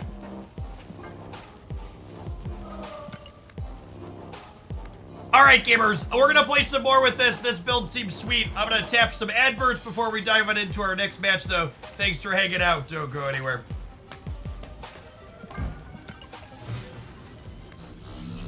Got it. What's the USD on 900 gold? So it depends on how you do your math. Technically, you can get 1,800 gold for $5 by virtue of the gold pass over the course of a month. However, you can't buy that on demand.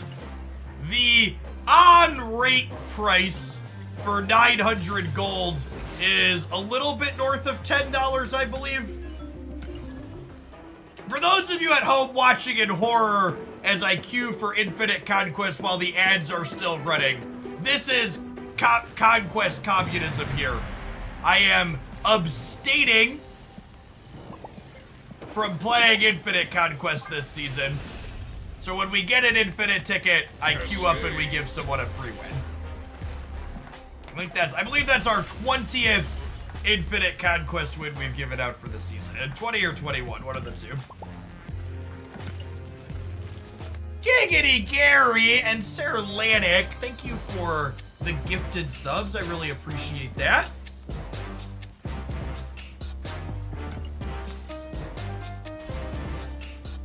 Shove, don't need any reason. So for the last 2 months, the least fun I had playing Marble Snap was playing inside of Infinite Conquest. Even when I would just always snap on one and try to not care, I would inevitably end up getting 3 or 4 wins and then hitting a polarized matchup. And even though I was auto-snapping on one and trying not to care, you know, it still feels really bad to have invested 4 matches worth of time, even auto-snapping, it's 25, 30, 45 minutes, and then hitting a matchup where you're just like 10% to win because of matchup variance and feeling like you just got kicked in the gut. So rather than allowing myself to potentially end up in that situation where I know I'm going to feel frustrated, I'm giving the tickets away and conceding them because I'm just not interested. I don't want to feel mad or upset while I play my game. So I'm just not engaging with it. Can we get a golden Nico border? So I am actually going to full say no, chat is not allowed to buy me custom borders on cards. The one exception being is if you want to mail me a cashier's check or cheer in bits in a way that you can't get back later, I'm guaranteed to have. If you want to send me $3,000 so I could have a premium border on every card in the game, I'll accept $3,000 to have all my cards match. However, I am a person who one of my favorite things to do with cosmetics in games like this is have all of my cards match. So if I let chat nickel and dime and get random cards with borders, it's not going to be appealing or pleasant for me to have miscellaneous cards here and there with borders that don't match. Bob for good, thank you for the 4 months. I appreciate that. Welcome back. Oh, snap.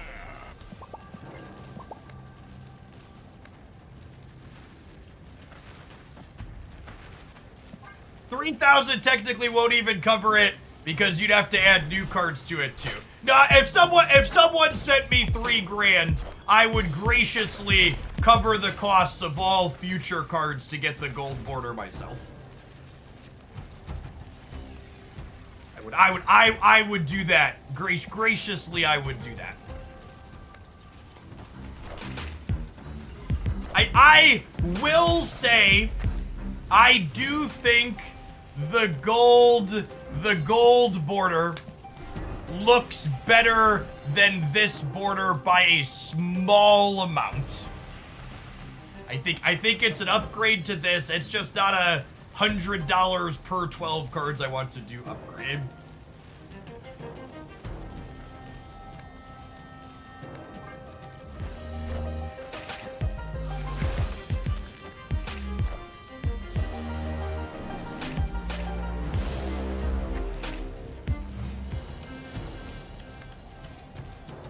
Yeah, I don't want you to crowdsource it. I think spending, as someone who spends a lot of money on cosmetics in this game, I think the borders are incredibly overpriced. But you should also note, rather than sitting here and complaining endlessly and saying they're a scam, I could just say they're overpriced and not engage with the system.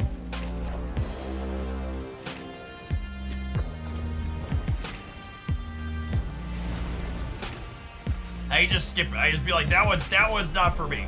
I'm gonna not bother.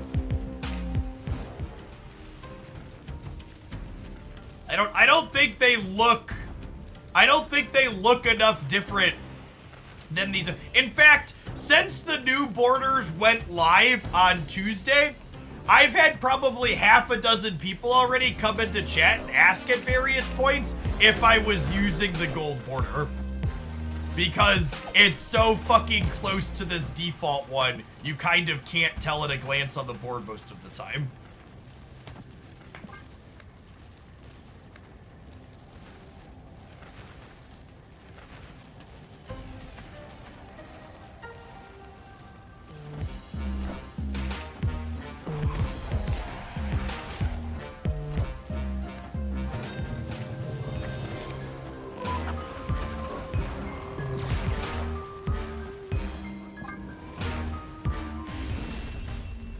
Twitch chat when confronted with the idea of impulse control. Yep.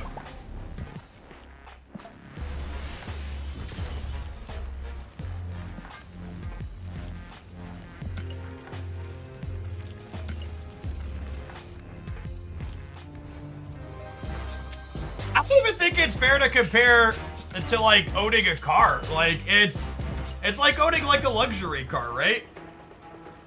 Like when I bought my SUV, I could have got an $80,000 or $100,000 SUV, but instead we got a base model because it's what made sense to me at the time economically. It doesn't mean the other ones are scams or unreasonable or shouldn't exist. Maybe they're unreasonable, but like, you know, it just meant that it just wasn't something I was interested in. Needless optional extra upgrade.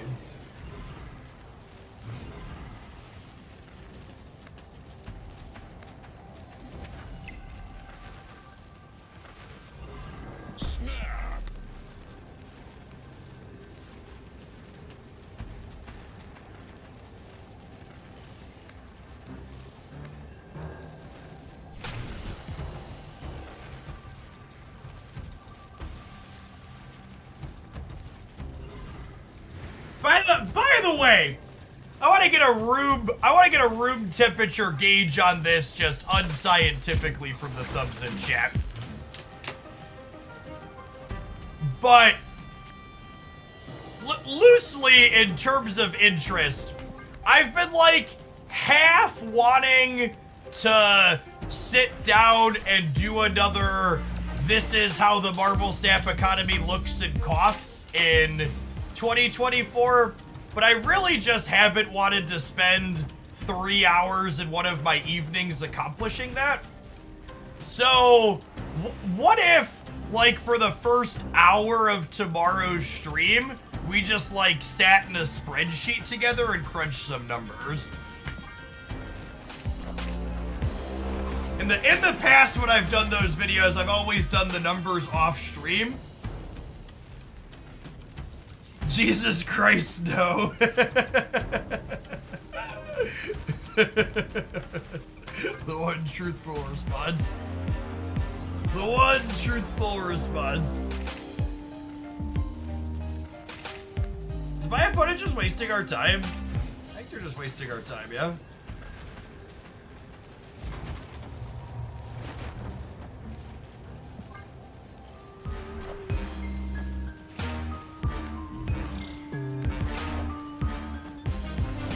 All right, I think we'll do that. I think we'll do that to start tomorrow morning. I don't wanna switch to it today when we've already built up a viewer count, but I think we'll do it in the morning. Ping the Discord when you're done with it. Yeah, we'll definitely have 2 Discord pings.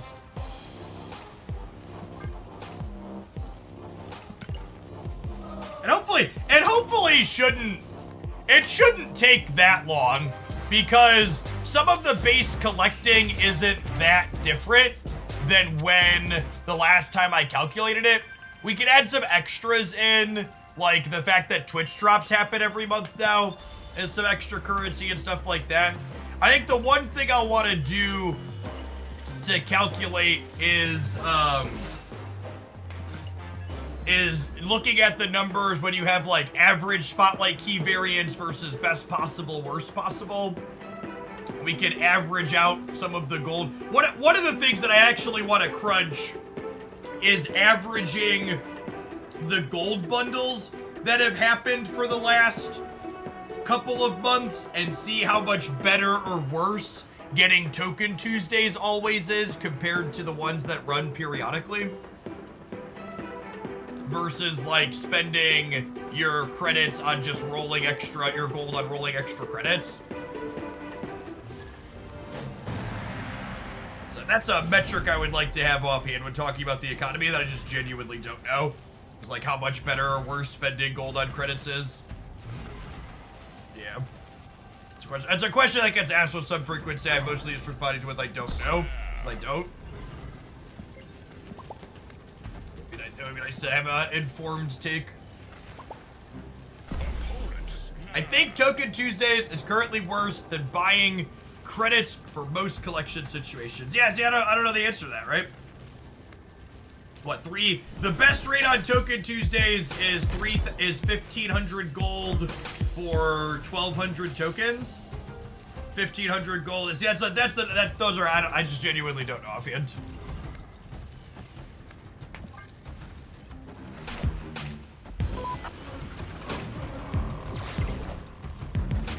It's a very atypical response for someone who doesn't know something. That's true.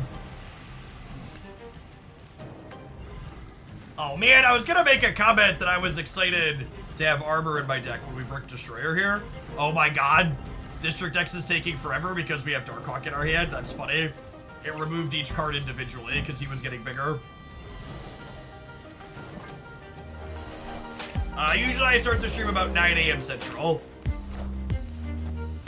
Which, speaking of start time, I've been pushing and starting earlier than 9 somewhat consistently. I think that's gonna change moving forward because I was looking at my PlayStation tracks my stats, and I just really haven't been exercising enough. I only did 8 hours of VR exercise last month. Double that at a minimum.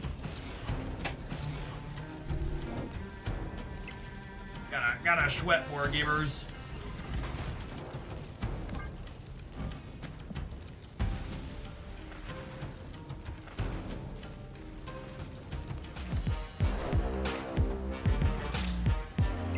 PlayStation tracks my health stats. Yeah, it lets me know how much VR I've done in a month.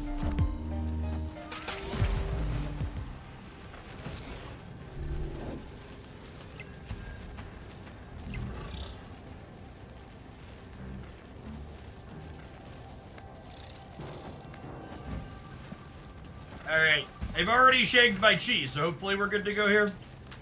I don't know, my body's ready for the District X shank chi. You have the new VR, how is it? I bought the PSVR 2 as opposed to a different VR system because after reading lots of reviews, the PSVR 2 was the only system that frequently had in its reviews the words, "It just works like you expect it to when you plug it in." And I have to say, that has definitely been reflective of my experience using the hardware. I probably had it for over a year at this point. I should go back and look. I've literally only ever had one issue with it, and that issue was solved by remapping the VR space that I was in, which likely was a result of new things getting added without me remapping in the first place. Is Havoc bugged if you copy him with Sinister or bar Sinister? No, Havoc's just not a dirty, filthy communist. Every Havoc needs his own maximum energy to eat. So when you run out of maximum energy, he doesn't get bigger anymore because there's nothing for him to grow on. You gotta pay the man for him to grow, okay?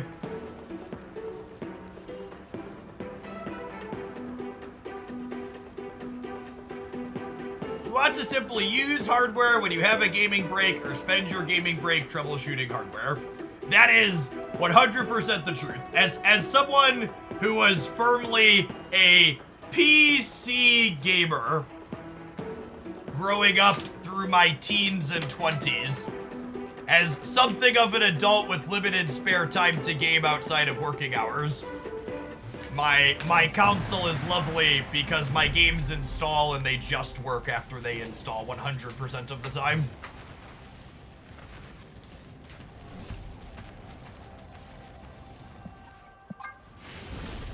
Second District X game in a row. Waste a batch and then you die, gamers.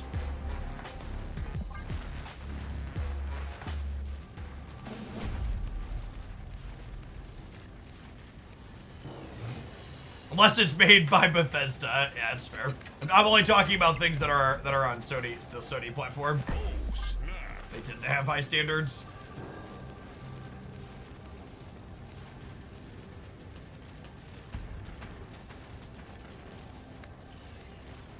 Also, like, consoles are, like, really cheap compared to gaming PCs by a very significant margin.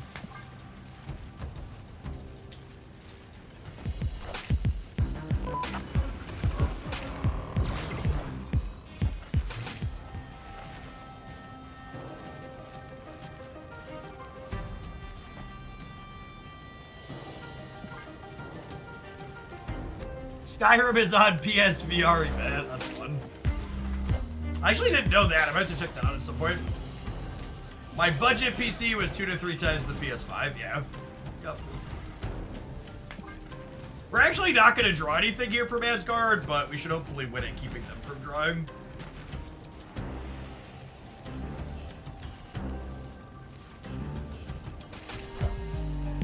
What cards are worth picking up next month in your opinion? I have a Spotlight Cash review here. Wind You can check out. played my hand. Agatha! What a lovely gal. What a lovely gal. No, don't kill yourself with Nico. All right, whew. Oh, Agatha always plays herself first. For the record, she was not capable of killing herself with Nico there. Agatha always plays herself first.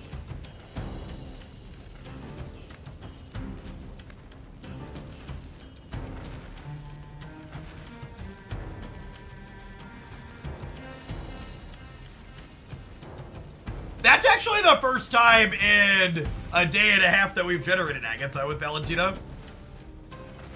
Our next card's gonna eat shit though, yeah. That's true. Watch Beast get pulled to the playoff Grand Central here. Motherfucker! Come on! Come on, bro! Come on, bro! Oh, man! We won this game by so much, too.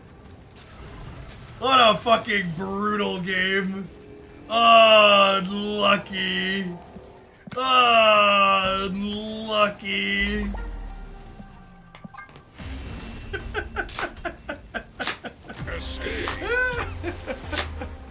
Someone clip that so I can tweet it, please and thank you. Someone clip that so I can tweet it.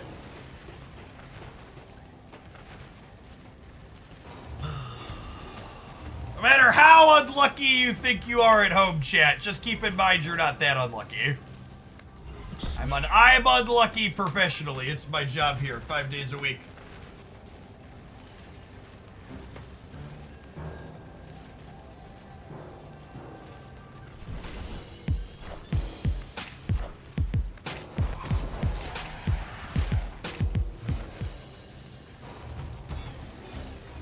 Backflip. So your math there fails to do one of the things people frequently fail to do when it comes to talking about the Marvel Snap Economy.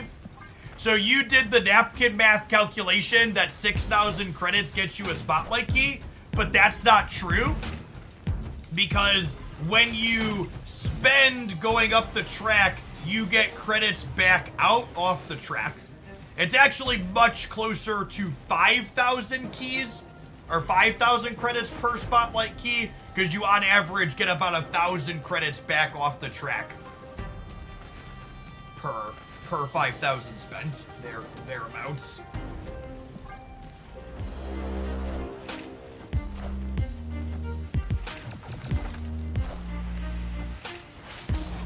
You're saying I'm extra unlucky because I don't get paid for being unlucky. Just a sucker. Nice. It is a nice piece, chat. He's a lovely lad.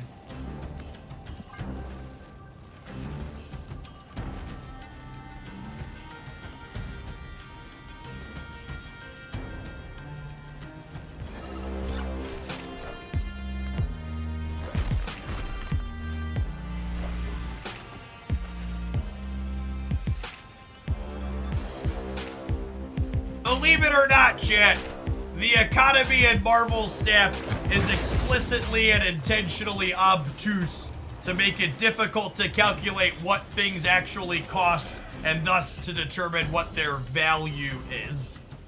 That's not an accident.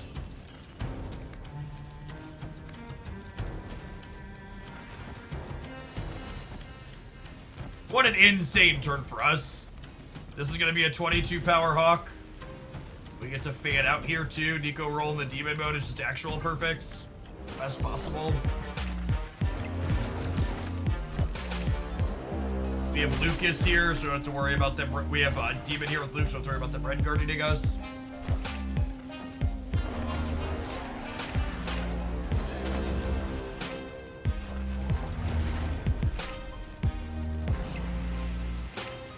systems go.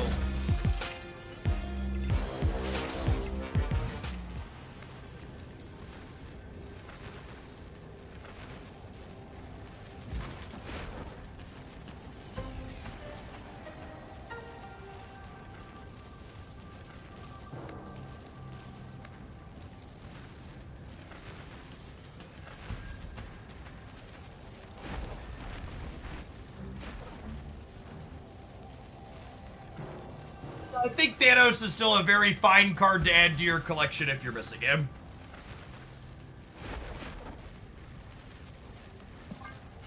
I think Thanos has 100% hit a similar power level to Collector Discard, where it's a deck that's likely still reasonably competitive and fine, but it's no longer the absolute best thing to be doing by a wide margin, so you only see people using it if they enjoy it.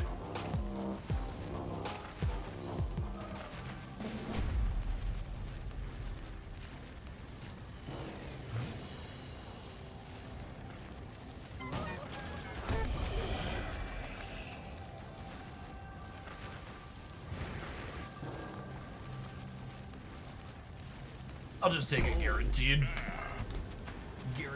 demon. Thank you, Silence.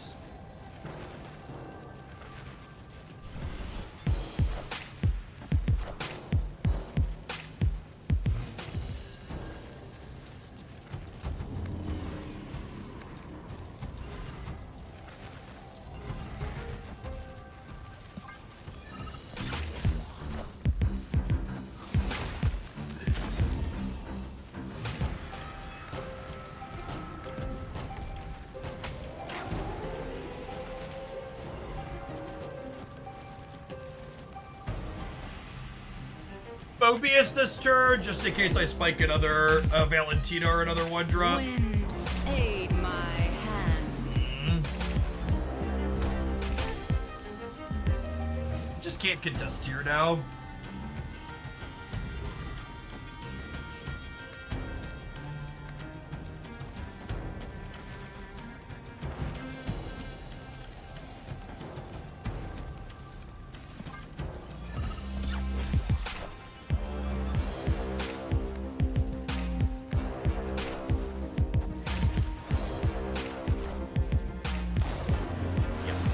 Definitely just can't contest here.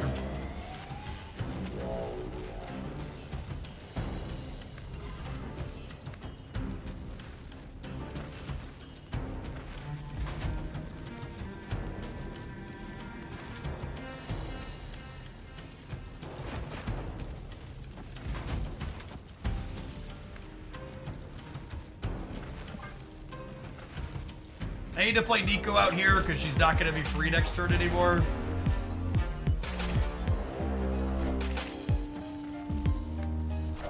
Oh, maybe I should have reset Murder World, though, because I have Loot Gauge. Because Luke wouldn't have cared if we got penalized.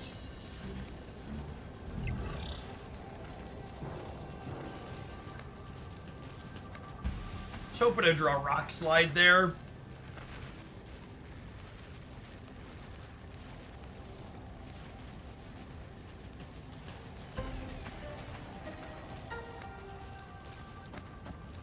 Equally likely to play to both spots, it feels like. We're down 8 in each. Yeah, just a flip here. There's a chance that they're a build that's not playing Hulk. Would be ideal. Oh, better draw Rock Slide with a 1. Actually, Rock Slide's the reason they probably shouldn't play to the Hulk path. Oh my god, we lost the breaker by 1? Unlucky.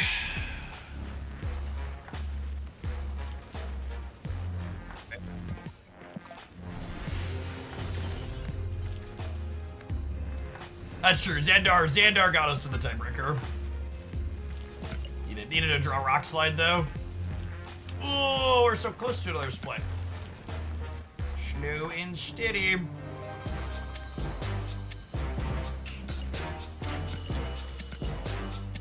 Get 1 or 2 more good ones in with this. we'll be on our way to our next pile of cards.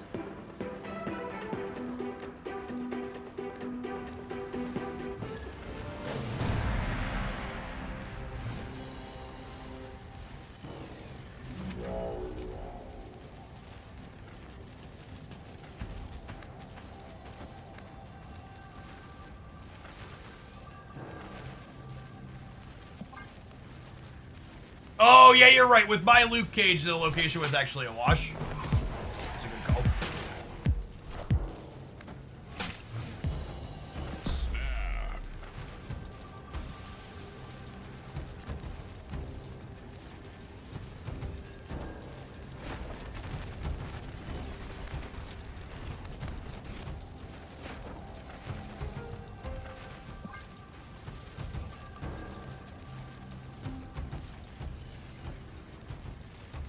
How greedy do I want to be, chat? Do we Black Widow here or do we Black Widow here next turn? Probably Black Widow here. Just hope to roll one in the middle.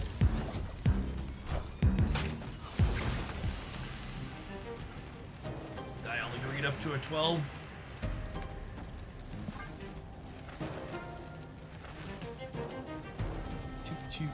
Toot, full speed ahead.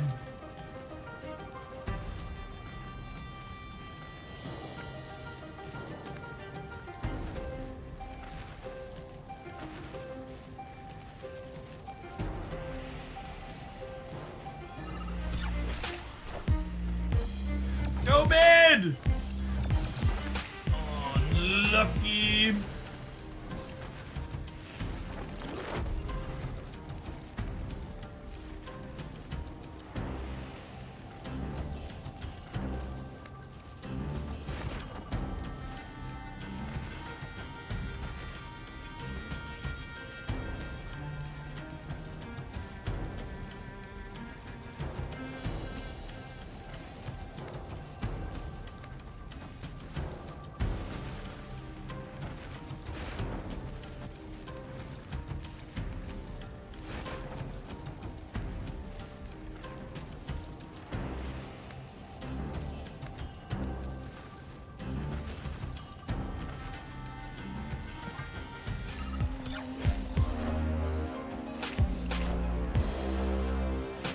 Oh, our stuff's about to get pulled out of the lab. That's a good point. Think about that.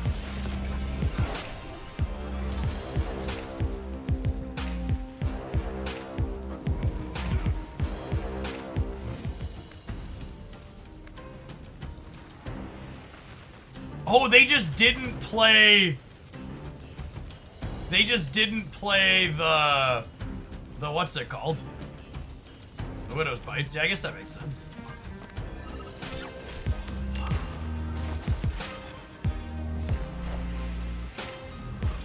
Oh god, how big is the Red Hulk? It was 17?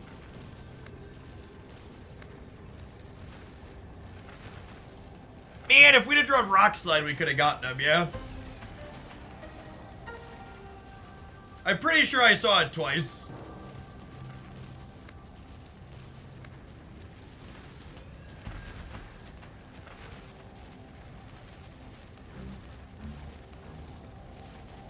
It only went 9 to 13? 26, 30?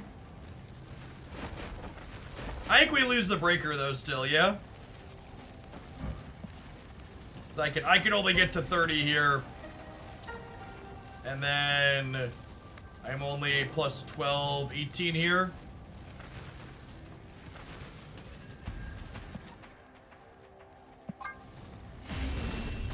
Yeah, so even if it's 13 to 26, 26 puts them to third level there. We would have won if we would have drawn Rock Slide.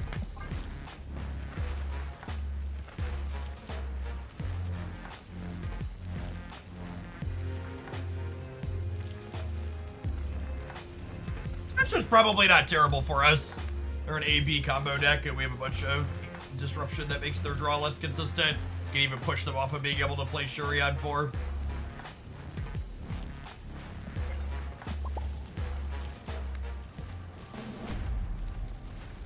Hey Jeff, been loving the Valentina Typhoid Berry deck you posted yesterday. Been climbing with it. Awesome. What's going on, Loopy?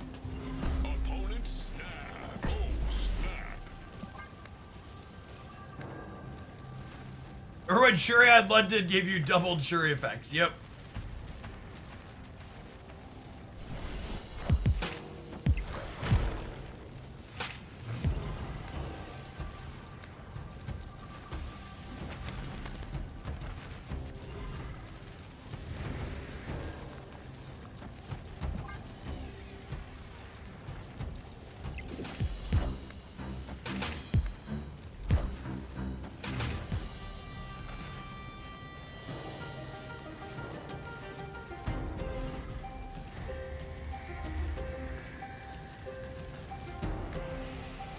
Alright, chat. If you're under 18, I need to ask that you look away while Nico eats Black Widow here.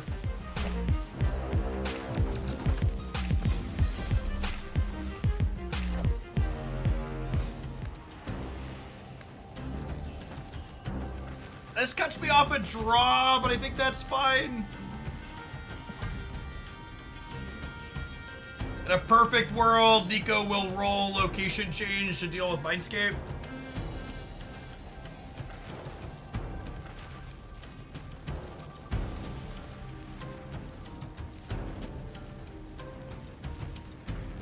Yeah, none of my draws are actually useful here, so I think cutting myself off of it is fine. I could choose not to bounce the Iceman, but it's a free roll. Howdy, train.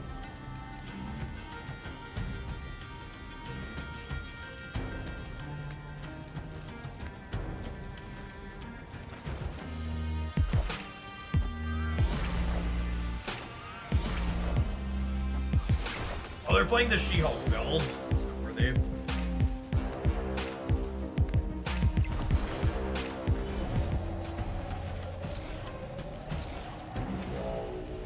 God, we're so good at this.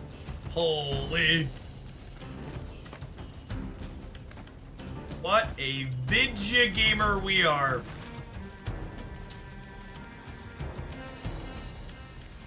Do I...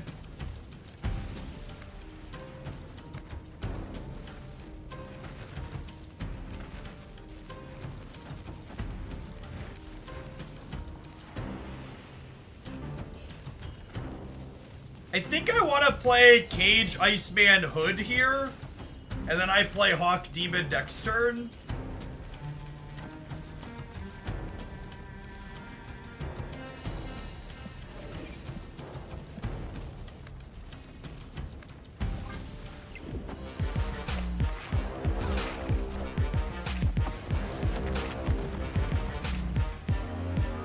Oh no!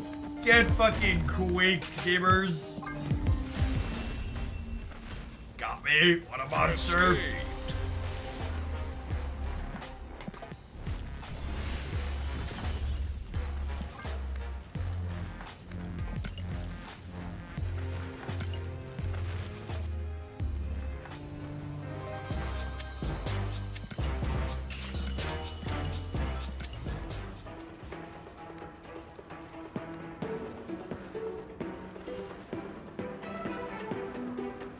Alexander, thank you for the 5 gifted subs. That's super generous of you. Pour by poor sandcastle, that makes up for it. Here, hope your afternoon is going swell.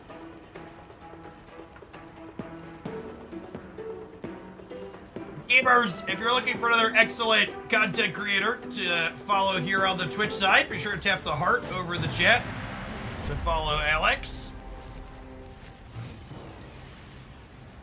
They do some daytime stuff, but I've often got them on in the evenings when I should be sleeping.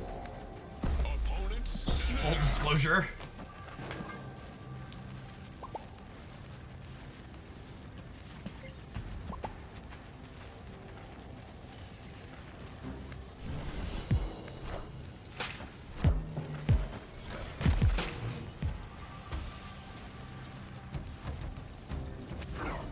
I crossed the 70-30 threshold for subs this month for the first time, and it was by 3 subs, so you legitimately made the difference when you subbed, and encourage others to do the same. Appreciate it. Hey, that's awesome. Things you love to see. A lot of Nebula today. Here's a question I haven't thought about in a little while. Is Nebula the best one drop in the game? She might be, huh? What's the 73? It's the split of revenue you get from Twitch on paid subscriptions. You think it's Hood? That's an interesting take. That might be true. Hood's gotta be up there.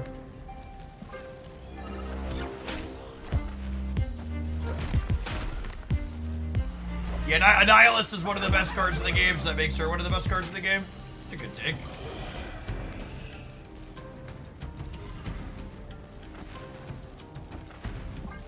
Where's my B-stat gamers?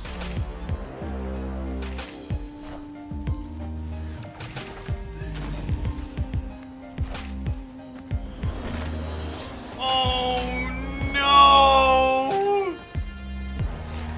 Yikes. We had such a good run to start this, and we've just gotten, like, mercilessly bricked off in every one of these games for the last couple. Escaped.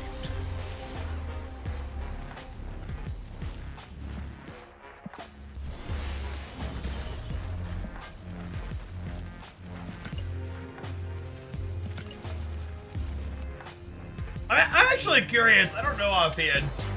I have a little data. What's the most popular one drop in the top 50% of Infinite? It is Nebula by a small margin. Hood's number 2. Nico's the third most. And then I think like Burgle called it, I think Annihilus is probably one of the best decks in the game right now, which definitely helps Hood's play, right?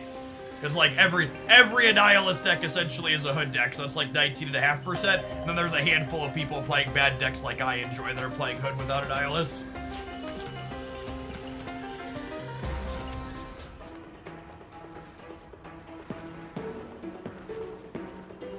It is at 6K plus. I mean, 6K plus Infinite top 50%. You look at top 10%, maybe it's different. No, they're right about the same. Hood by a small margin. The other way. You're looking at everybody, maybe? Okay, this is Agatha data, so it's worthless.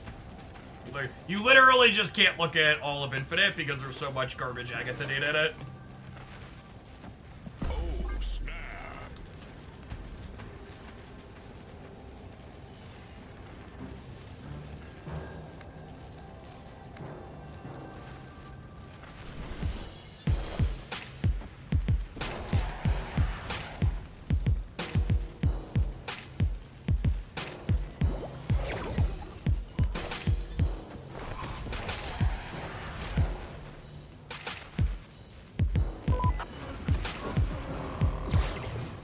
Arnim Zola, a Nightcrawler that is moved. Can the new ones move? Why would you ask me questions like that? What a cursed question to ask.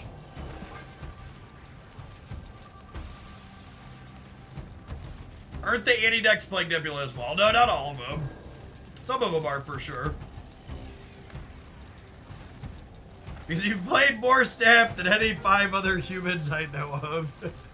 Warnox, thanks for the 3/4 of a year. Does that mean you don't know? That means I don't know, yes. I don't know the answer.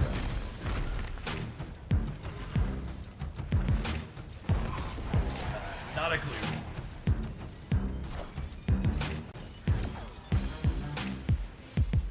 I think we're gonna lose the left, chat. Oh, good God. Fuck. Opponent snapped. We like even put rocks into their deck.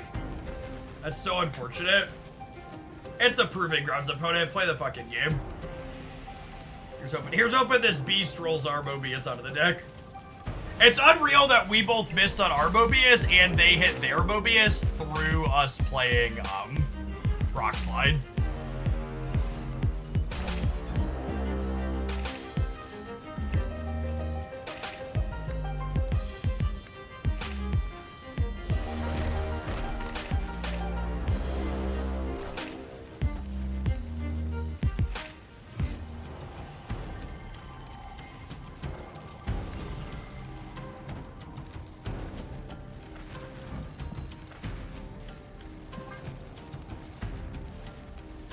I'm giving them a Widow's Bite to play into Quantum Tunnel, but yeah, they're filling it this turn anyways, so that seems fine.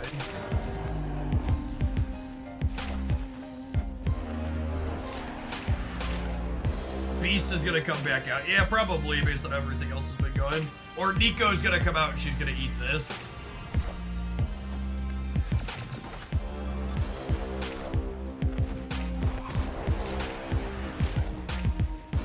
Well, I play those in the right order to avoid that.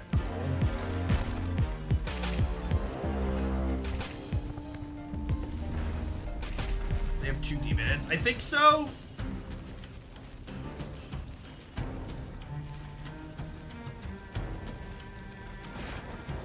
That's actually a great draw here. It probably catches them with their pants around their ankles, expecting to be able to play stuff for free next turn.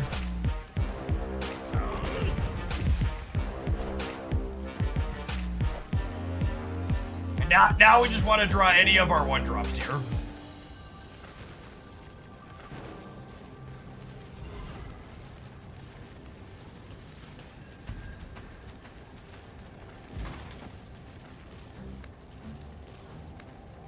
Nothing I can hit here wins this lane, yeah? Biggest I can get is 3. Totally puts me to 8. Rock Slide is Christmas Rock Slide. He gives gold.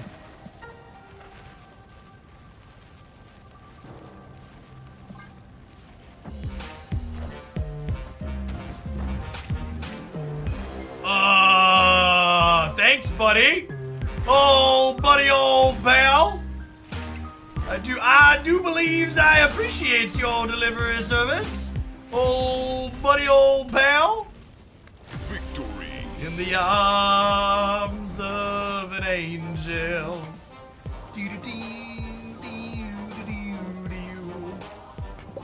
Freaking got him.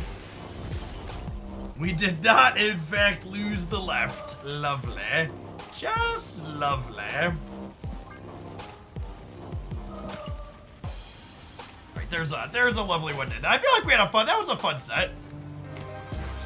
We had some really shit variants in the middle. Our stats were terrible. I feel like our stats had to have been terrible. We had such a bad run in the middle.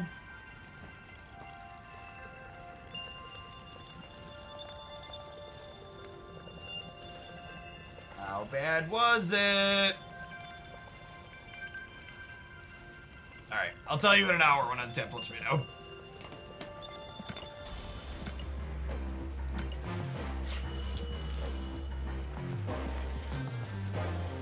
Valentina did stuff a couple of times there. Her role here could definitely be filled by other cards. Like if you like this core and you don't have Valentina, you could play like Cull Obsidian and sub Luke Cage for something else. She's a really neat way though to add big stats to play somewhat consistently. And in tandem with our Disruption and like Hood Demons and Darkhawk, things came together a good bit there where we're getting absolutely completely roasted. Our stats load yet here? They did. Oh, look at that, chat! That's way better than I was expecting to see. Okay, look at that. 60% felt awful. Incredibly unlucky. 160% anyways. Cool. Yeah. Lovely. And I think this is about what I expect. I think there's going to be a number of decks like this one where you could just like play Valentina and Luke Cage and they feel good and they're gonna help you win games, but they're not the defining feature or a thing you have to play the deck, which probably means this is not a card people with limited resources want to spend stuff on. I think would be my takeaway. I think you probably are fine skipping her. You're probably not losing access to any decks in Snap by not having her in your collection. But she's also a card where if you have her, there's plenty of spots you can slot her in with Cage and others where she's gonna feel good and fun and neat. I don't think comparing her to Pixie makes a lot of sense, because like Pixie makes or breaks a deck. It is the defining, headlining feature where when you don't have Pixie, you can't play the deck. My recommendation when you're looking at a Pixie deck and someone's like, Jeff, can I replace Pixie? It's play something else.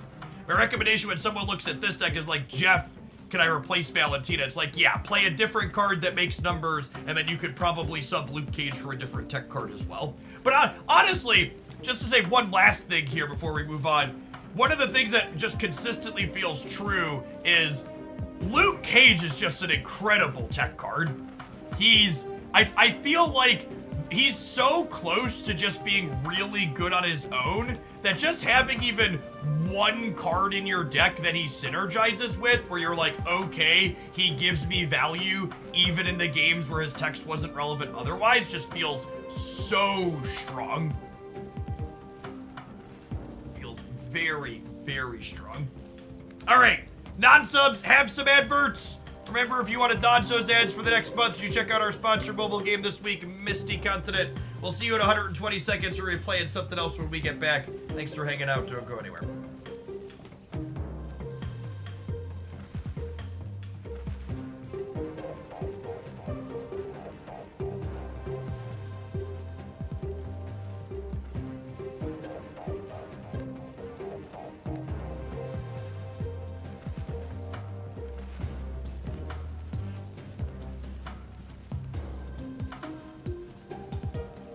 Oh, let's restart the client because we're gonna be done playing Beast.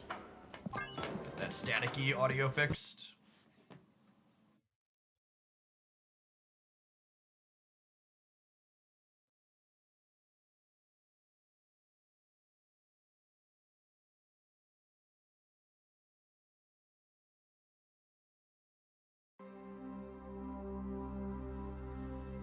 Luke at a 2-2 felt like it ought to include 3-4. On rate is a great effect very often. Yeah, agree. To be fair, when Luke was an auto include at 2-2, High Evolutionary was a better deck than it is now. It was definitely part of that. All right, I haven't played with my Nova split yet, so I think we're gonna do this.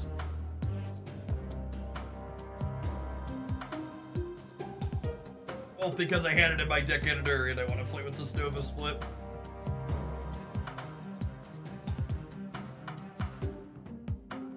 The Nova's imposing. He's a big lad.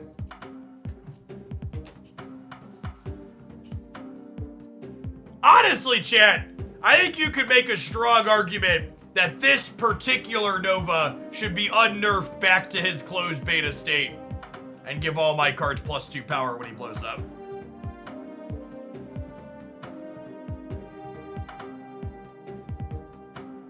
He's got a gold background. I spent 5,000 collector's tokens on him. This specific Nova should definitely have the double effect back.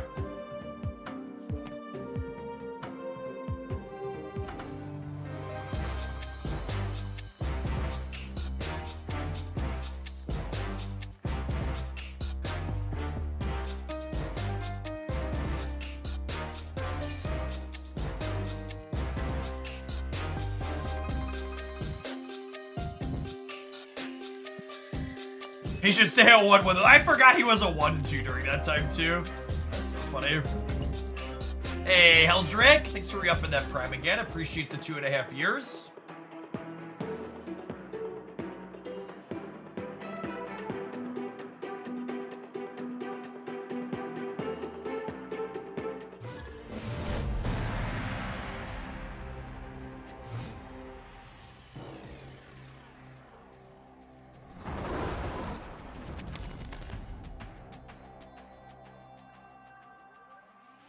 Snap!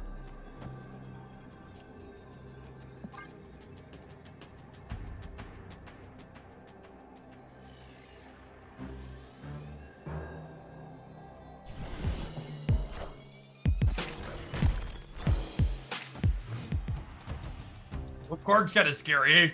My hand needs a way to destroy stuff still. Kill Danny or a Carnage.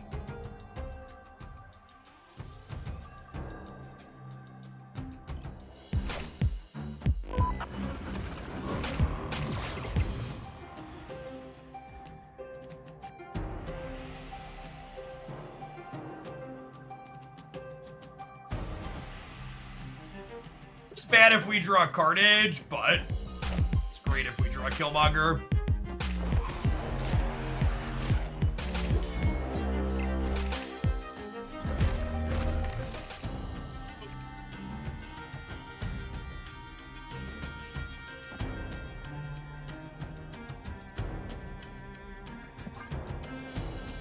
How about drawing a rock? Unlucky.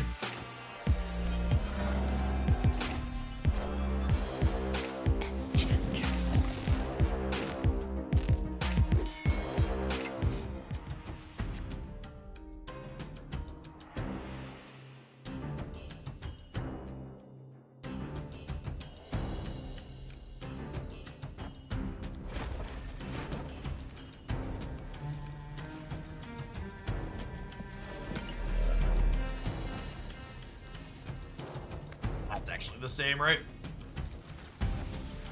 Get the Asteroid M. It's a shame I can't play this here.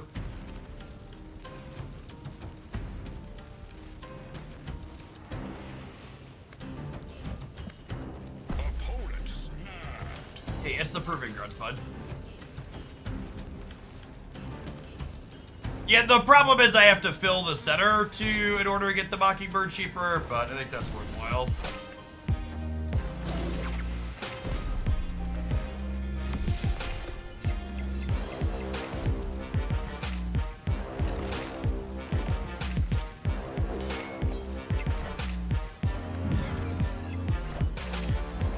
I feel like there's a joke in there somewhere about Nova blowing his load when he sees Kill Daddy, but I'm gonna let it go. Leave that low-hanging fruit where it is. It would be a fruity joke though. That's for darn sure. They have Demon and they have. They have Demon, and they could have Annihilus.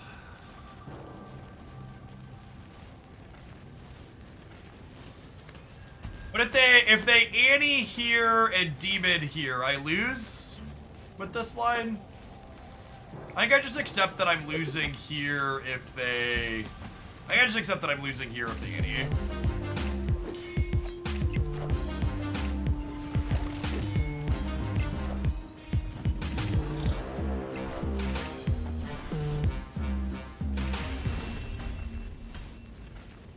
Victory.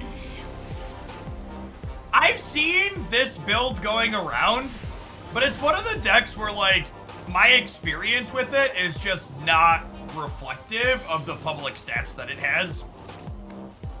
Like, I feel like these builds that are trying to Mockingbird, Sentry, Annie, and Darkhawk just have too much clunk in the trunk.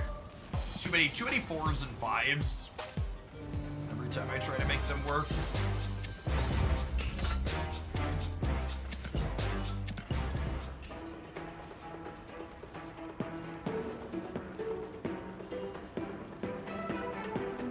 Yeah, lots of competing files.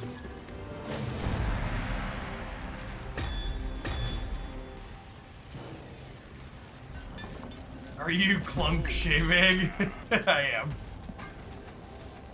So when I have Nova and Angela together, I'm gonna wait to play the Nova till after I play Angela. So that way we can play Nova into the Angela path and then Killmonger it away after. Those builds miss Zabu. Yeah. That's reflective of my experience with them. There's Daddy. How's it going, Poppy? Is this their demon? That would be great. White Widow.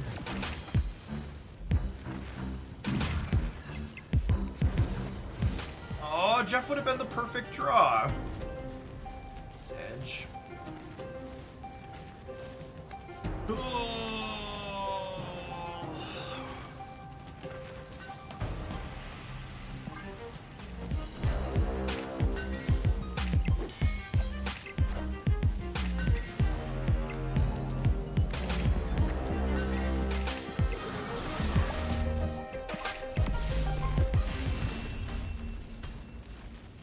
Escaped.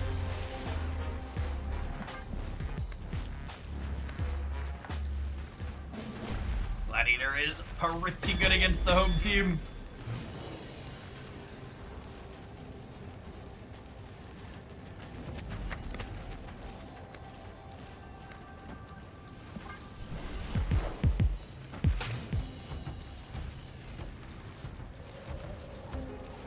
Think you'll have a best decks video up before the end of the season, or wait for our next balance pass? I plan to do a best decks video on Friday, I think.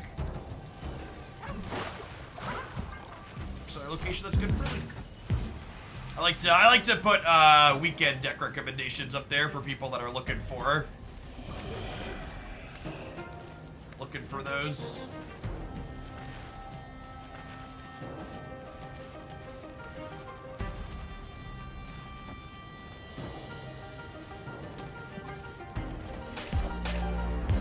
Any plans on ranking or review for Series 4 or 5 cards? Yes, that's also on my to-do list.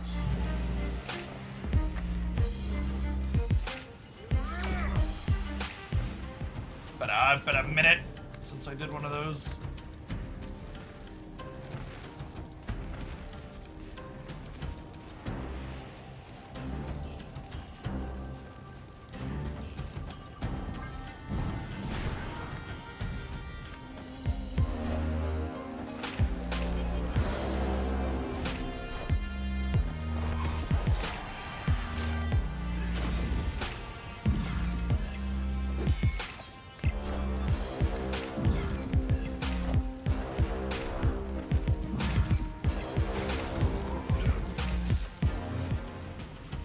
Hulk.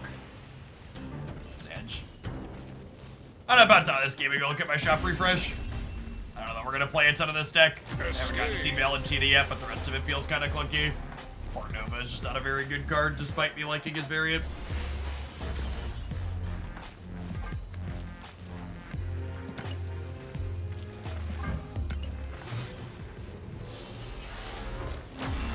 Infinity.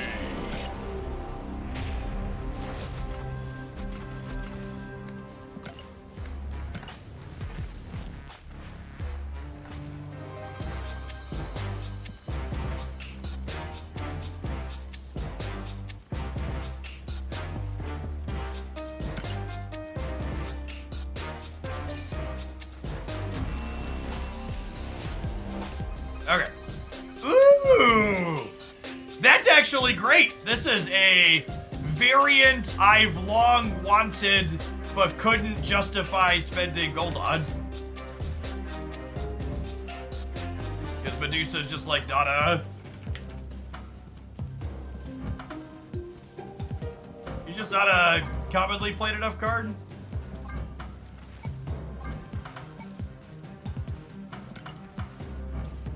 Well, maybe we'll have to prioritize splitting her at some point now too. We've got almost 800 boosters. We can go for gold on her down the line.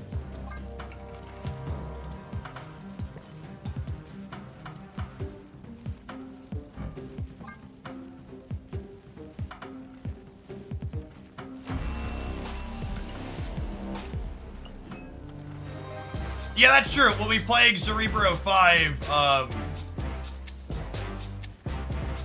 We'll be playing Cerebro 5 next month. Or next week. It's time for another $1,000 split ranger, maybe.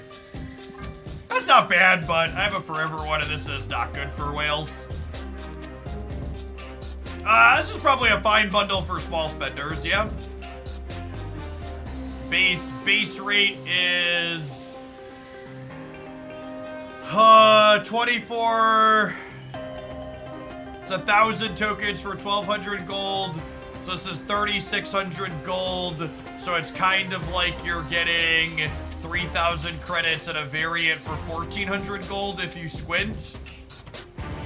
Yeah, if you're someone that's not rolling in collector's tokens, this is a fine one. Truly, genuinely, anybody who skips this bundle while complaining they've been waiting for a good gold bundle, you're never gonna get anything that makes you happy. That's the one. Shut up and buy it.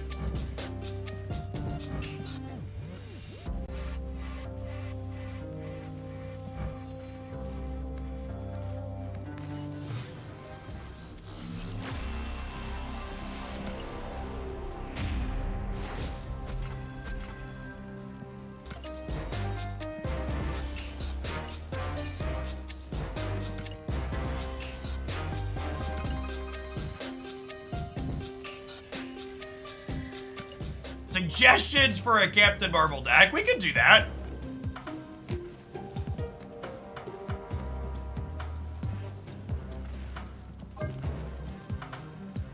I liked this last time we played it. I don't think we've played this since we've got it at full gold though. Solid pile of cards. You do a little of that. Playing Valentina for 5 hours.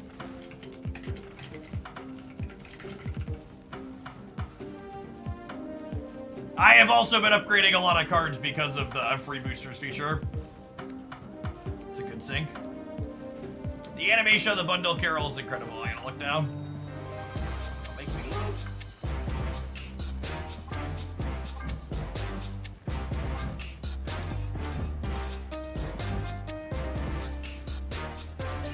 That's a good one.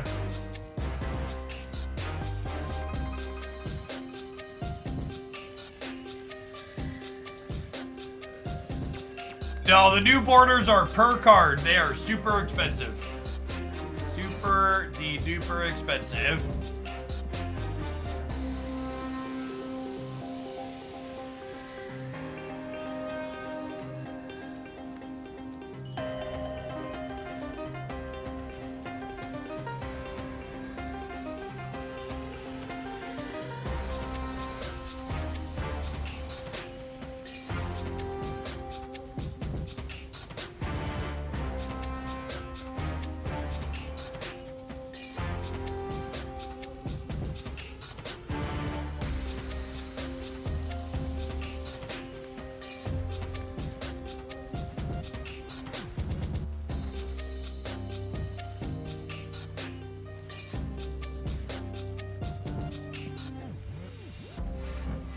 As a very nice Captain Marvel. All right, let's do some Captain Marvel gaming since there's a bundle that people are buying that they're going to play their new shiny in.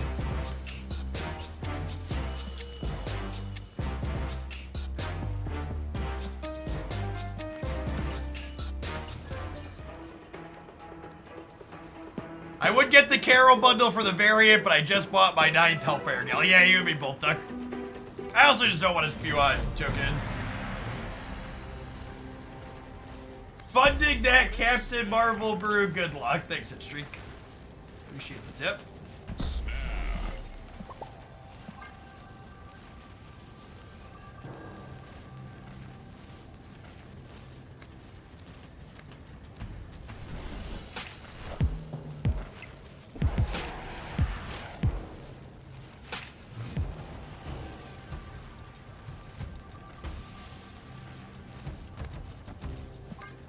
None of our 2s on 2s feels bad.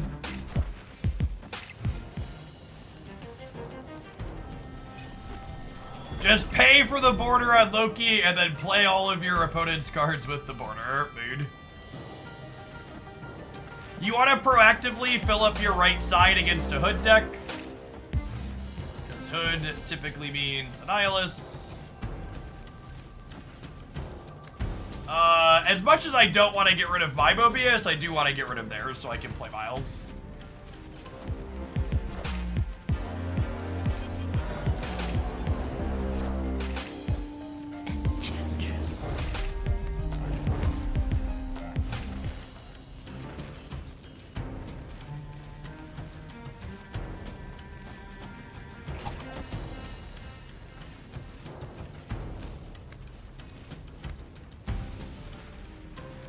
Actually, do I just pull him out of the lake so I can compete on the lake with my 1s? I think that's the play.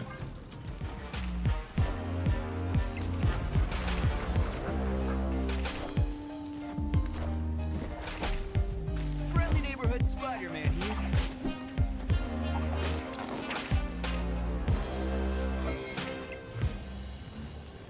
And then this is kind of exactly what this deck is looking to do. On our last turn, we play Miles, Kitty, and then we also play Captain Marvel. Seems great. Seems great. I think I featured these 12 cards last week. I like this. I like the core of this list a lot. Oh gosh. no! Oh, I forgot their demon was 8. I forgot their demon was 8. Unlucky. Higher, further, faster, baby.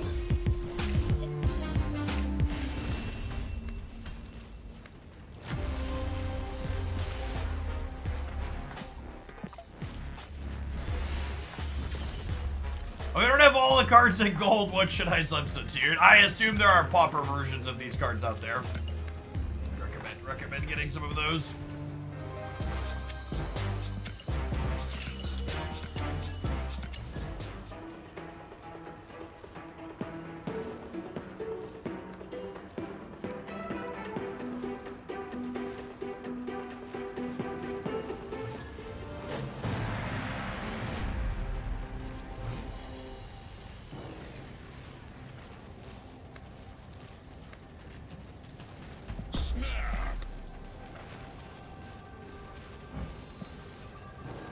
You bought any custom borders? No, I like all of my cards to look the same, and I'm not paying thousands of dollars to get custom borders on every card that I play.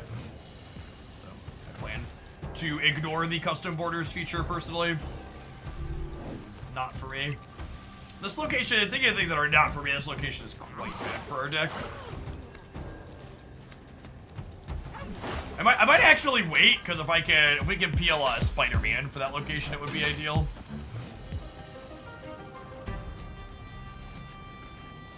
Were you the one who spent 400 USD on a single Gold Mysterio split? Chat spent the money on that Gold Mysterio split.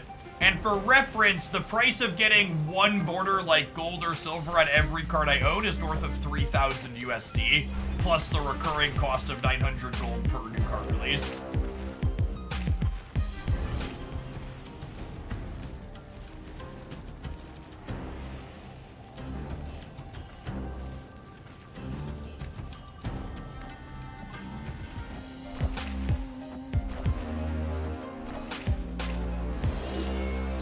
I keep opening the custom borders tab like a refrigerator, hoping they'll be cheaper. Oh, that's funny. What's going on, Cassim?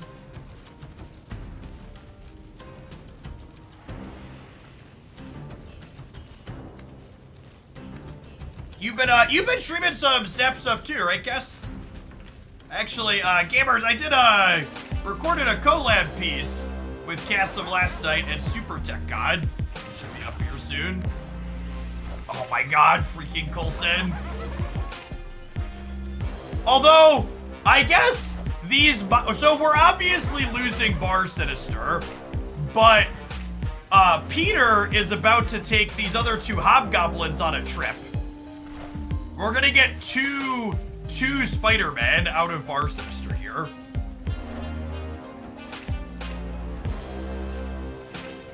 If we split the difference and send one to each location here, I think we got a real good shot.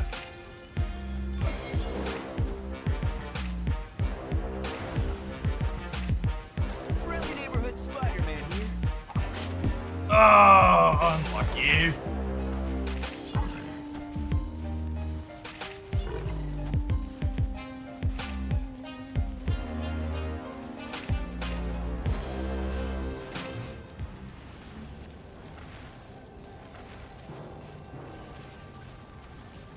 I was like, why isn't my Spider-Man cheaper? Because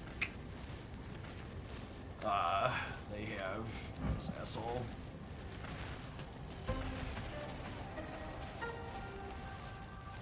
You see the custom borders in action? Yeah, a few of our opponents have had them.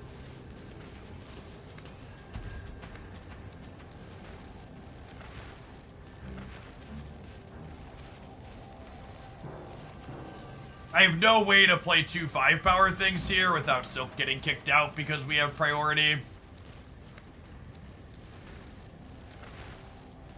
Man.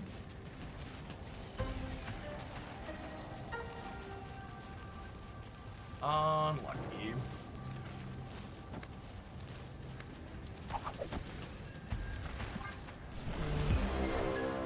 This is a proving ground stay for reference. Maybe if we could have gotten up to 18 here, we'd have been okay.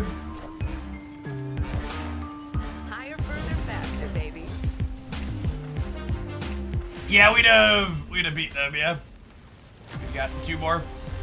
We would have been bigger here to here than they were here to here.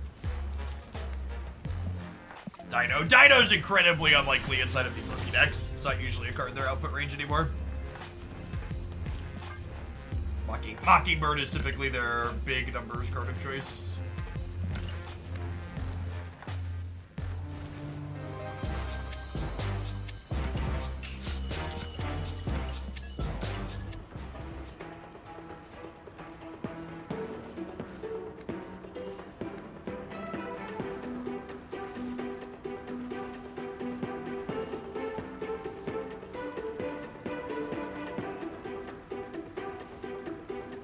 Gosh, Tardax is the feature location. Whew.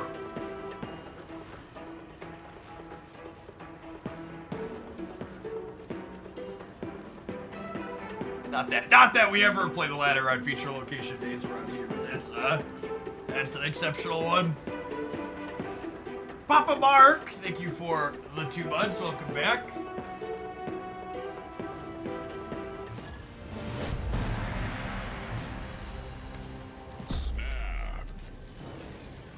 Ooh!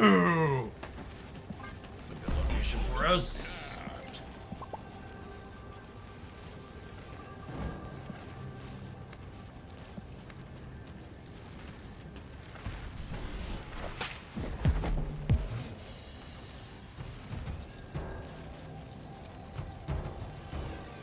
You get a full power 6-drop when you play Valentina there. That's interesting.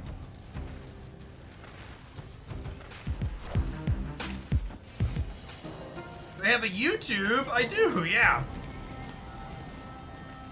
Live from the Daily Bugle. That's interesting. You've been subscribed here for 2 months. Do I not plug my YouTube channel frequently enough? I feel like if someone's been here for 2 months, Friendly neighborhood they haven't, Spider-Man here. they asked that question. I feel like I failed some portion of my job.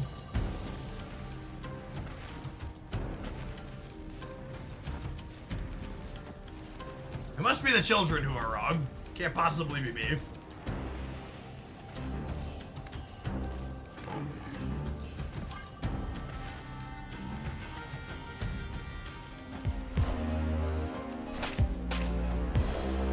And for reference as a direct answer, there are two YouTube channels that I maintain.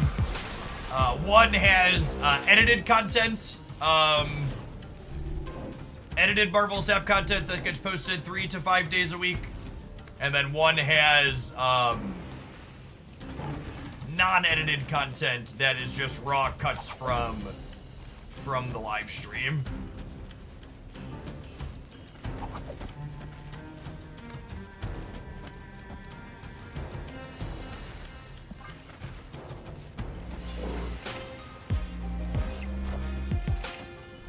Alright, Silk.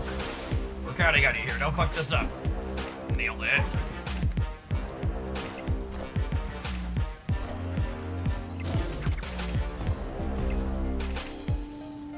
Let's kill that aim.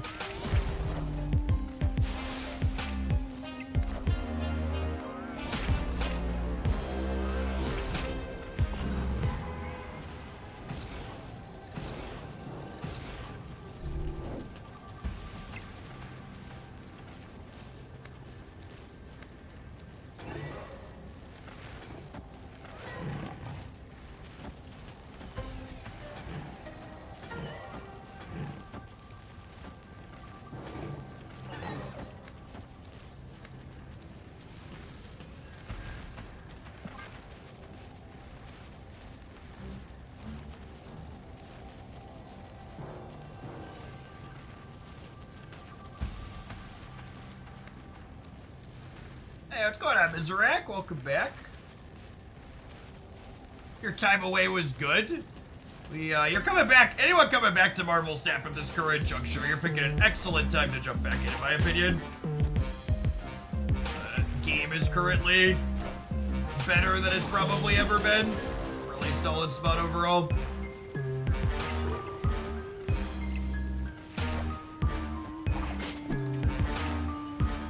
And then Carol can jump center and cover this where it's perfect, yeah, because of the Craven trigger. It's a good example. That's a question people always ask. Does Captain Marvel know that she's gonna trigger Craven? She does. Without that +2, we'd only be 17 to 17, and then we'd lose the breaker here. Cudlun doing some heavy lifting for us there, but Killmonger also was backbreaking, so we needed a little bit of extra help.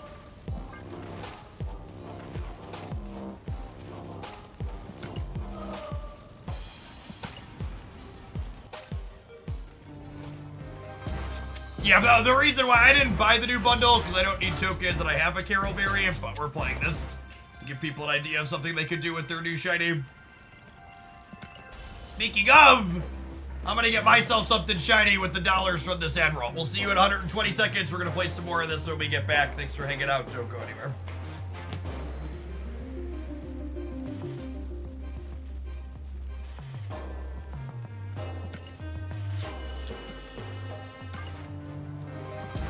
What I think of the new card. I think Valentina is a very good 2 energy card that also doesn't really define any of the decks that she's played in.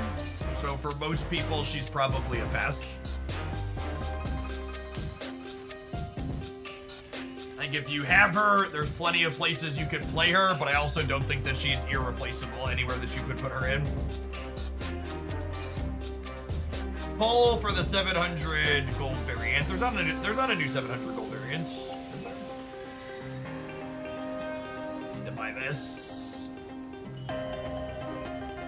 Do you have to play Luke Cage with her? You don't have to play Luke Cage with her, but I think Luke Cage is a pretty good Marvel snap card that you get to play to help her a little bit. I think Luke Cage is a card that's pretty close to playable on his own, and then when you add in a little bit of synergy with something like Valentina, he's stellar.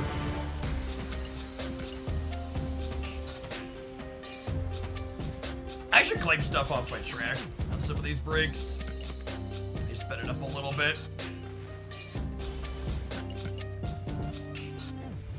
There's 1,000 things waiting to claim. We claim them not 60 seconds at a time while we're on break. Maybe we'll get through it eventually.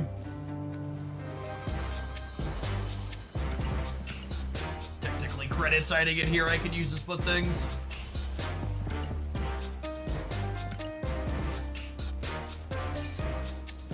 Is the new Carol bundle good value? I have lots of gold and can always use credits for upgrading. What does lots of gold mean?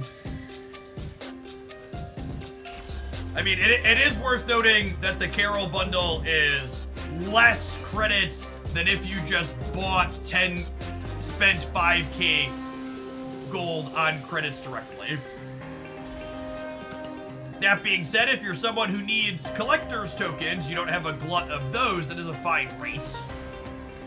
Something that's been interesting recently is that pretty much all the gold bundles have been collector's tokens focused bundles, which honestly I think makes a lot of sense.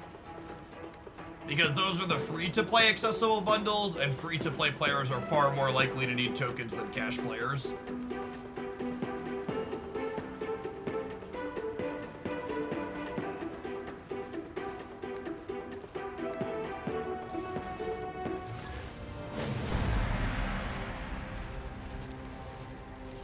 If you're someone who happily buys Token Tuesdays, you could happily buy that one as well.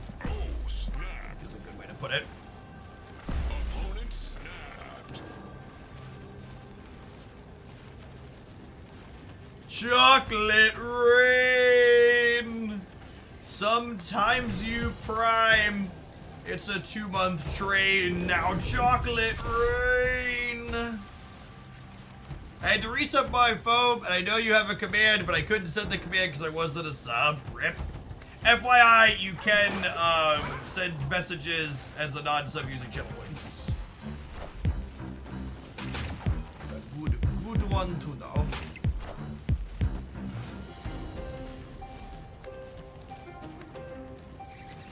Do you think they'll ever make a DC version of this game? I mean, DC makes worse versions of Marvel things all the time, right? Which is why we already had a DC we already had a DC card game release and fail after Marvel Snap released.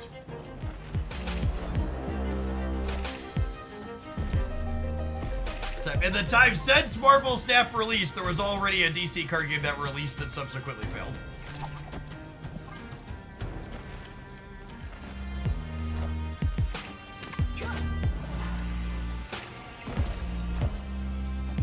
Friendly neighborhood Spider-Man here.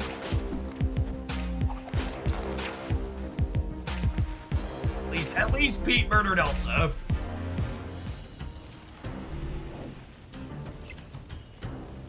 I think we're dead. These locations are awful for us. Escape. Yeah, opponents of Hoagland irregular. They often are found playing a deck that is all gold-backed female characters.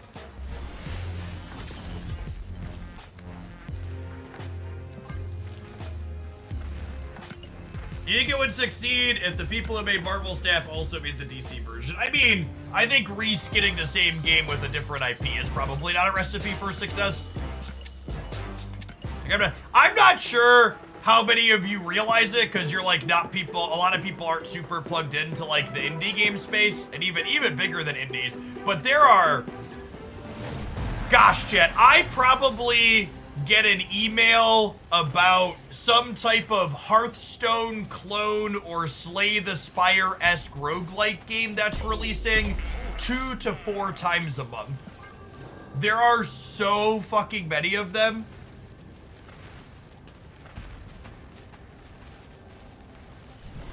It's hard to put into words just how many.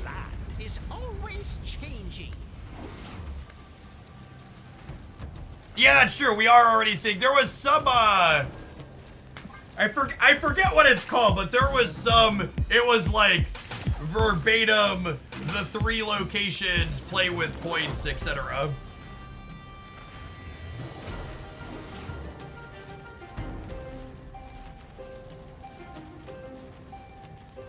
Balatro is a standout, would be a great variety choice for you. I would estimate that Balatro content would do just as poorly as any other piece of variety content I could stream here, and I would also likely enjoy playing it less than I would enjoy playing most other Friendly things. neighborhood Spider-Man here. You know how on the first day of the season, chat, I sit there and complain about having to play against bots because I think playing against bots is boring and stupid? That's basically what playing a single player card game where you kind of play against an AI is for me.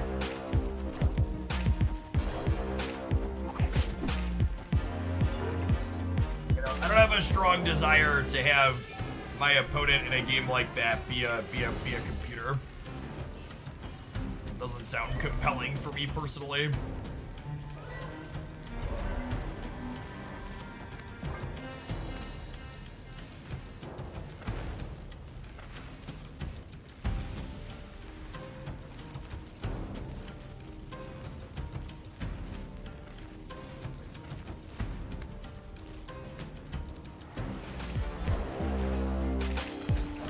Pay chat mode is back, where people misbehaving. Oh, that's interesting. I didn't think the Widow's Kiss would jump over. I thought it would blow up. I guess that makes sense, though.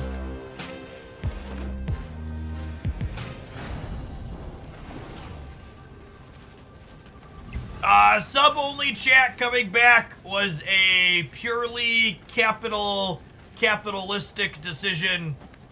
Looking at my metrics, having chat open didn't meaningfully improve any of my metrics, and the average conversion rate for people checking out our current free sub promo game was down compared to what it usually is when I run a new game like that. And I assume part of the reason why there were less people checking out the sponsor this week is because the value of getting a free sub was diminished by chat being open.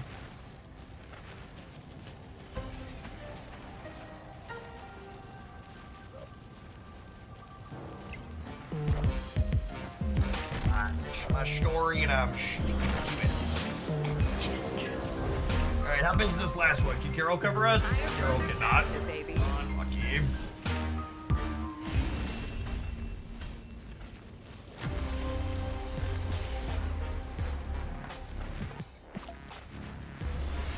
I should build something else. We had a good run with this deck last time we played it, but it's been kind of mediocre today.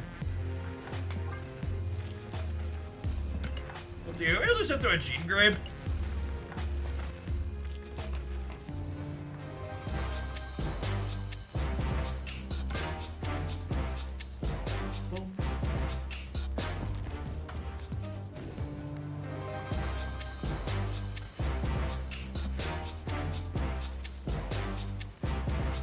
Ooh, these are borders that aren't. These are borders that aren't in the game yet. Yeah. These are like some of the ones that were data mined. This green one and this blue one. This is the other thing. People who are like buying these base borders for like they're spending like $100 to trick out their decks to start. There's gotta be better borders coming than this base set of them.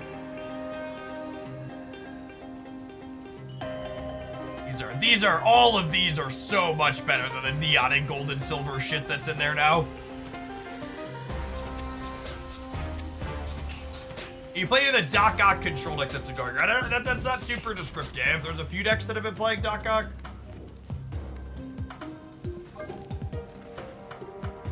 Game boards have actually never explicitly been mentioned as a feature that they are working on their roadmap. I've talked about wanting them and wishing that they would, but it's not a thing that they've talked about in the past. Hit the new Moon Knight variant. Nah, I really like this Moon Knight variant.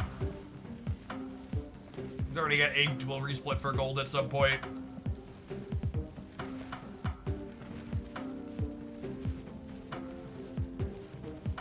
Playfields are huge cosmetically. So, playfields are huge cosmetically, but I also feel like,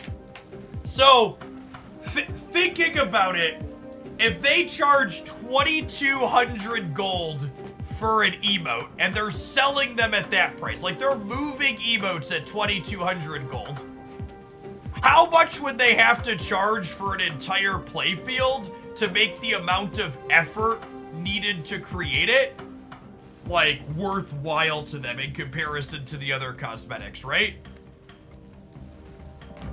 Like, you know, to put a shitty green glow on here, it's 500 gold. They'd have to be like 4. Did they have new game boards on In Concept?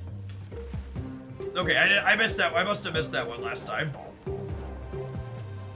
They'd have to be like 4 to 8K, yeah? A lot of showing off what you buy is your opponent being able to see it. They wouldn't be able to see your game board, right? Well, no, that's why it's a lot of work too, right? Like, well done, they'll see your game board. Like, Rune Terra would split the game board in half, so you'd probably want to do something like that.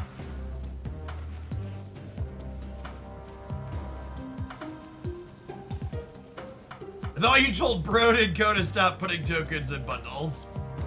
Yeah. No, we were actually talking about it earlier that I think,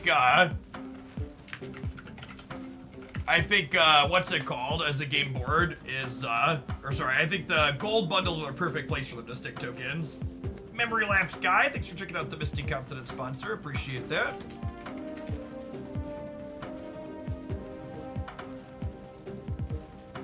What else do I want to do here? Do I want a Cosmo to stuff Hella, maybe? Gene Cosmo is good to read.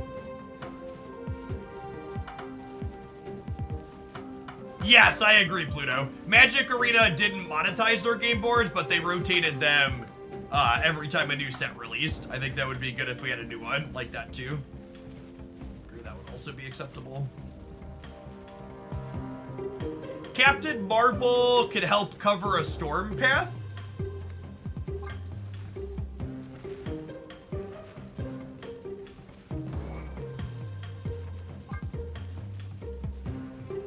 We can just play all the Series 5 cards. Like all the recently released somewhat fine cards.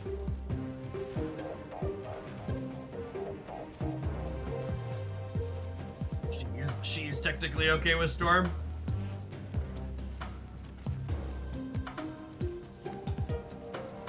Yes, I would assume alliances are coming either in 4 weeks or 8 weeks, one of the two. Luke, you have Agent and Valkyrie. Yeah, that's a good call. He's a good lad.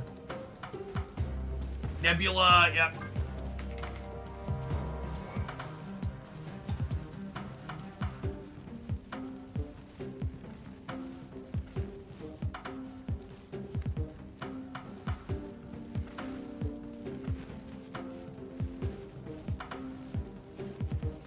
Legion scamming. Legion is tough with Jean. We can play Quake. Quake's playable. She plays with Jean better. Yeah, Jeff's a fine card.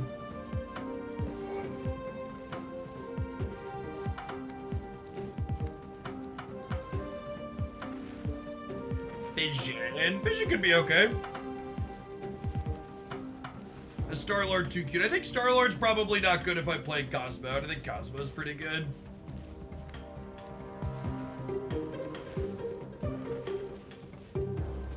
I don't hate Vision. I don't play with my banger Vision split enough. He's so good, chat. He's actual best possible.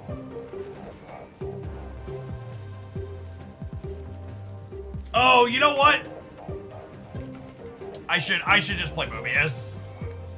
This deck gets eaten alive by Loki if we don't play Mobius.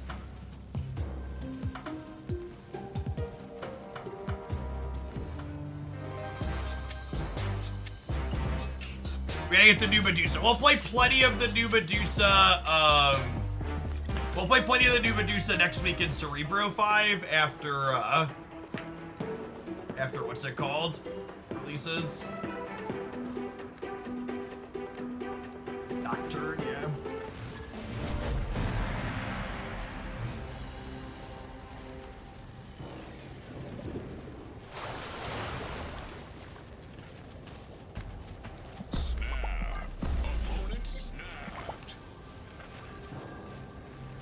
Basically, anything mid-rangey needs Mobius to not die to Loki. Yes, TLDR.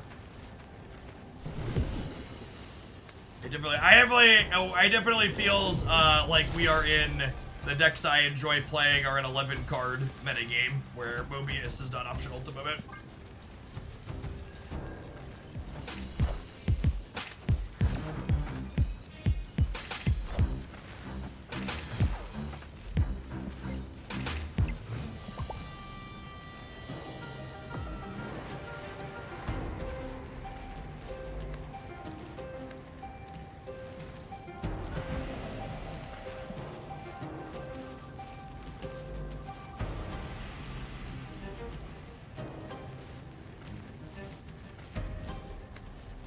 The Marvel Snap card gamers. That's the Marvel Snap card.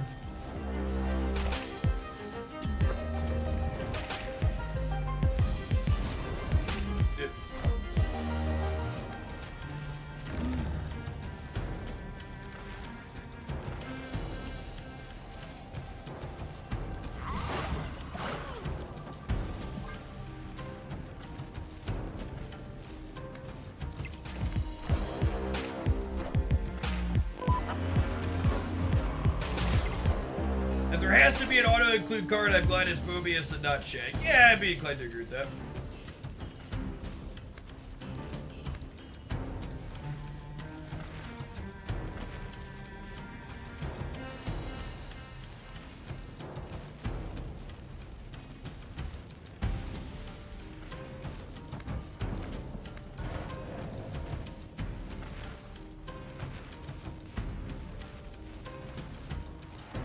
What do we think?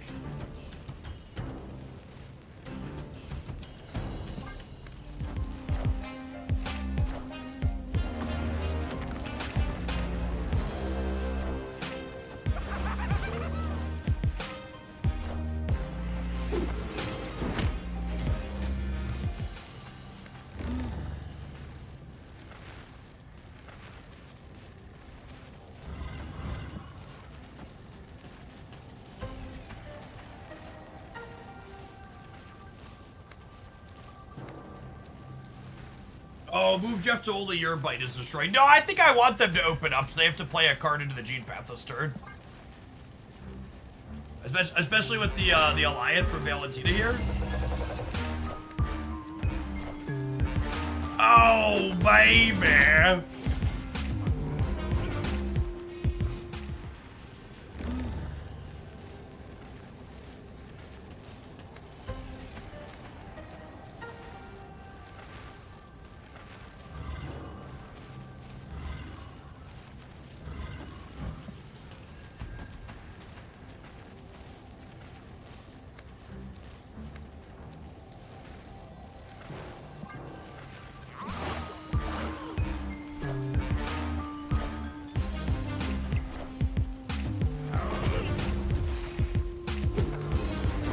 Oh, we're a little short. I forgot they could move Jeff.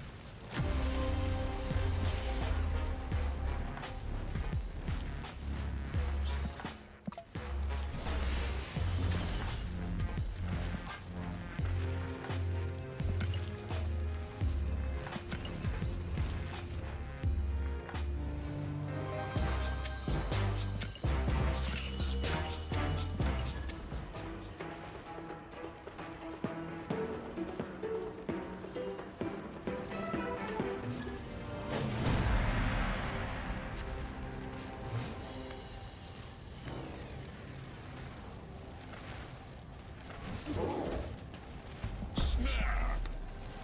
Opponent snapped.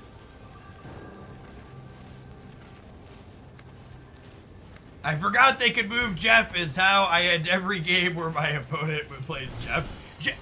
Genuinely, I actually think it's one of the most lacking things in Marvel Snap's interface at this point. 100%, Jeff and Nightcrawler should show a visible hovering for your opponents when they still have the ability to move.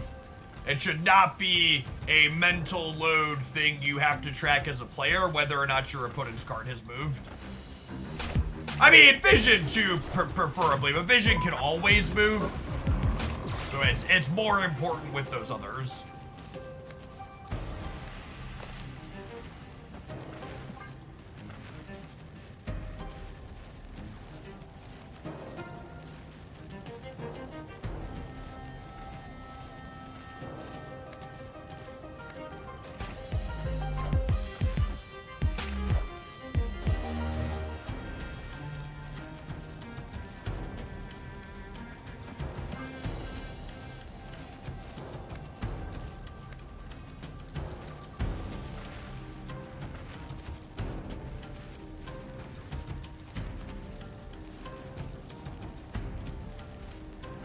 Yes, Nocturne is another card coming next week. That would be nice to have a hover, because it'll be able to move one time. Wind, aid my hand.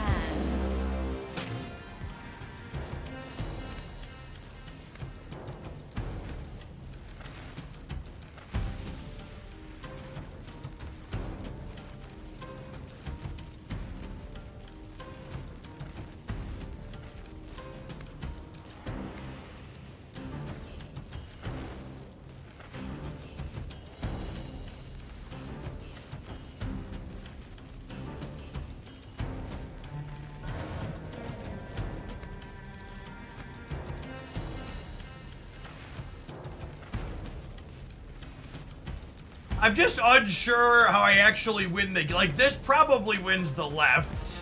I'm just not sure how we win the game after doing that.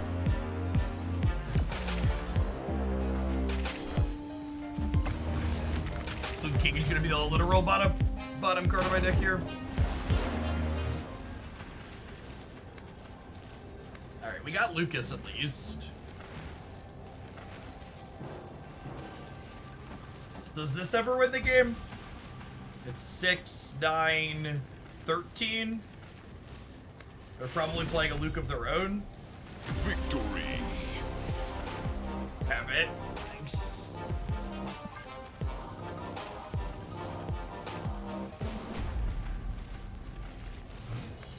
Always win if they retreat. That's true, you know.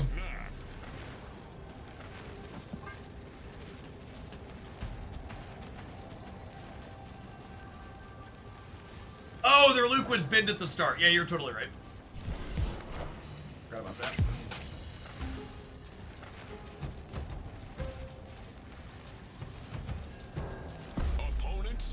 I'm going to Valentina the Krakoa and then storm it, I think.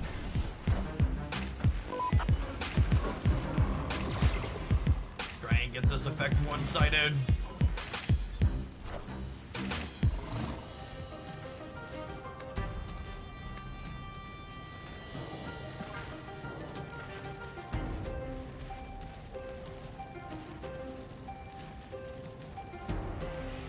Yeah, I like Krakoa's design a lot.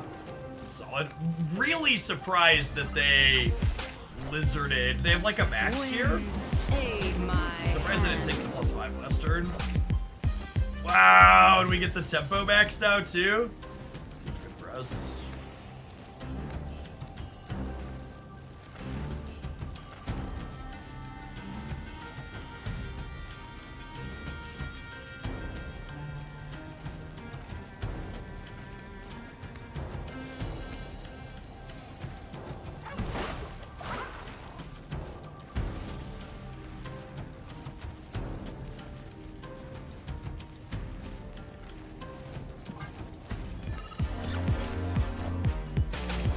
I guess they're also a loop deck, so counting on US Agent here is maybe a little optimistic.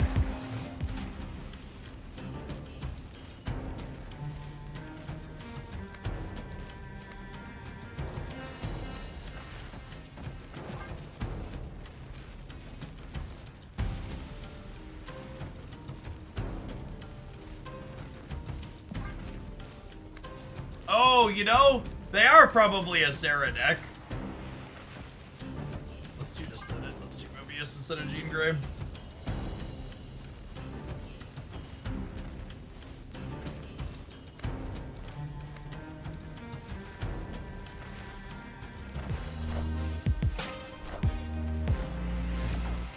Get a crackle command.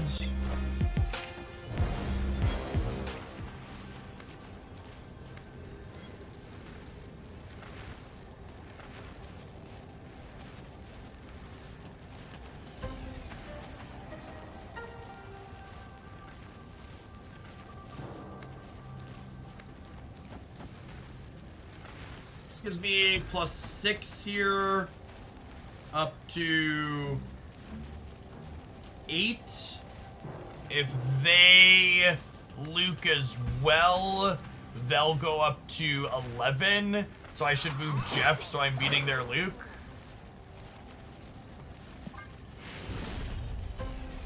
Victory.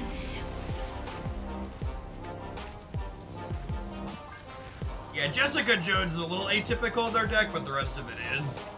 The Toxic Sarah list that's been going around for sure.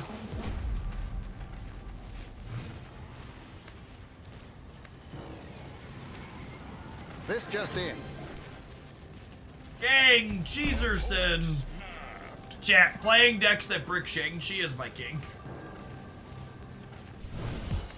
I do love it. I do. Man, fuck locations that put cards in my hand, for real. So tired of them. Fuck's sake. Alright, take your 2 cubes, you ruined my fun. I'll win one of the next 4 since you're sweating here in the Proving Grounds. Yeah, I really like these little disruptive decks. US Agent and Jean with her buff were a wonderful addition to it. Oh, snap.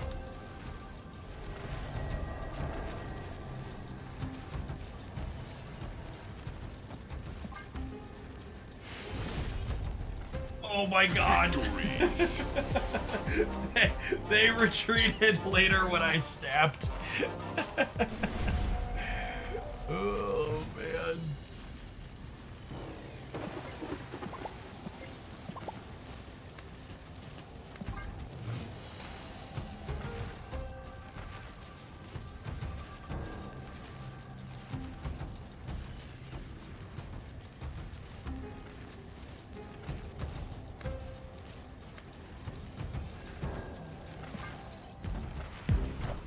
I'm gonna put Valentina here, and then I'm gonna Quake Sanctum into here next turn. Or am I with the Tribunal draw? It just doesn't matter. It just actually doesn't matter.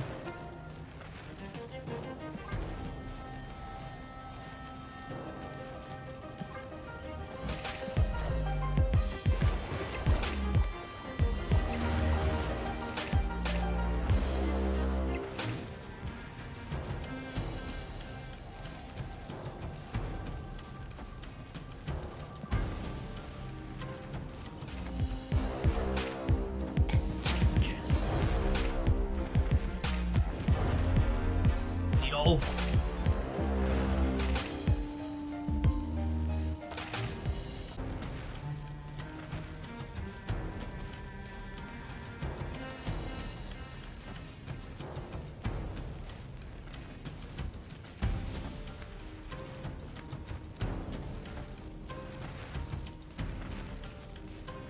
I suppose if I do this, they can't play here next turn, and then the Nebula's guaranteed to trigger.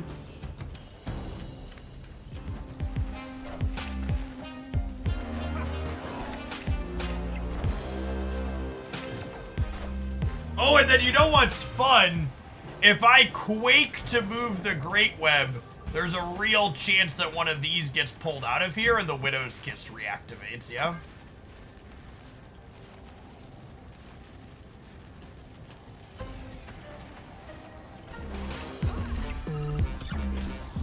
Although I guess maybe that makes my Tribunal a little bit worse.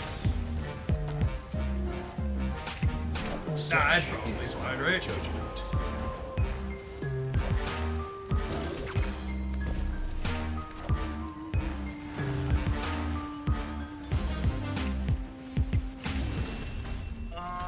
Lucky.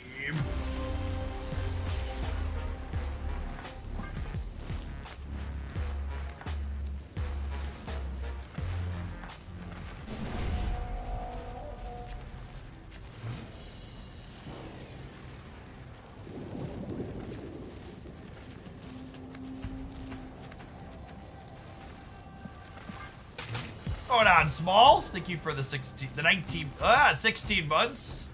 What are numbers, anyways?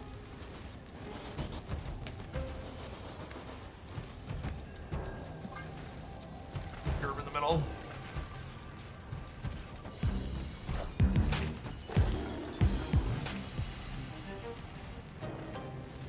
I think this is the proving ground, but I'm gonna be honest, I don't remember.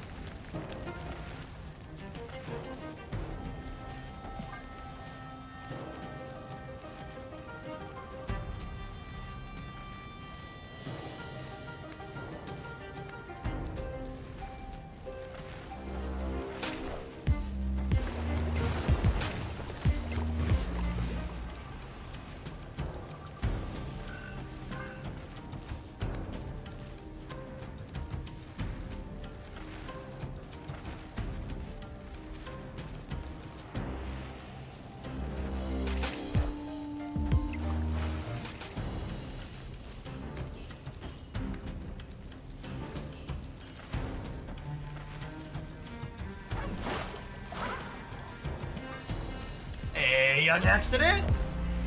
Thank you for the gifted sub. Appreciate it.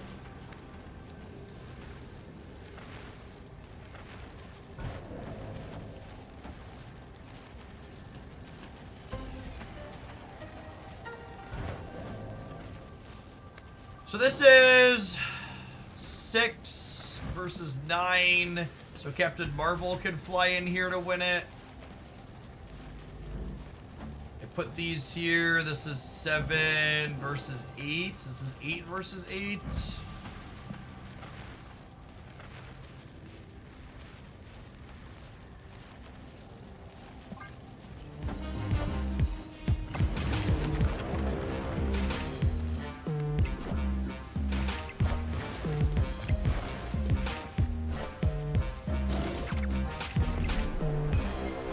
Come on, against us.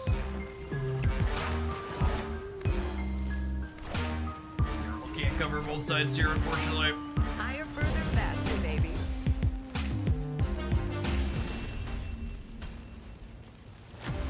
Might be hiding Enchantress. I mean, they have priority the whole time, right? So hiding Enchantress doesn't really accomplish anything.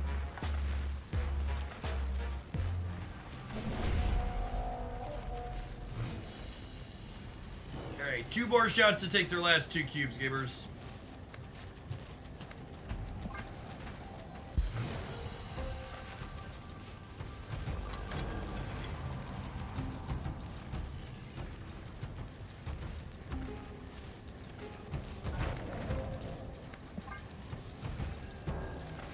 I'm gonna try and run back the play to Krakoa and then storm it. They played around it this time. Smart.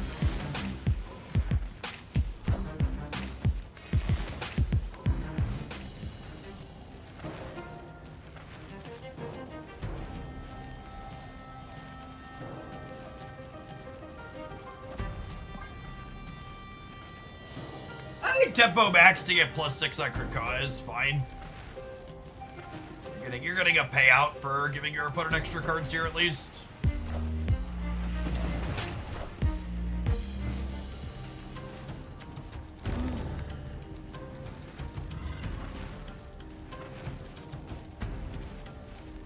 Where did my Krakoa bonus go? Oh, weird. That's an interesting visual bug.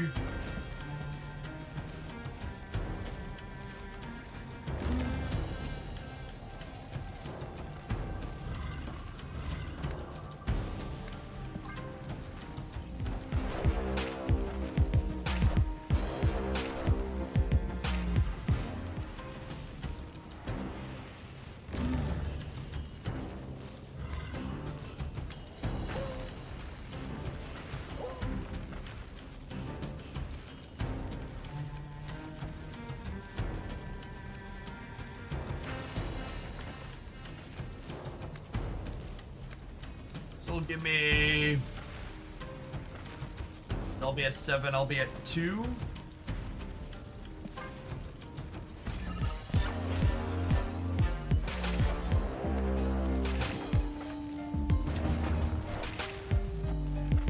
Oh, I forgot. Luke Cage makes this not be a thing. Awkward.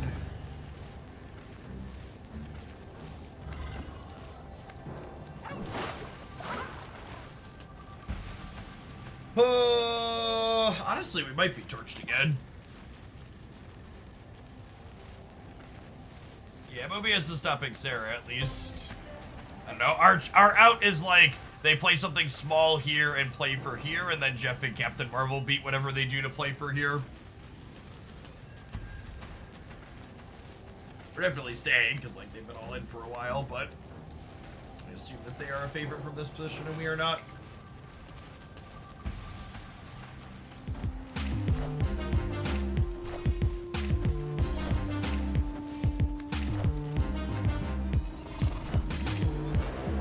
Higher, further, faster, baby.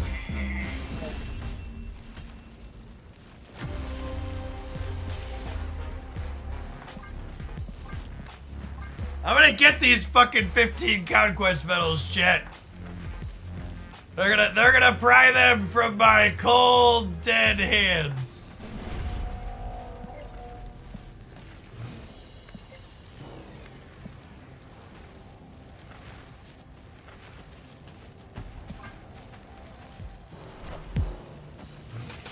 Is this the proving ground? I think so. I'll be honest, I don't remember.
I suppose the Nebula probably doesn't matter, right? Is there a Killmonger deck?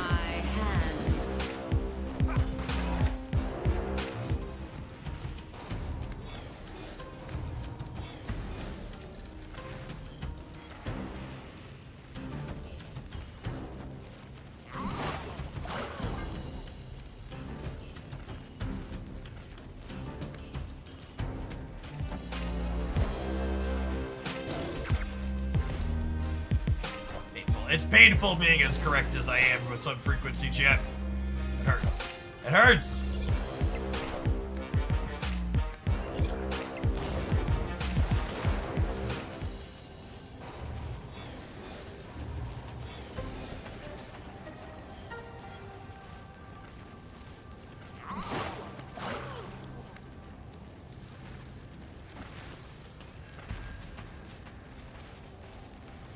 Copying their Shag doesn't even do anything, right? Because they'll be at 16, 19, and we'll only be at 15. Or Agra actually just torched. I guess maybe they don't have it. There's 25% that they don't have it.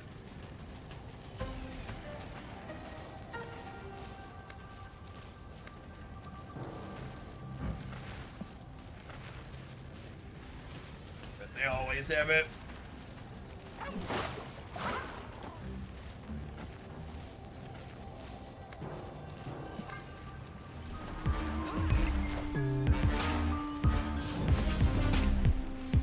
Oh!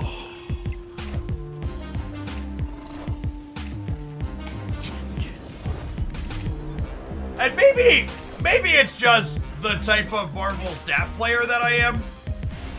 But I have to say, so many people complain about Loki, but I actually greatly prefer Loki being the top deck in the game to something like this. The months where this type of deck was the best thing you could be doing in Snap was some of the absolute worst. Obviously, what we're playing here lines up really poorly into this, so like they put us through the ringer there. But on average, the Sarah deck does not have good stats right now, and it's definitely not popular. Shiny I am logo. happy, very happy to have that be the case. Marvel Snap's a pretty mediocre game when 9 tech cards plus Sarah is the thing to be doing.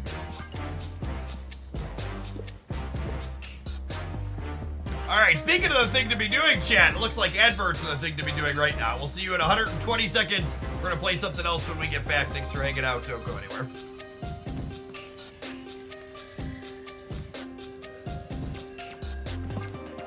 Start one more time here. Whoa, that's not a button I want to hit. Why is that one right there? Holy! Don't give me a fucking heart attack, Marvel Snap. Whoo! Whoo! Praise, bro! There's a confirmation box. Holy shit.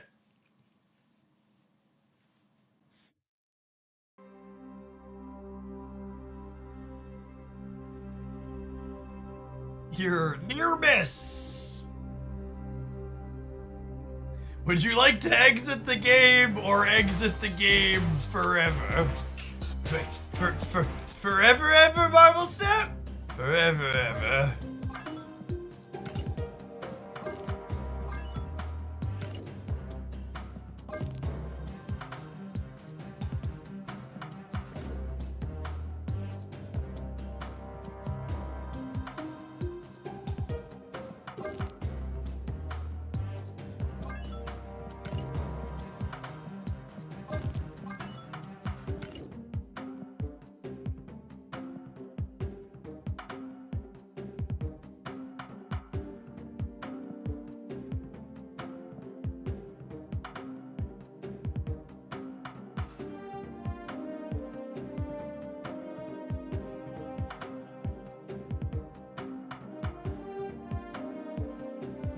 That's a rough last 7 games, chat. That wasn't stellar. Never heard that Valentina. Valentina is a very playable card that's likely a safe skip for most people.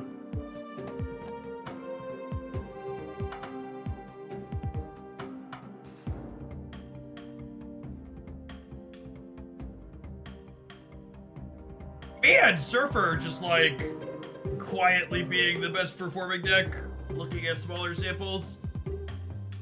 I should play some of that.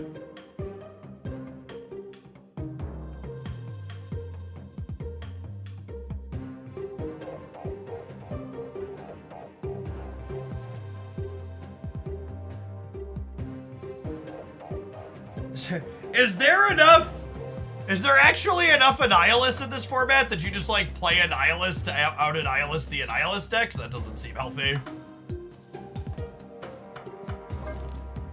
Oh, that's true. This does let me play my Nova split. Cool.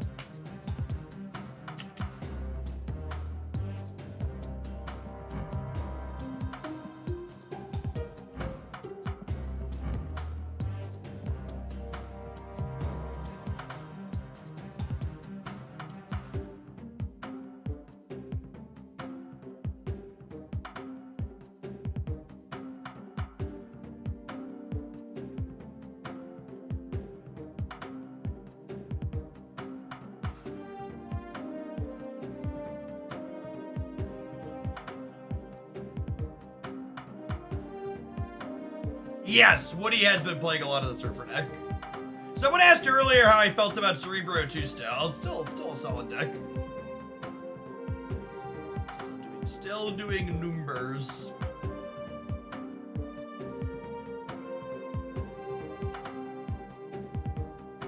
The fuck is this? That's yeah, okay. Okay, I'm buying what you're selling.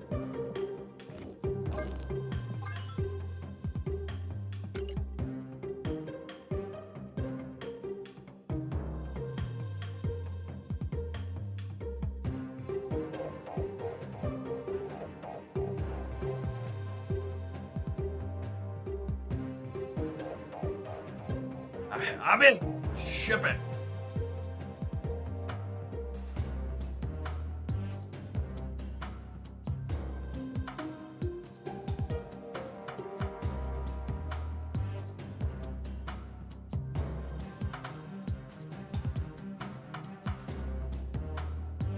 Yeah, Stature Samurai is fine. Deck and Stature Samurai is like a solid package.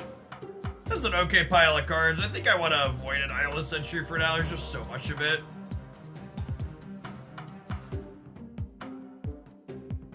Yeah, Darkhawk Scarf feels fine. A lot of variations of this Gene Spectrum deck. Deck's really strong.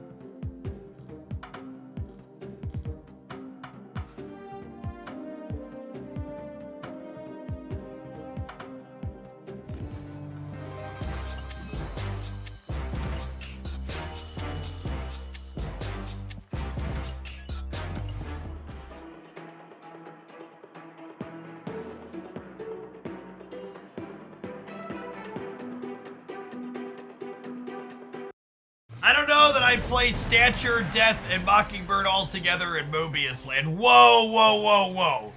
I very politely made the title of my deck, Don't Mobius Me. You think someone would just come out and Mobius me after I very clearly made my deck title that, gamers? Come on now. Have a little respect for the game.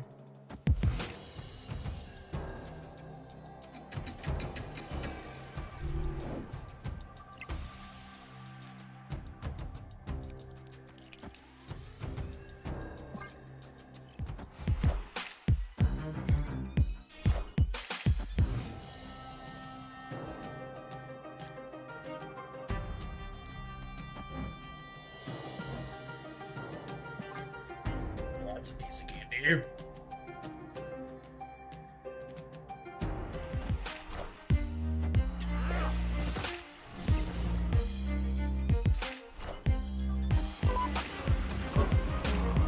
My Legion senses are tingling. Must resist Legion Brain. Must resist Legion Brain.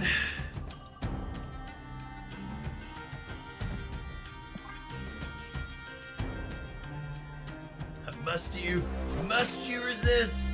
Says who?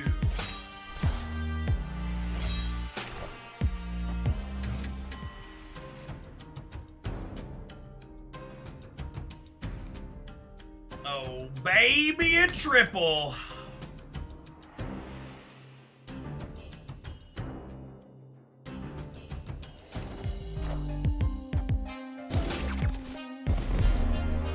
Oh, friends.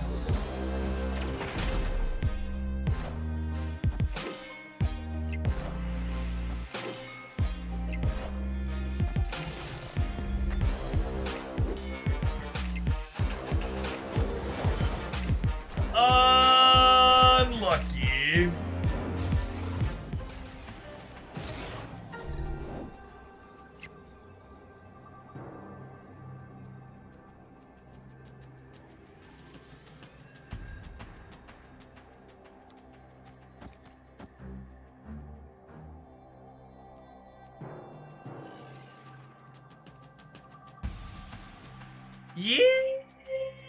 Yeehaw!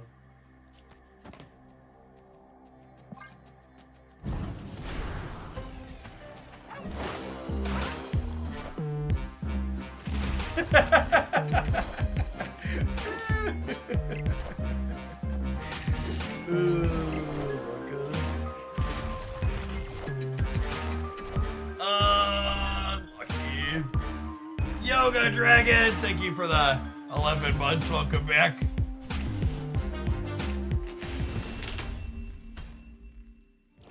There's no way this deck is real, right? Like, in addition, oh, sorry, I made a mistake. In addition to this deck obviously eating shit to Mobius, I assume Loki just takes us and beats us with our own deck a significant amount of the time. Escaped.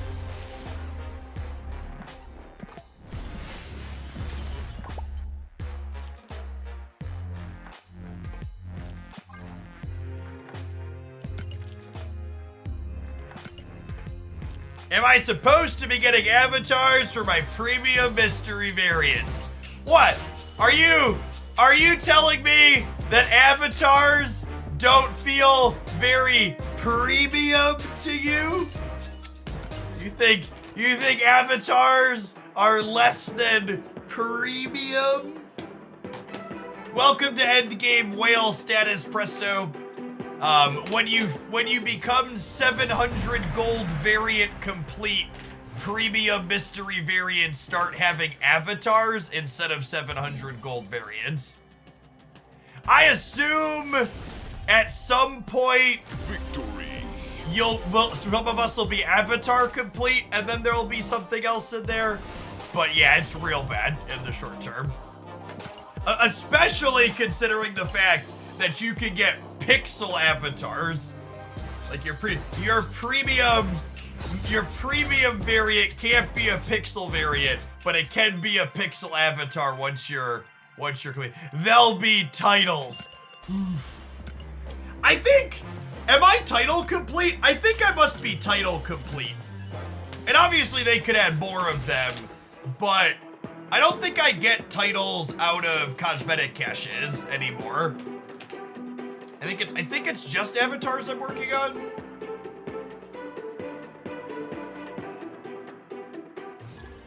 I'm title complete, Jeff, so you must be as well. Yeah, I think I'm through all the titles. Snap. A deck idea of using White Queen with Ghost Rider along with Valentina, since the cards generate to the right. It doesn't beat whatever else you could do with that package. Yeah, it's just a worse payoff. White Queen is sadly just not a playable Marvel Snap card.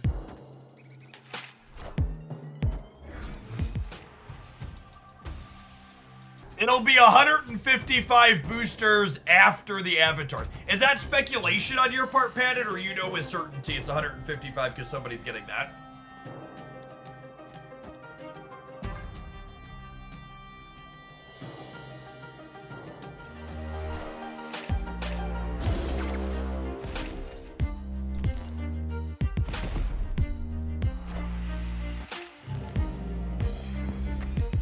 It says in the app. That's really interesting. It is surprising to me that the premium mystery variants downgrade worse than the what's it called ones.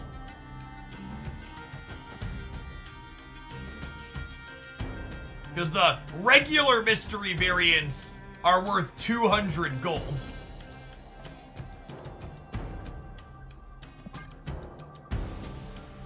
Once your 700 gold variant complete, regular mystery variants are better than premium mystery variants, which feels backwards.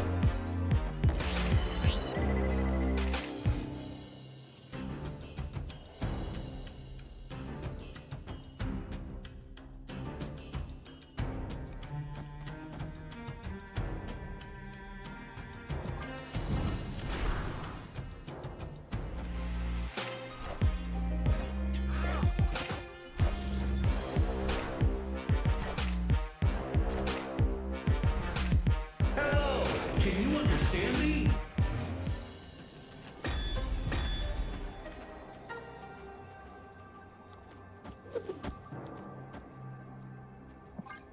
I got poked on Facebook, which is weird because I forgot I had a Facebook and that poking was a thing.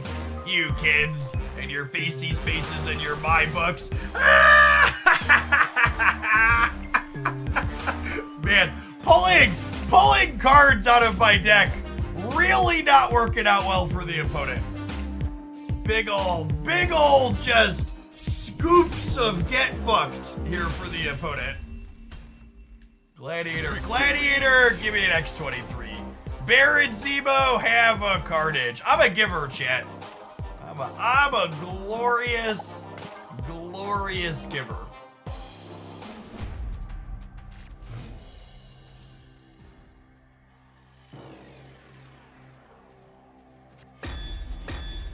Oh, snap.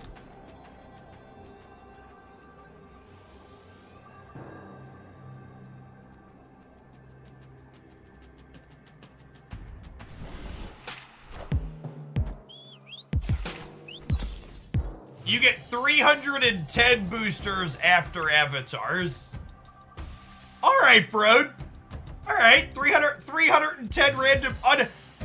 Unironically, I think 310 boosters is a better prize than fucking avatars are. Actually, I actually know Cope have something to look forward to now. Is that tracked? I think that tracks. They are gonna Baron Zemo the Abbey, yes? Cool. Get Carnage to get bud.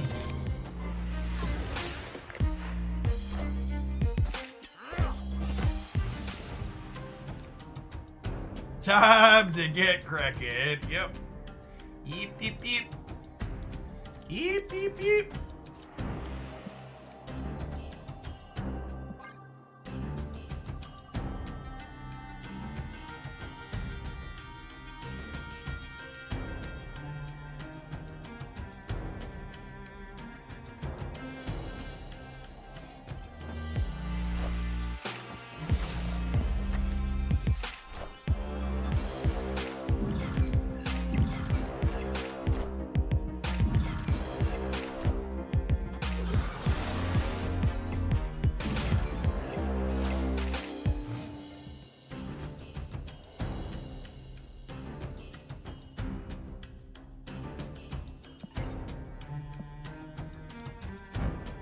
I'm gonna Black Bolt because our last card could be Stature.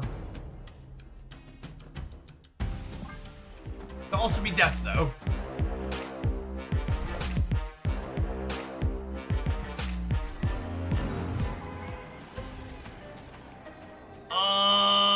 Unlucky.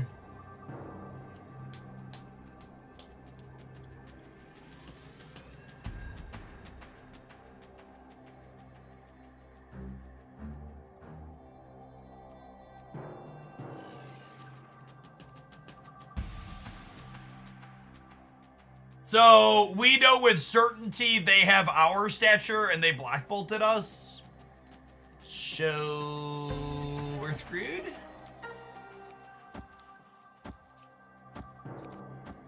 New York fuckery might win us the game here. Here's our shot. You best believe, just like my country, I'm young, scrappy, and hungry. Ah, we were so close. So close.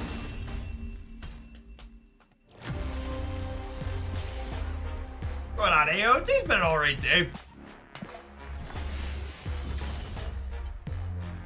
sticking around at the end of the season. Valentina's a solid new card. I expect we'll play her with some frequency. Moving forward. Okay, I'm gonna give this one like 2 more shakes before we throw it in a trash can unceremoniously.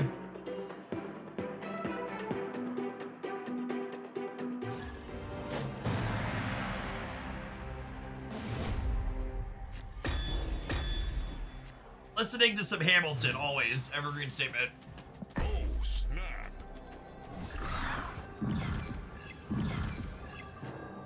Opponent snapped.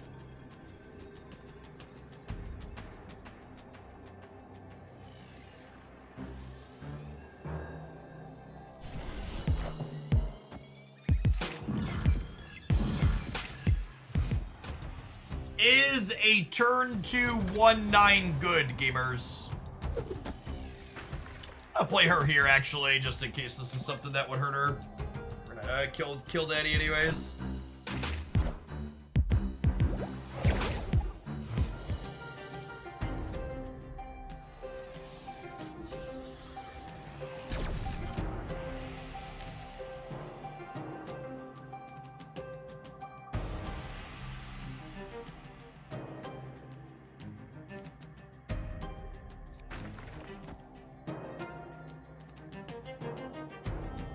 What happens if you buy a bundle with a variant you already own? You get everything but no variant, yeah. Those are, I assume you're talking about web shop bundle. Web shop ones are the only ones where that happens.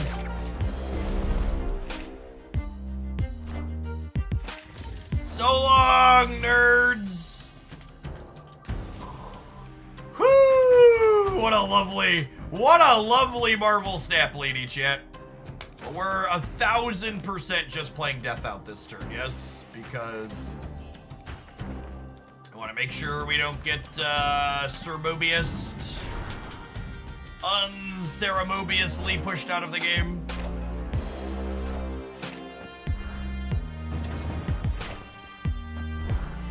Face the might of Asgard. Mjolnir. To be.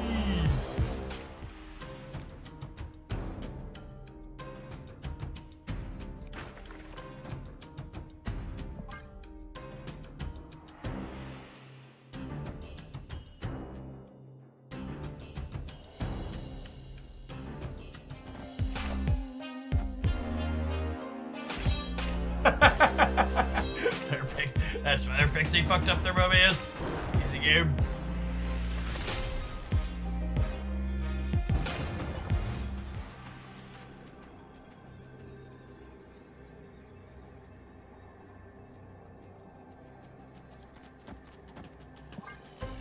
Yeah, the Asgard deck is like a textbook definition of like just okay.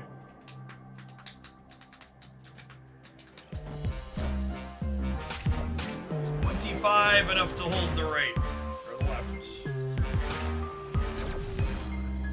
We have the power. Ooh. Mjolnir. To me. Are ye worthy? Oh no! Mjolnir. To me.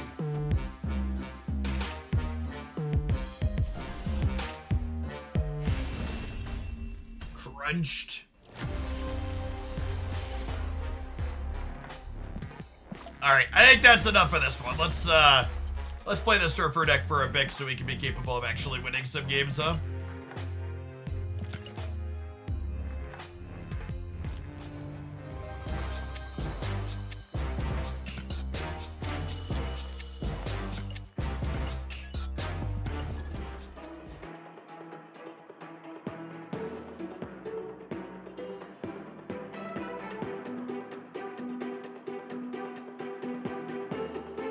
We talked about Blink, the next season pass card. Yeah, I do card reviews on my Hoaglandia Snap YouTube channel every time data mines go up. Like, we'll have a forward look at the data mines from this last patch here early next week. If you look on the Hoaglandia Snap channel, there's reviews of all of the May cards and all of the July cards, or all of the June cards already.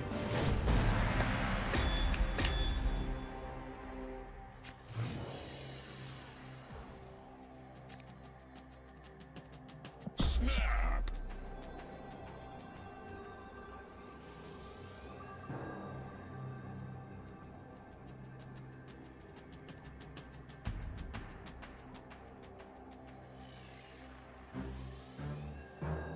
It is accurate that we have not played any good Mockingbird decks today. This will be the first. It's also worth noting that like most of the Mockingbird decks I tried to play today were Valentina decks. And I think I'm relatively convinced after trying those two cards together that they probably don't belong together.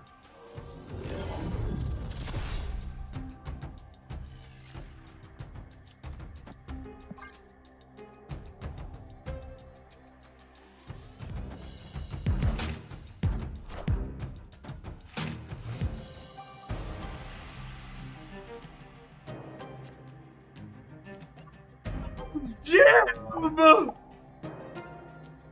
Oh, chat! It does exist! What a glorious specimen. I don't have anything good to forge. I don't wait a turn since it's the Nexus game.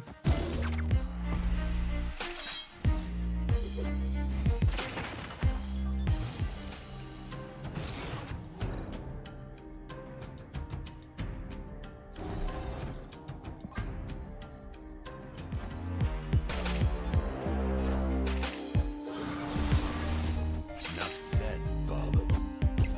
I completely agree that Fogwell's Gym should be a feature location at least once a month.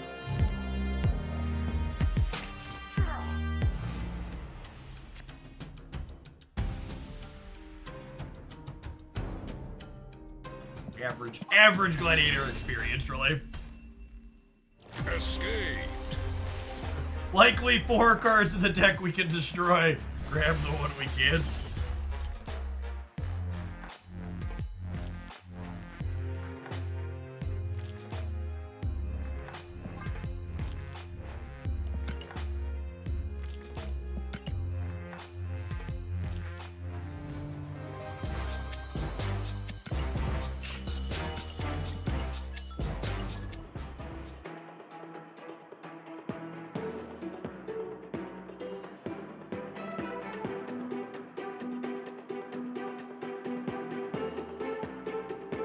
Wait, does Fogwell's not work in Conquest? I didn't pay attention, I just assumed it doubled it still. Did it not give us 10 for that? Oh, snap. Opponent snapped. It eats your, what does eat your boosters means?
Definitely need to Mobius next turn.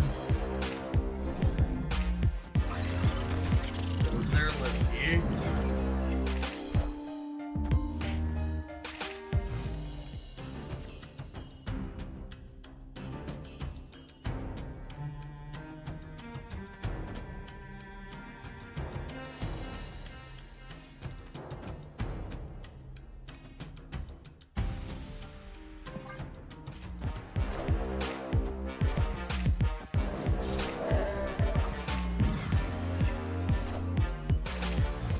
Fucking gross.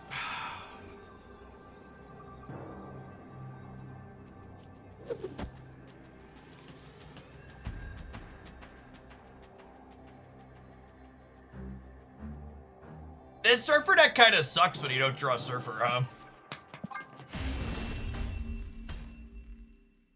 Escaped. Unlucky angle.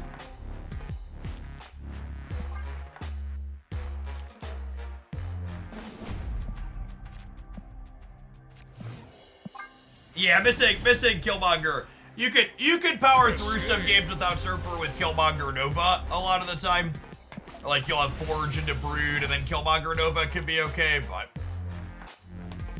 you need one half of that equation at least. Missing both is tough.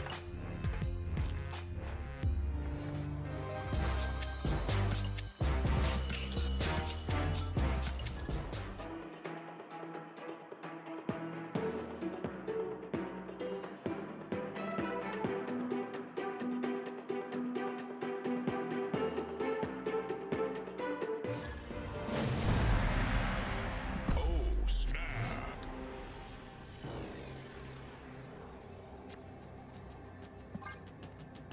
A Hope on turn 3 for the first time too? That seems like cheating.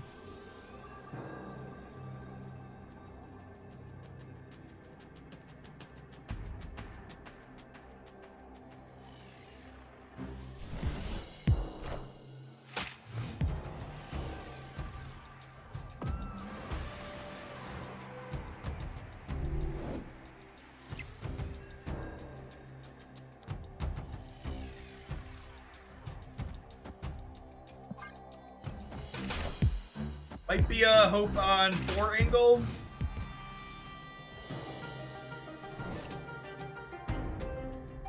That's so annoying.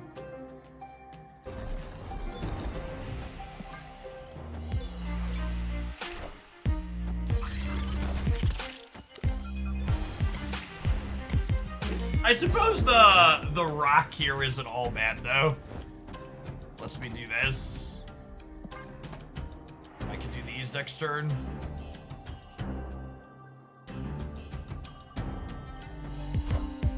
This deck getting to go Zemo into absorbing and Zemo is not bad.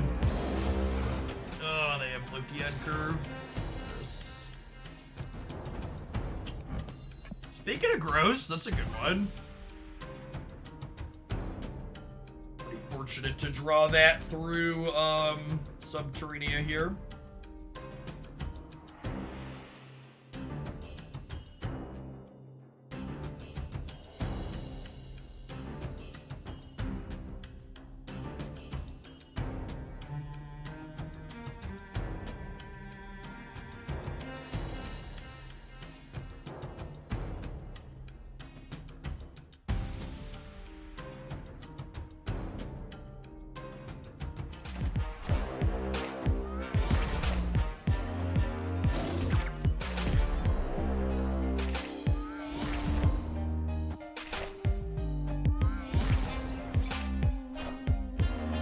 Systems go.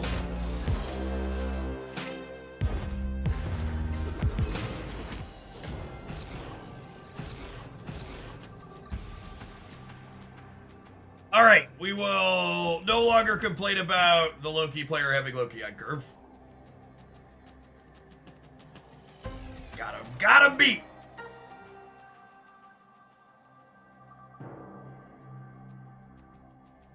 I don't know if my body's ready to die to Shang-Chi left out of their Subterranea deck, but, you know, it is what it is. We might complain about that one. If they have Shang-Chi out of their Subterranea deck after they Loki'd.